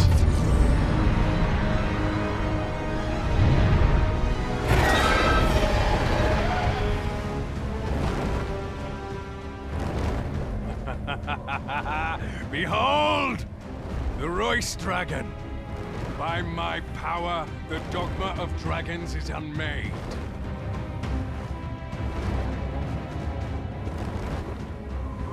You could ne'er understand, Arisen.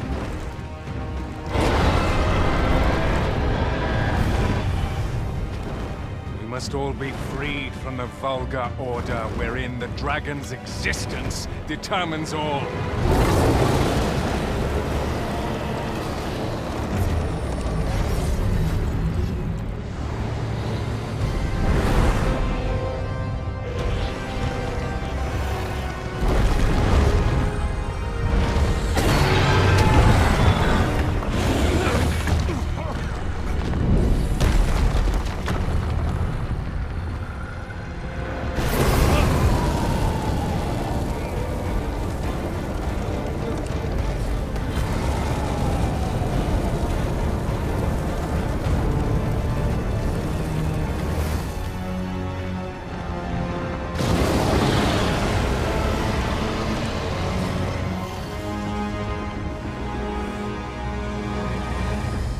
Was not enough. Cursed, Arisen. You've doomed us all to the cycle. Anew.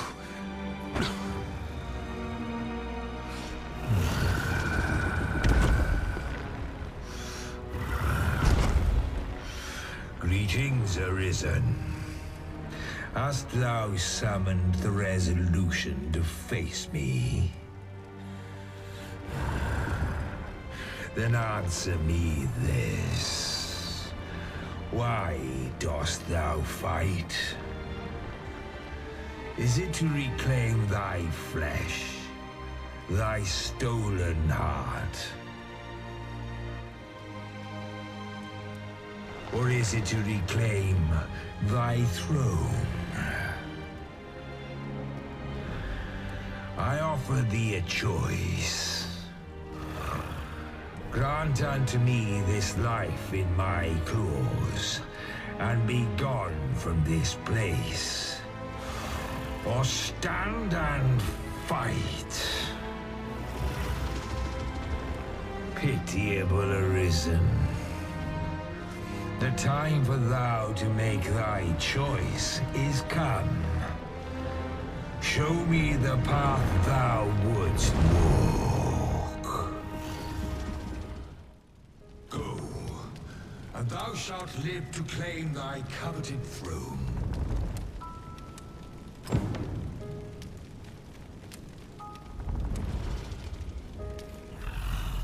Fight and thy life is forfeit.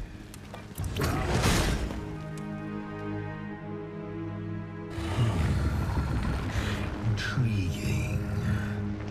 This then is thy will.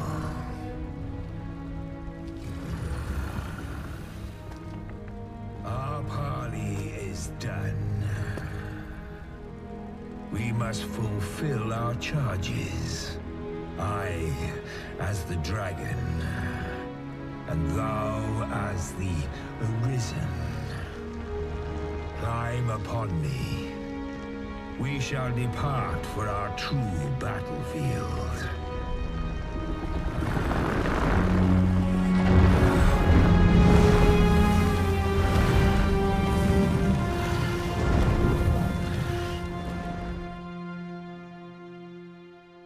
Thou wishest to dismantle the world's will, just as I do.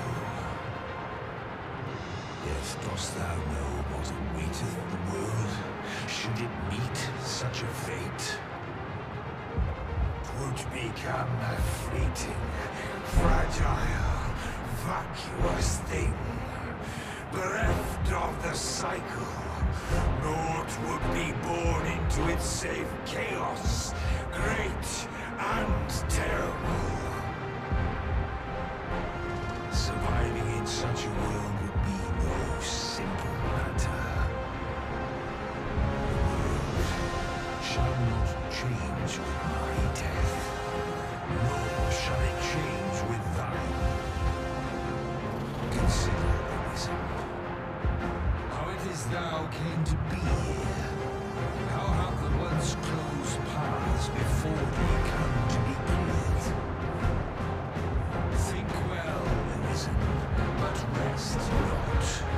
I will know thine answer through the strength of thy will. Thou shalt cut a swathe through the false benevolence enshrouding this world. Arisen, pitiable soul tossed by the winds of fate. Wilt thou slay me, or be slain? I know not how this story endeth. For the outcome was determined in a time before reckoning. And yet, Arisen, born of a hapless fate there is may be. Perchance, 'tis thy will, and thine alone, that couldst contest the great will of this world.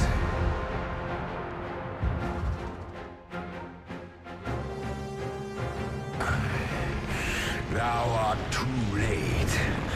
The hour is upon us. We must decide a victor, and in so doing, form a link in the chain that bindeth this wheel. Tell me, Arisen, what is thy desire? Is it to slay the dragon, thereby living darkness? Or dost thou merely seek conflict with another foe?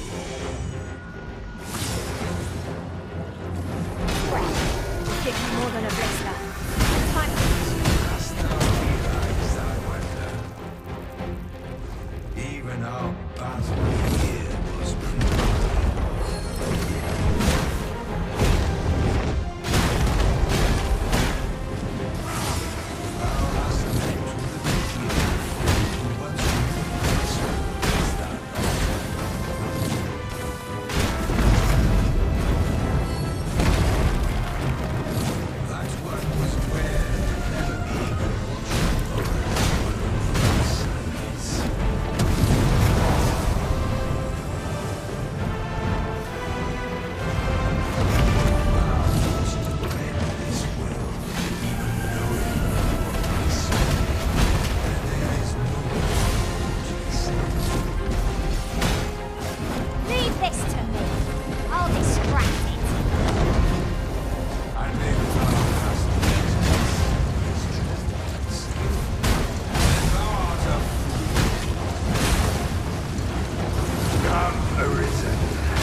arisen. By will alone doth the world form a ring, an unending cycle. All is preordained, even my death at thine hands. Yet perhaps thy will is great enough to put an end to it.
Why do you pursue me, Arisen?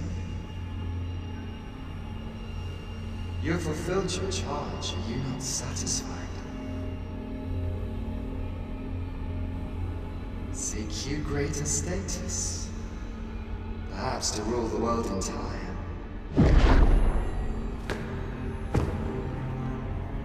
Tis power you desire, you need merely spy out the path.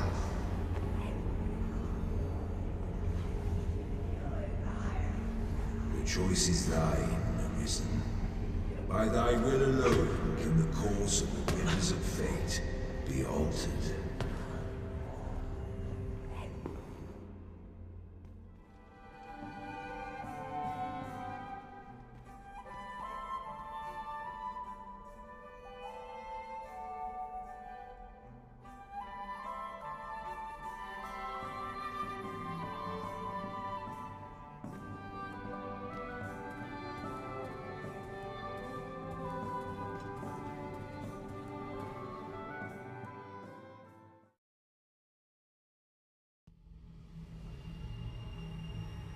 You would still resist your fate. Understand you the folly of such a decision. Even the beating of your reclaimed heart was born of the great will of this world.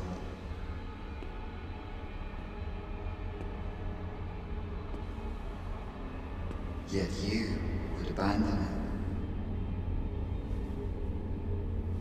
it. Everything in this world, all that you have come to know as reality, is the creation of the Great Will. Should that will be lost, no mortal being could survive.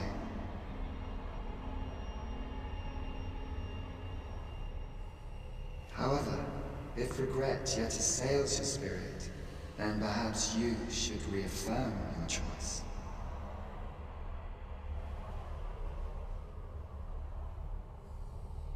Witness with your own eyes, or through the eyes of another, the fate of this world.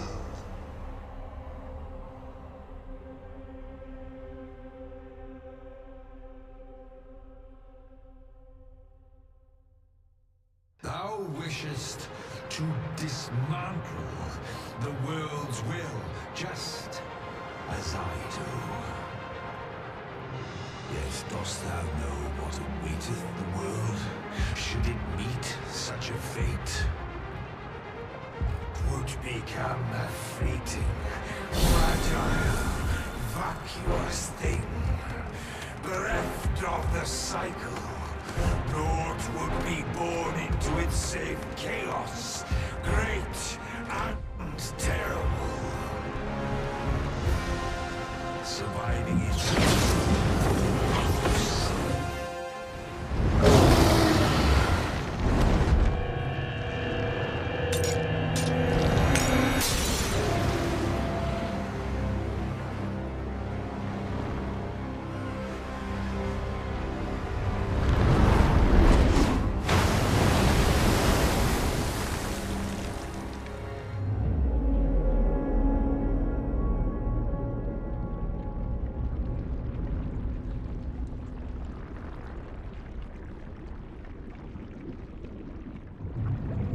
No, stay away. Pray. Turn back. Leave now, while you can.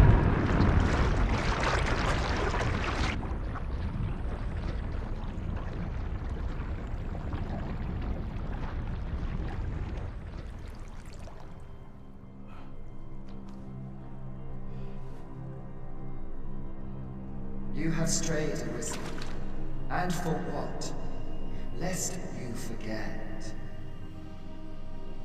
You have a world where you belong. There, you are to fell the great evil in your path and rule the people as their sovereign. For that is who you are. And it is my wish that you should live out that life of purpose. The time has come for you to return. Go. My children shall see you there safely. Let us go home. Together. To a world under your rightful rule. To a world all your own.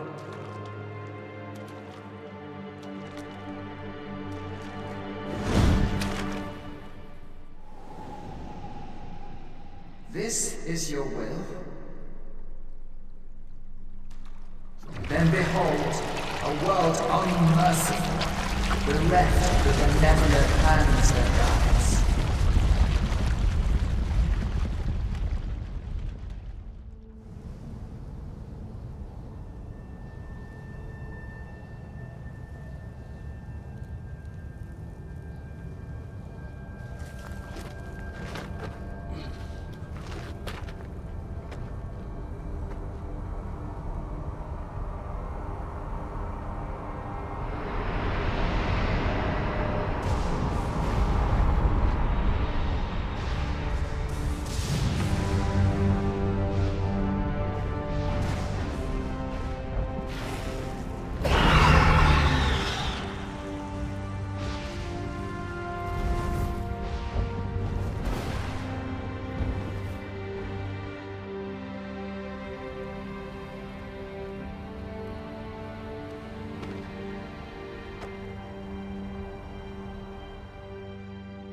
You find it strange. But this is your world. The world to which you longed to return. Alas, if only you had chosen to become sovereign. At the end of your travails, you could have ruled over these lands in perpetual peace. Yet that world of limitless possibilities has ended. You stand now upon its remains, the vestiges of a world that could have been so much more. Innumerable wills have served to deliver this world from extinction time and time again.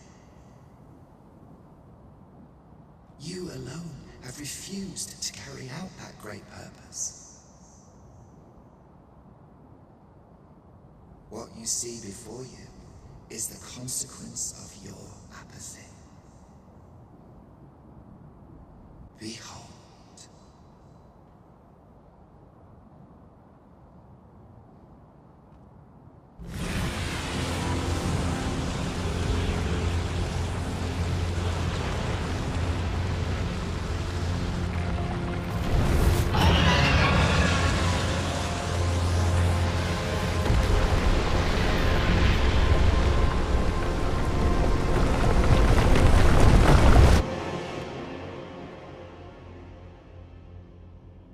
Will all come to an end. As it has failed to be chosen, and as 'twill ne'er be read, this world will soon cease to exist. In the blink of an eye, the sickle of oblivion will reap aught that you have known. I would advise you not to waste these last moments. Explore the remnants of this world while you can. Perhaps, in doing so, you shall come to see the truth. And know the wretchedness of a world unworthy of being chronicled. How shall you fare, I wonder? Will you endure in this world, abandoned and unprotected?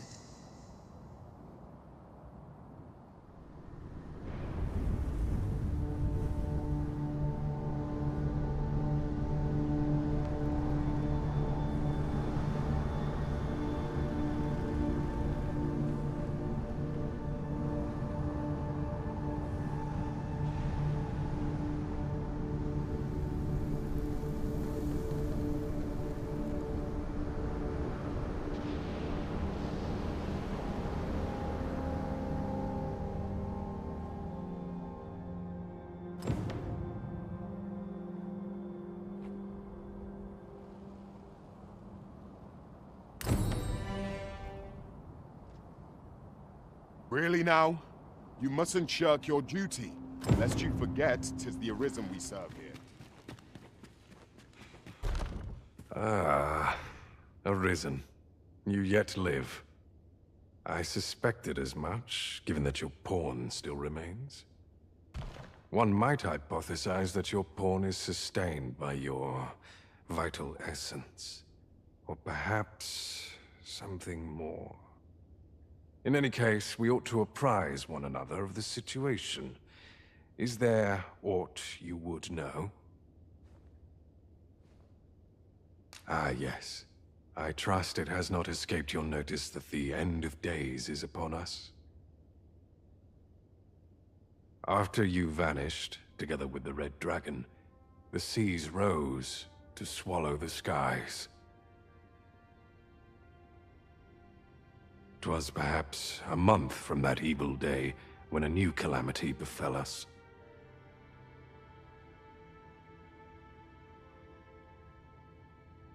A host of dragons descended from the skies and fell upon the land with fang and claw. Luz the Oracle called upon me ere you arrived.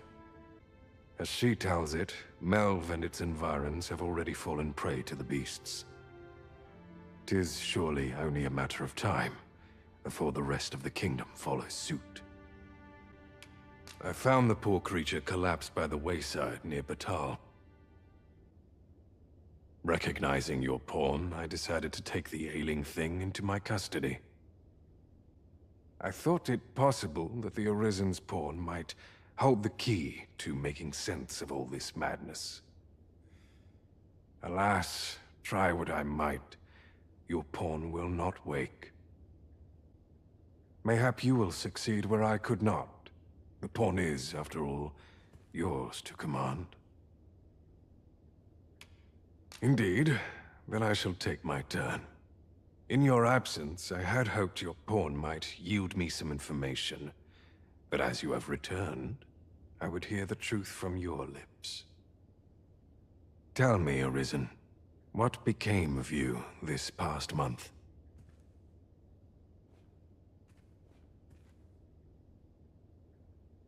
So, following your plunge into the sea on the dragon's back, some mysterious presence reached out to you.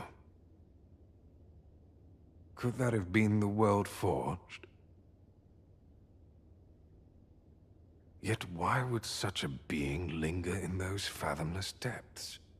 I can only speculate. And speculate I shall. This ought to prove a fruitful avenue of investigation. For that, I thank you. Now, if you can find a way to end this interminable slumber, your pawn is, of course, free to rejoin you. Oh, Master. How long I've slept. Far too long, it seems. But worry not. Now that I am awake, I shall follow wherever you lead. Your diligence has borne fruit at last. There's no discipline that steadfast devotion cannot teach.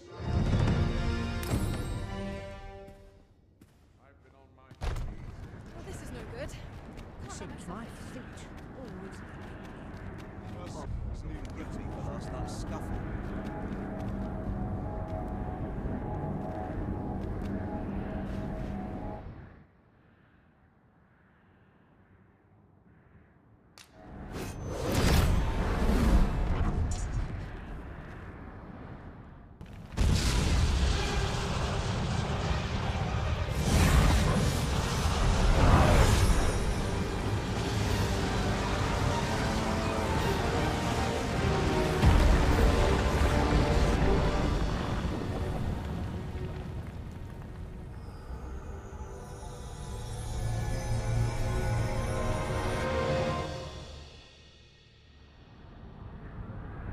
You saw the sky fall, I trust. I doubt you could have missed it. And wherever the sky falls, a dragon soon appears to lay waste to the land. Or so I had assumed, after what befell Melv. Yet aught here appears to be different. Has our ruin been forestalled, or merely postponed? I must examine that creature. It may well be the key to unraveling the origins of this cataclysm. The direct path through the gap in those rocks is obstructed. We shall have...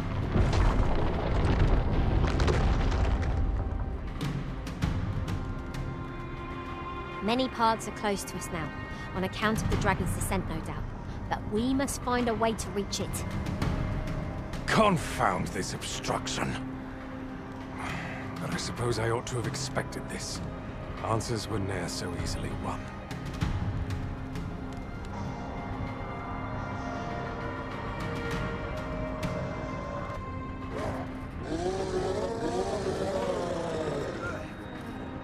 Monsters! Summoned by...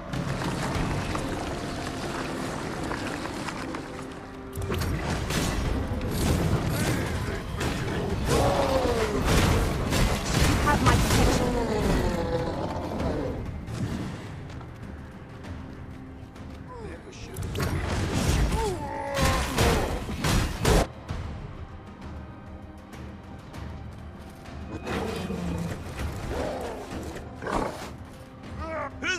You got them right where you want them.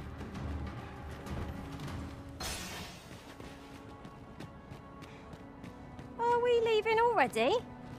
No longer do I feel the probing gaze of the Watching One. Is this your doing, newest of the Arisen? I am he who brought the dragon low, and o'er its bones raised the proud kingdom of vermin. Despite the magnitude of my feat, I was dissatisfied and sought e'er greater heights, till at last I ruled the world entire. Thus did I come to know of the Watching One, the being by whose many eyes and ears no one or thing in this world goes unobserved. As to the purpose with which they watch, I know not. Yet I did divine one thing. This world has lain neath the watching one's unwavering gaze ere the dawn of its history. I despaired at this discovery, for if all is but a stage, did that not render my hard-won glories, my throne astride the world, mere spectacles for the all-seeing eye to watch? Aye, 'twas all a farce, and I, the fool, exulting in my wooden crown. Do you understand, newest of the Arisen? This is why I sought to fell the Watching One. Alas, though I cut down all who seemed false, be they man or woman, human or beastman, young or old, I did not succeed. Indeed, my efforts led only to my own ruin.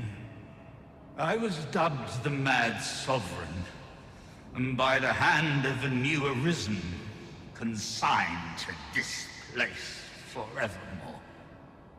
Yet, I can only assume that you have achieved what I could not. How else to explain the changes I sense in the world? Ah, what bitter gall that I cannot witness the outcome for myself. Falter not, newest of the Arisen, for your path is just, and fading spirit though I am, I may yet summon those who can be of aid to you. I see you have returned, Arisen One. The Mad Sovereign has called, and so we answer. If you would save the people of this world from ruin, lead them here. For this place may chance to escape the coming destruction. Making this a place of refuge is a splendid idea. It is safe, and apt to become quite cheerful once... We too once bore the mantle of Arisen, though no longer. As we walked our respective paths, each of us lost the incomparable strength of will that made us Arisen. One in despair of the dragon's boundless might, one in pursuit of vengeance's cold comfort, and one for fear of what fate held in store. Yet you bear it still, Arisen One. Hold fast to your strength of will, for it shall doubtless lend you the strength you will need to spare this world its end. Since times of eld, dragon blood has been used to refine all manner of equipment. I myself learned the art by deciphering ancient texts. Remember, draconic blood flows through the veins of lesser drakes as well. Then I bid ye farewell. The Mad Sovereign's power yet girds this place. It could prove the last bastion of hope for the people of this world. Alas, 'twill not hold forever. The coming destruction can only truly be forestalled if 'tis sundered at its heart.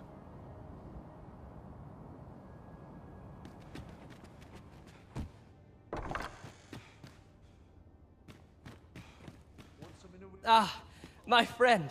Full glad am I to see you safe. All the more so in these calamitous times. If you have come on pressing matters, might I ask you to first bring them to Captain Brant? I have come to depend upon his counsel, truth be told.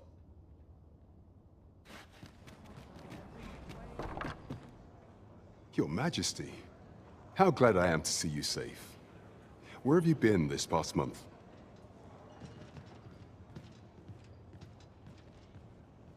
The end of the world?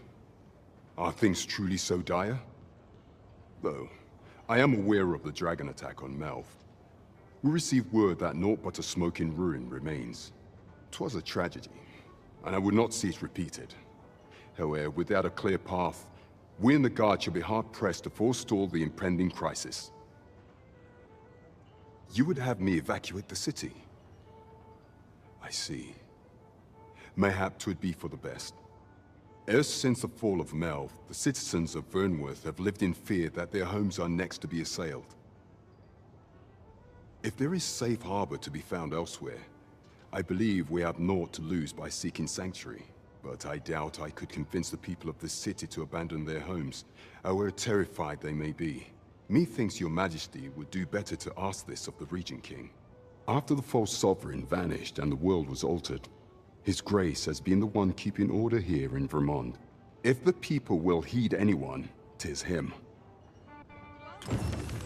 Maintaining order in Vermont must be quite a burden upon the young Regentkin. Let us aid him however we may. 'Tis easily done.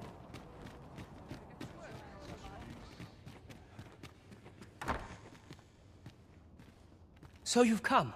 I'm glad to see you. Captain Brandt has already apprised me of your proposal, a full-scale evacuation of the citizenry. Truth be told, I had reached the same conclusion. So long as we cower within these walls, we must live in fear of going the way of Melv. My ministers have approved the plans, and I have petitioned the encampment survivors and the Thieves' Guild for aid. The only remaining obstacle is my mother. She has set herself stubbornly against any such flight. I have tried to make her see reason, but of late she has taken to shutting herself in her chambers. However, I cannot bring myself to leave my own mother behind. If I cannot convince her, I mean to remain here and share in her fate. Now, there are a few matters I must attend to before we can evacuate, and I would fain welcome your assistance. We will require several ox carts to carry the sick and aged out of the city. Might I prevail upon you to petition the merchant at the ox cart station in the west of the city for their use? You may assure him that the Royal Treasury will foot any and all expenses. Queen Regent Disa hardly leaves her chambers, and all her meals come back scarcely touched. Between you and me, I fear for her health. Have you come to claim my life, Arisen? Well, but I shall go to the grave with a smile on my lips, for I have no regrets. All I did for my darling son. So do as you will. I have no intention of begging for mercy.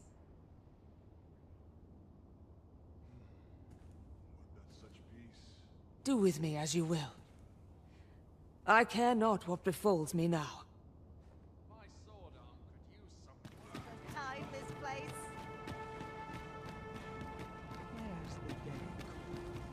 Begone with you, ruffian.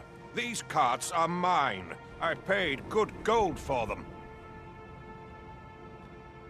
And if you think I'll surrender a single one, you'd best think again. I require the use of all of them to transport my wealth to safety.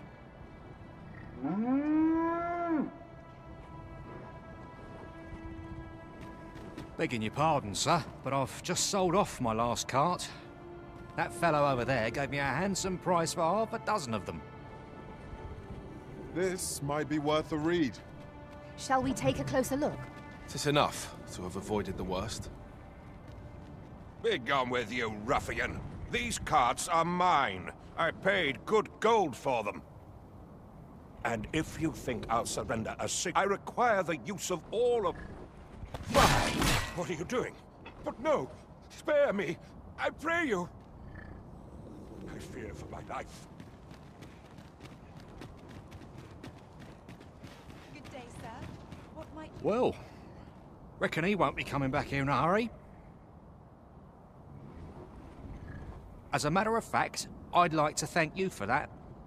It didn't sit right, see? Having my wares claimed by some puffed-up minister trying to save his own skin. Anyhow, as long as I've got my gold, who takes the carts is no concern of mine. And if that craven comes crawling back, I'll tell him bandits took them.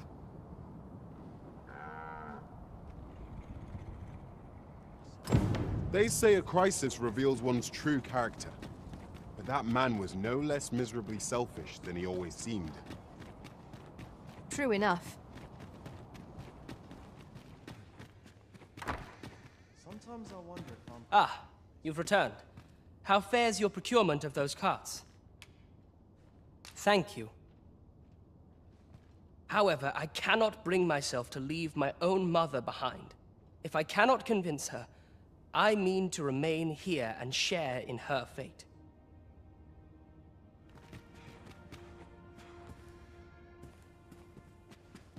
I fear you loathe me. What are you doing? Unhand me at once! Guards! Help me!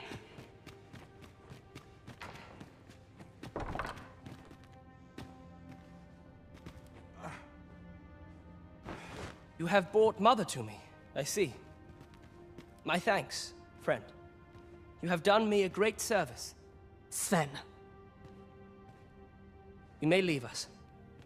Now that we can speak without a door twixt us, I am confident that I can persuade her. Mother, I beg you, join the evacuation. You need not fall with this city. I would not see you take your crimes wholly on your own shoulders. That weight is as much mine to bear as 'tis yours. My son, you truly would make a fine and goodly ruler. Your kindness will save many lives. Of that I have no doubt.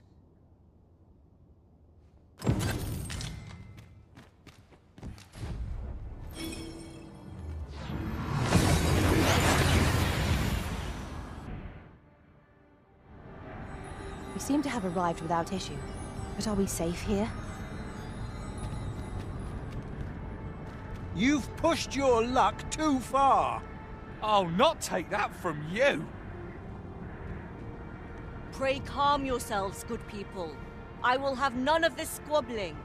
So, Manella, you don't understand. This scoundrel's the one who started it.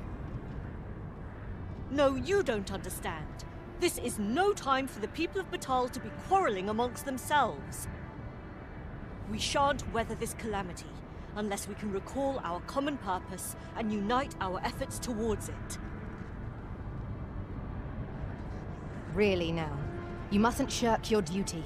Lest you forget, 'tis the Arisen we serve here. Ah, Sir Arisen.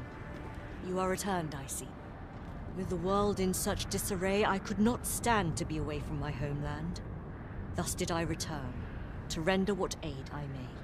I maintain order as best I can, but for every fire I extinguish, it seems 3 more are incited behind my back. But enough of my woes. What brings you here? You wish us to evacuate? Mayhap the idea merits some thought. After all, if we sit on our haunches, 'tis likely only a matter of time before we share the fate of Mel. Alas, the people of Batal are far from united in purpose at present. Should we proceed, unheeding of their divisions, I fear that our efforts would come undone ere long. With every soul at their wits' end, conflict is like to spark at the slightest provocation. As such, before we take any measures, I would have you walk amongst the people, Sir Arisen. Behold their plight with your own eyes. And should you encounter any discord, pray do aught you can to resolve the people's quarrels and assuage their fears. Such efforts will doubtless allow the evacuation to proceed all the more smoothly. As for me, my work here is far from done. Let us part ways for now, and reconvene when you have accomplished all you can. Flared tempers are understandable given the circumstances. Let us aid in mediating the quarrels arising in Backbatal. Right you are.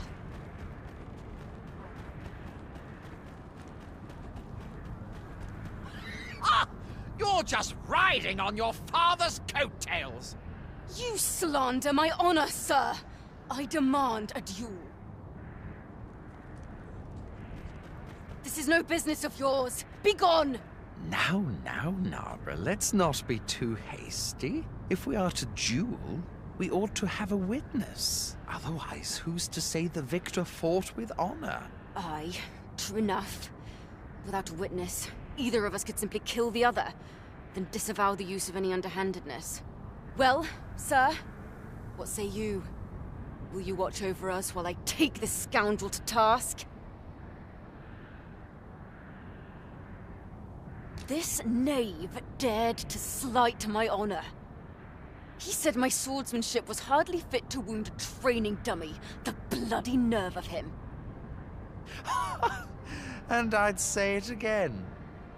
'Twas your dear father's patronage that made you a sentinel, not your own skill. You have my gratitude, sir. Let us delay no further. Come, Scario. Have at you!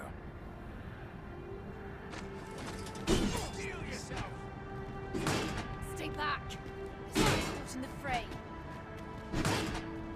You're made of stern. Have you lost your wits? Keep your distance. Keep back! I do not wish to injure you.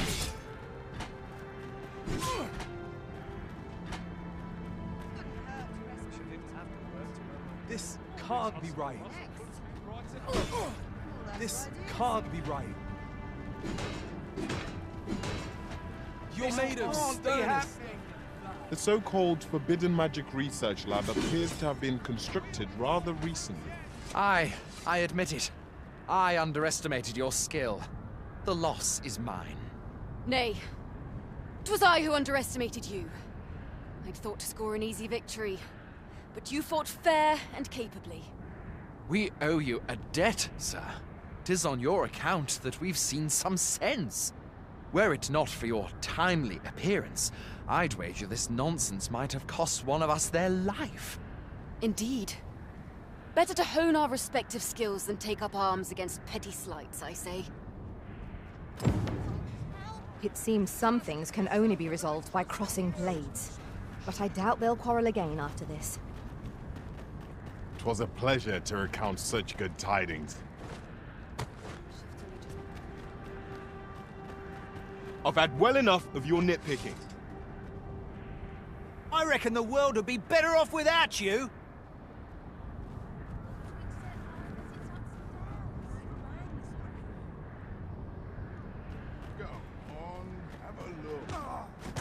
Oi! Aye! Leave off or we'll make you!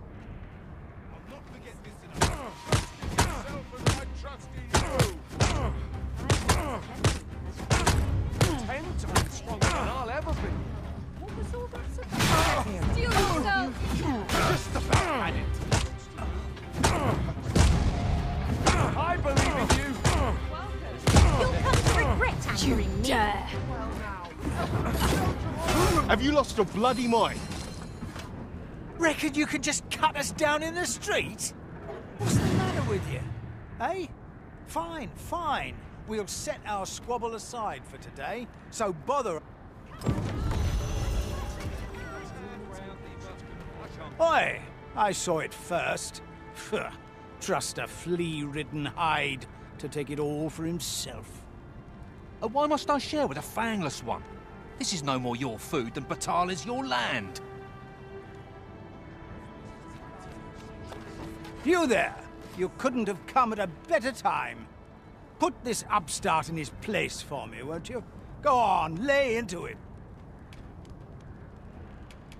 If that's what you think, why don't you mind your own business? All right, clear off.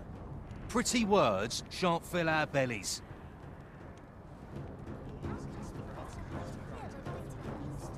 I'll not take that from you. Marriage isn't all... Aye, sir. You'll get what's coming to you. Ah, Sir Arisen. In less pressing circumstances, I would take issue with your methods, but I cannot deny your efficacy. The people of Batal are beginning to see that they must stand together if they are to survive this calamity. We shall see the fruits of your labors when the time comes to evacuate. At the very least, we need not expect too much opposition to the announcement. Pray, return to Empress Nadinia, and apprise her of your doings. I must remain here to ensure no further squabbles arise. Heavens only know how many lives you have saved this day. I hope you'll accept this humble reward for your efforts. What say we report back to Empress Nadinia? Her Majesty ought be willing to commence the evacuation now. By your leave.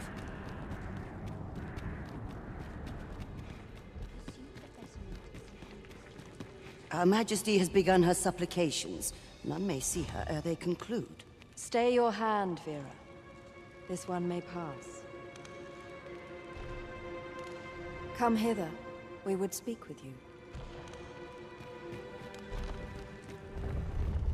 One of our ministers informs us that you have been espied in the city, resolving the people's troubles.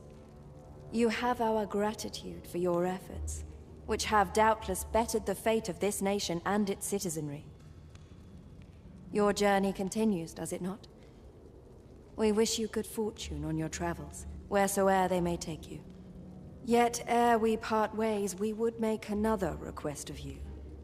It regards Lord Phaesus. Though we have implored the man to join the evacuation, he has staunchly refused to leave this land behind. We thought that he might be more inclined to heed your words, as our own have fallen on deaf ears. Would you be willing to call on him in our stead? Of course, you are free to decline if our proposal is an unwelcome one. Pray excuse the interruption, Your Majesty, but I fear time is upon us. I would see you prepared for the road ahead. Indeed. Forgive us, but we must take our leave. Does my lifelong work hold no meaning?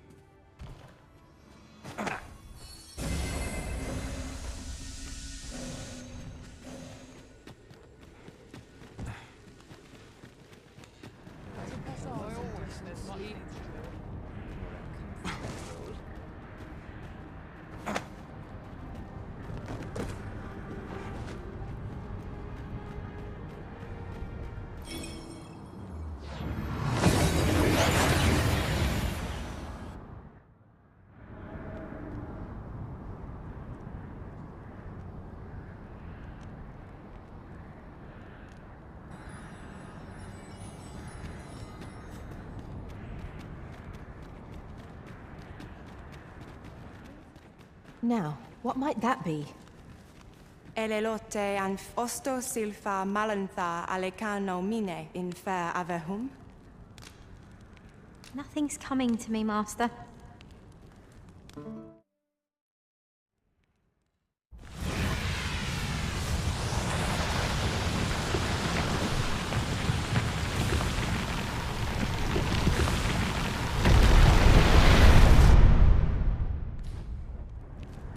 I fear for the Arbor. Yet 'twould seem, what has become of this world? Our people fear for the future. We cannot be sure we will be safe here. Yet this place is all we know. All... You think we need to evacuate? I see. And you know of a place where we might find refuge? I should gladly follow you, but I fear my father will not be so easily persuaded. Nonetheless, we can but try. Come. As Arborist, Sir Taliesin is the leader of the Elven people. Let us follow our guide, that we might speak with him. Indeed, you are correct.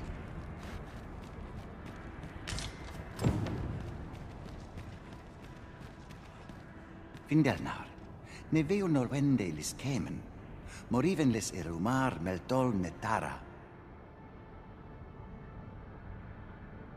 Kasinke telpi nun finaler, nun mor arda her. Karilm ilmen arkael, silfa nambawe nun kalael alame, angadur sindi. Mornambwe roth enfane ava silmines fana.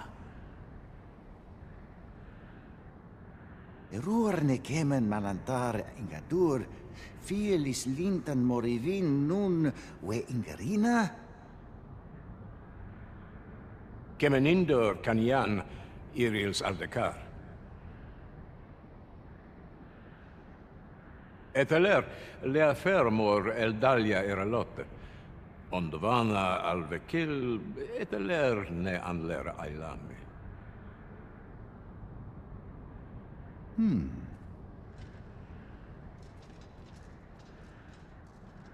I am afraid my father has closed his heart so tightly that even my words cannot reach him. If only the Arbor heart were restored to health, perhaps he might be persuaded. I cannot stand to think that the world might be lost. This must not come to pass.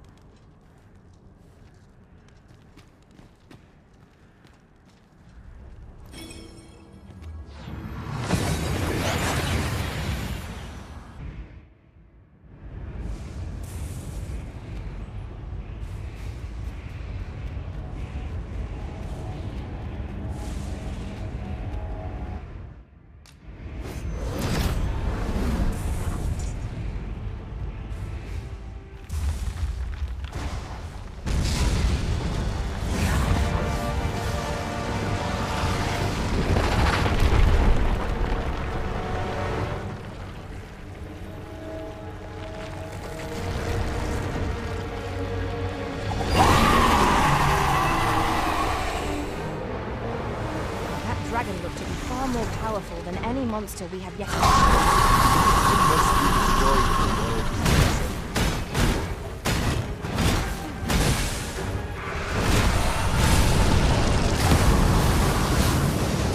Almost priority was to douse those flames.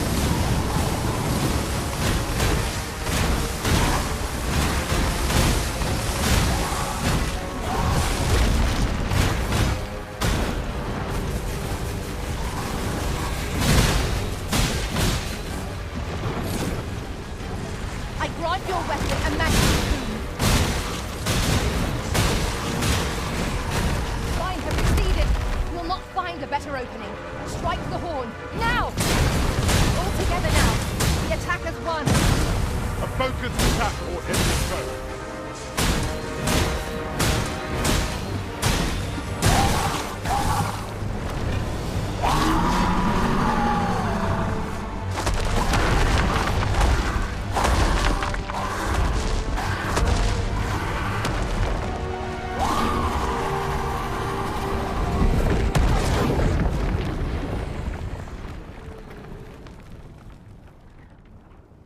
It is heartening to think that the peril has passed by our efforts, if only for a time.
worlds uncountable created, only to be snuffed out like candles by the cold breath of oblivion.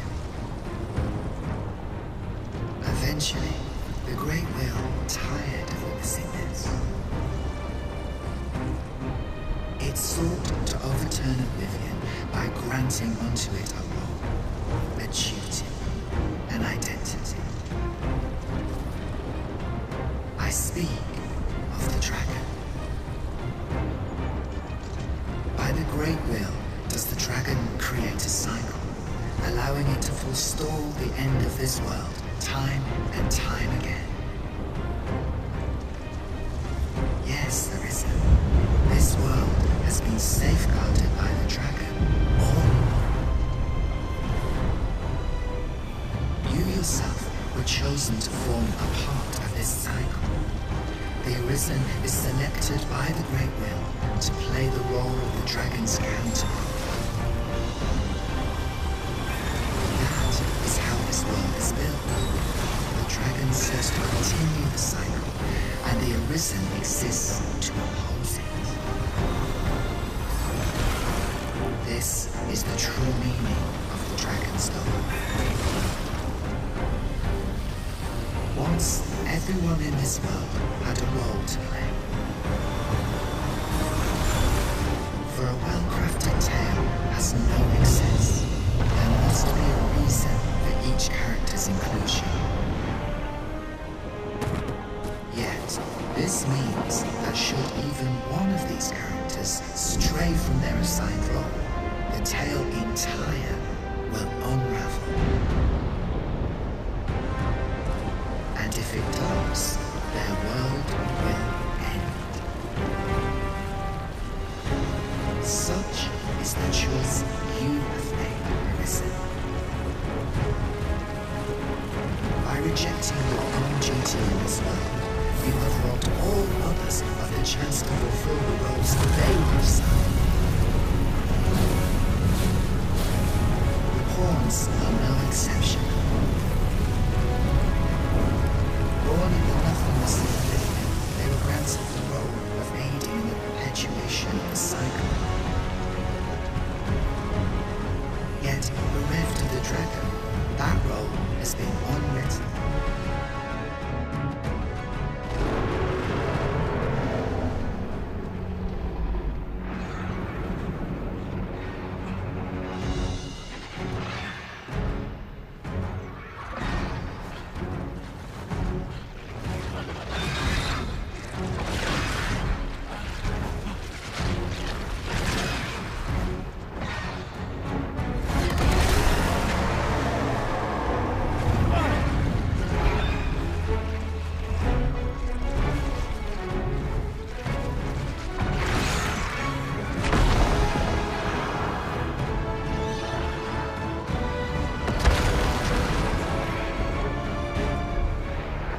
Clear to me now, Arisen.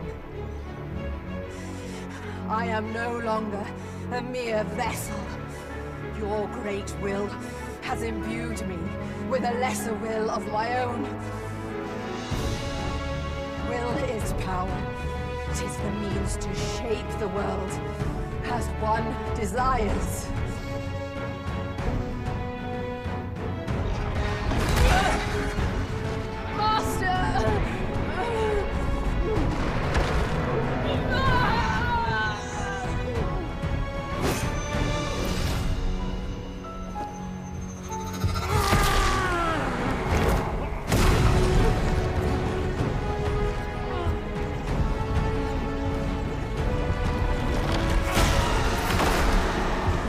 Oblivion fades. This tale's end has been unwritten. My heart, it aches.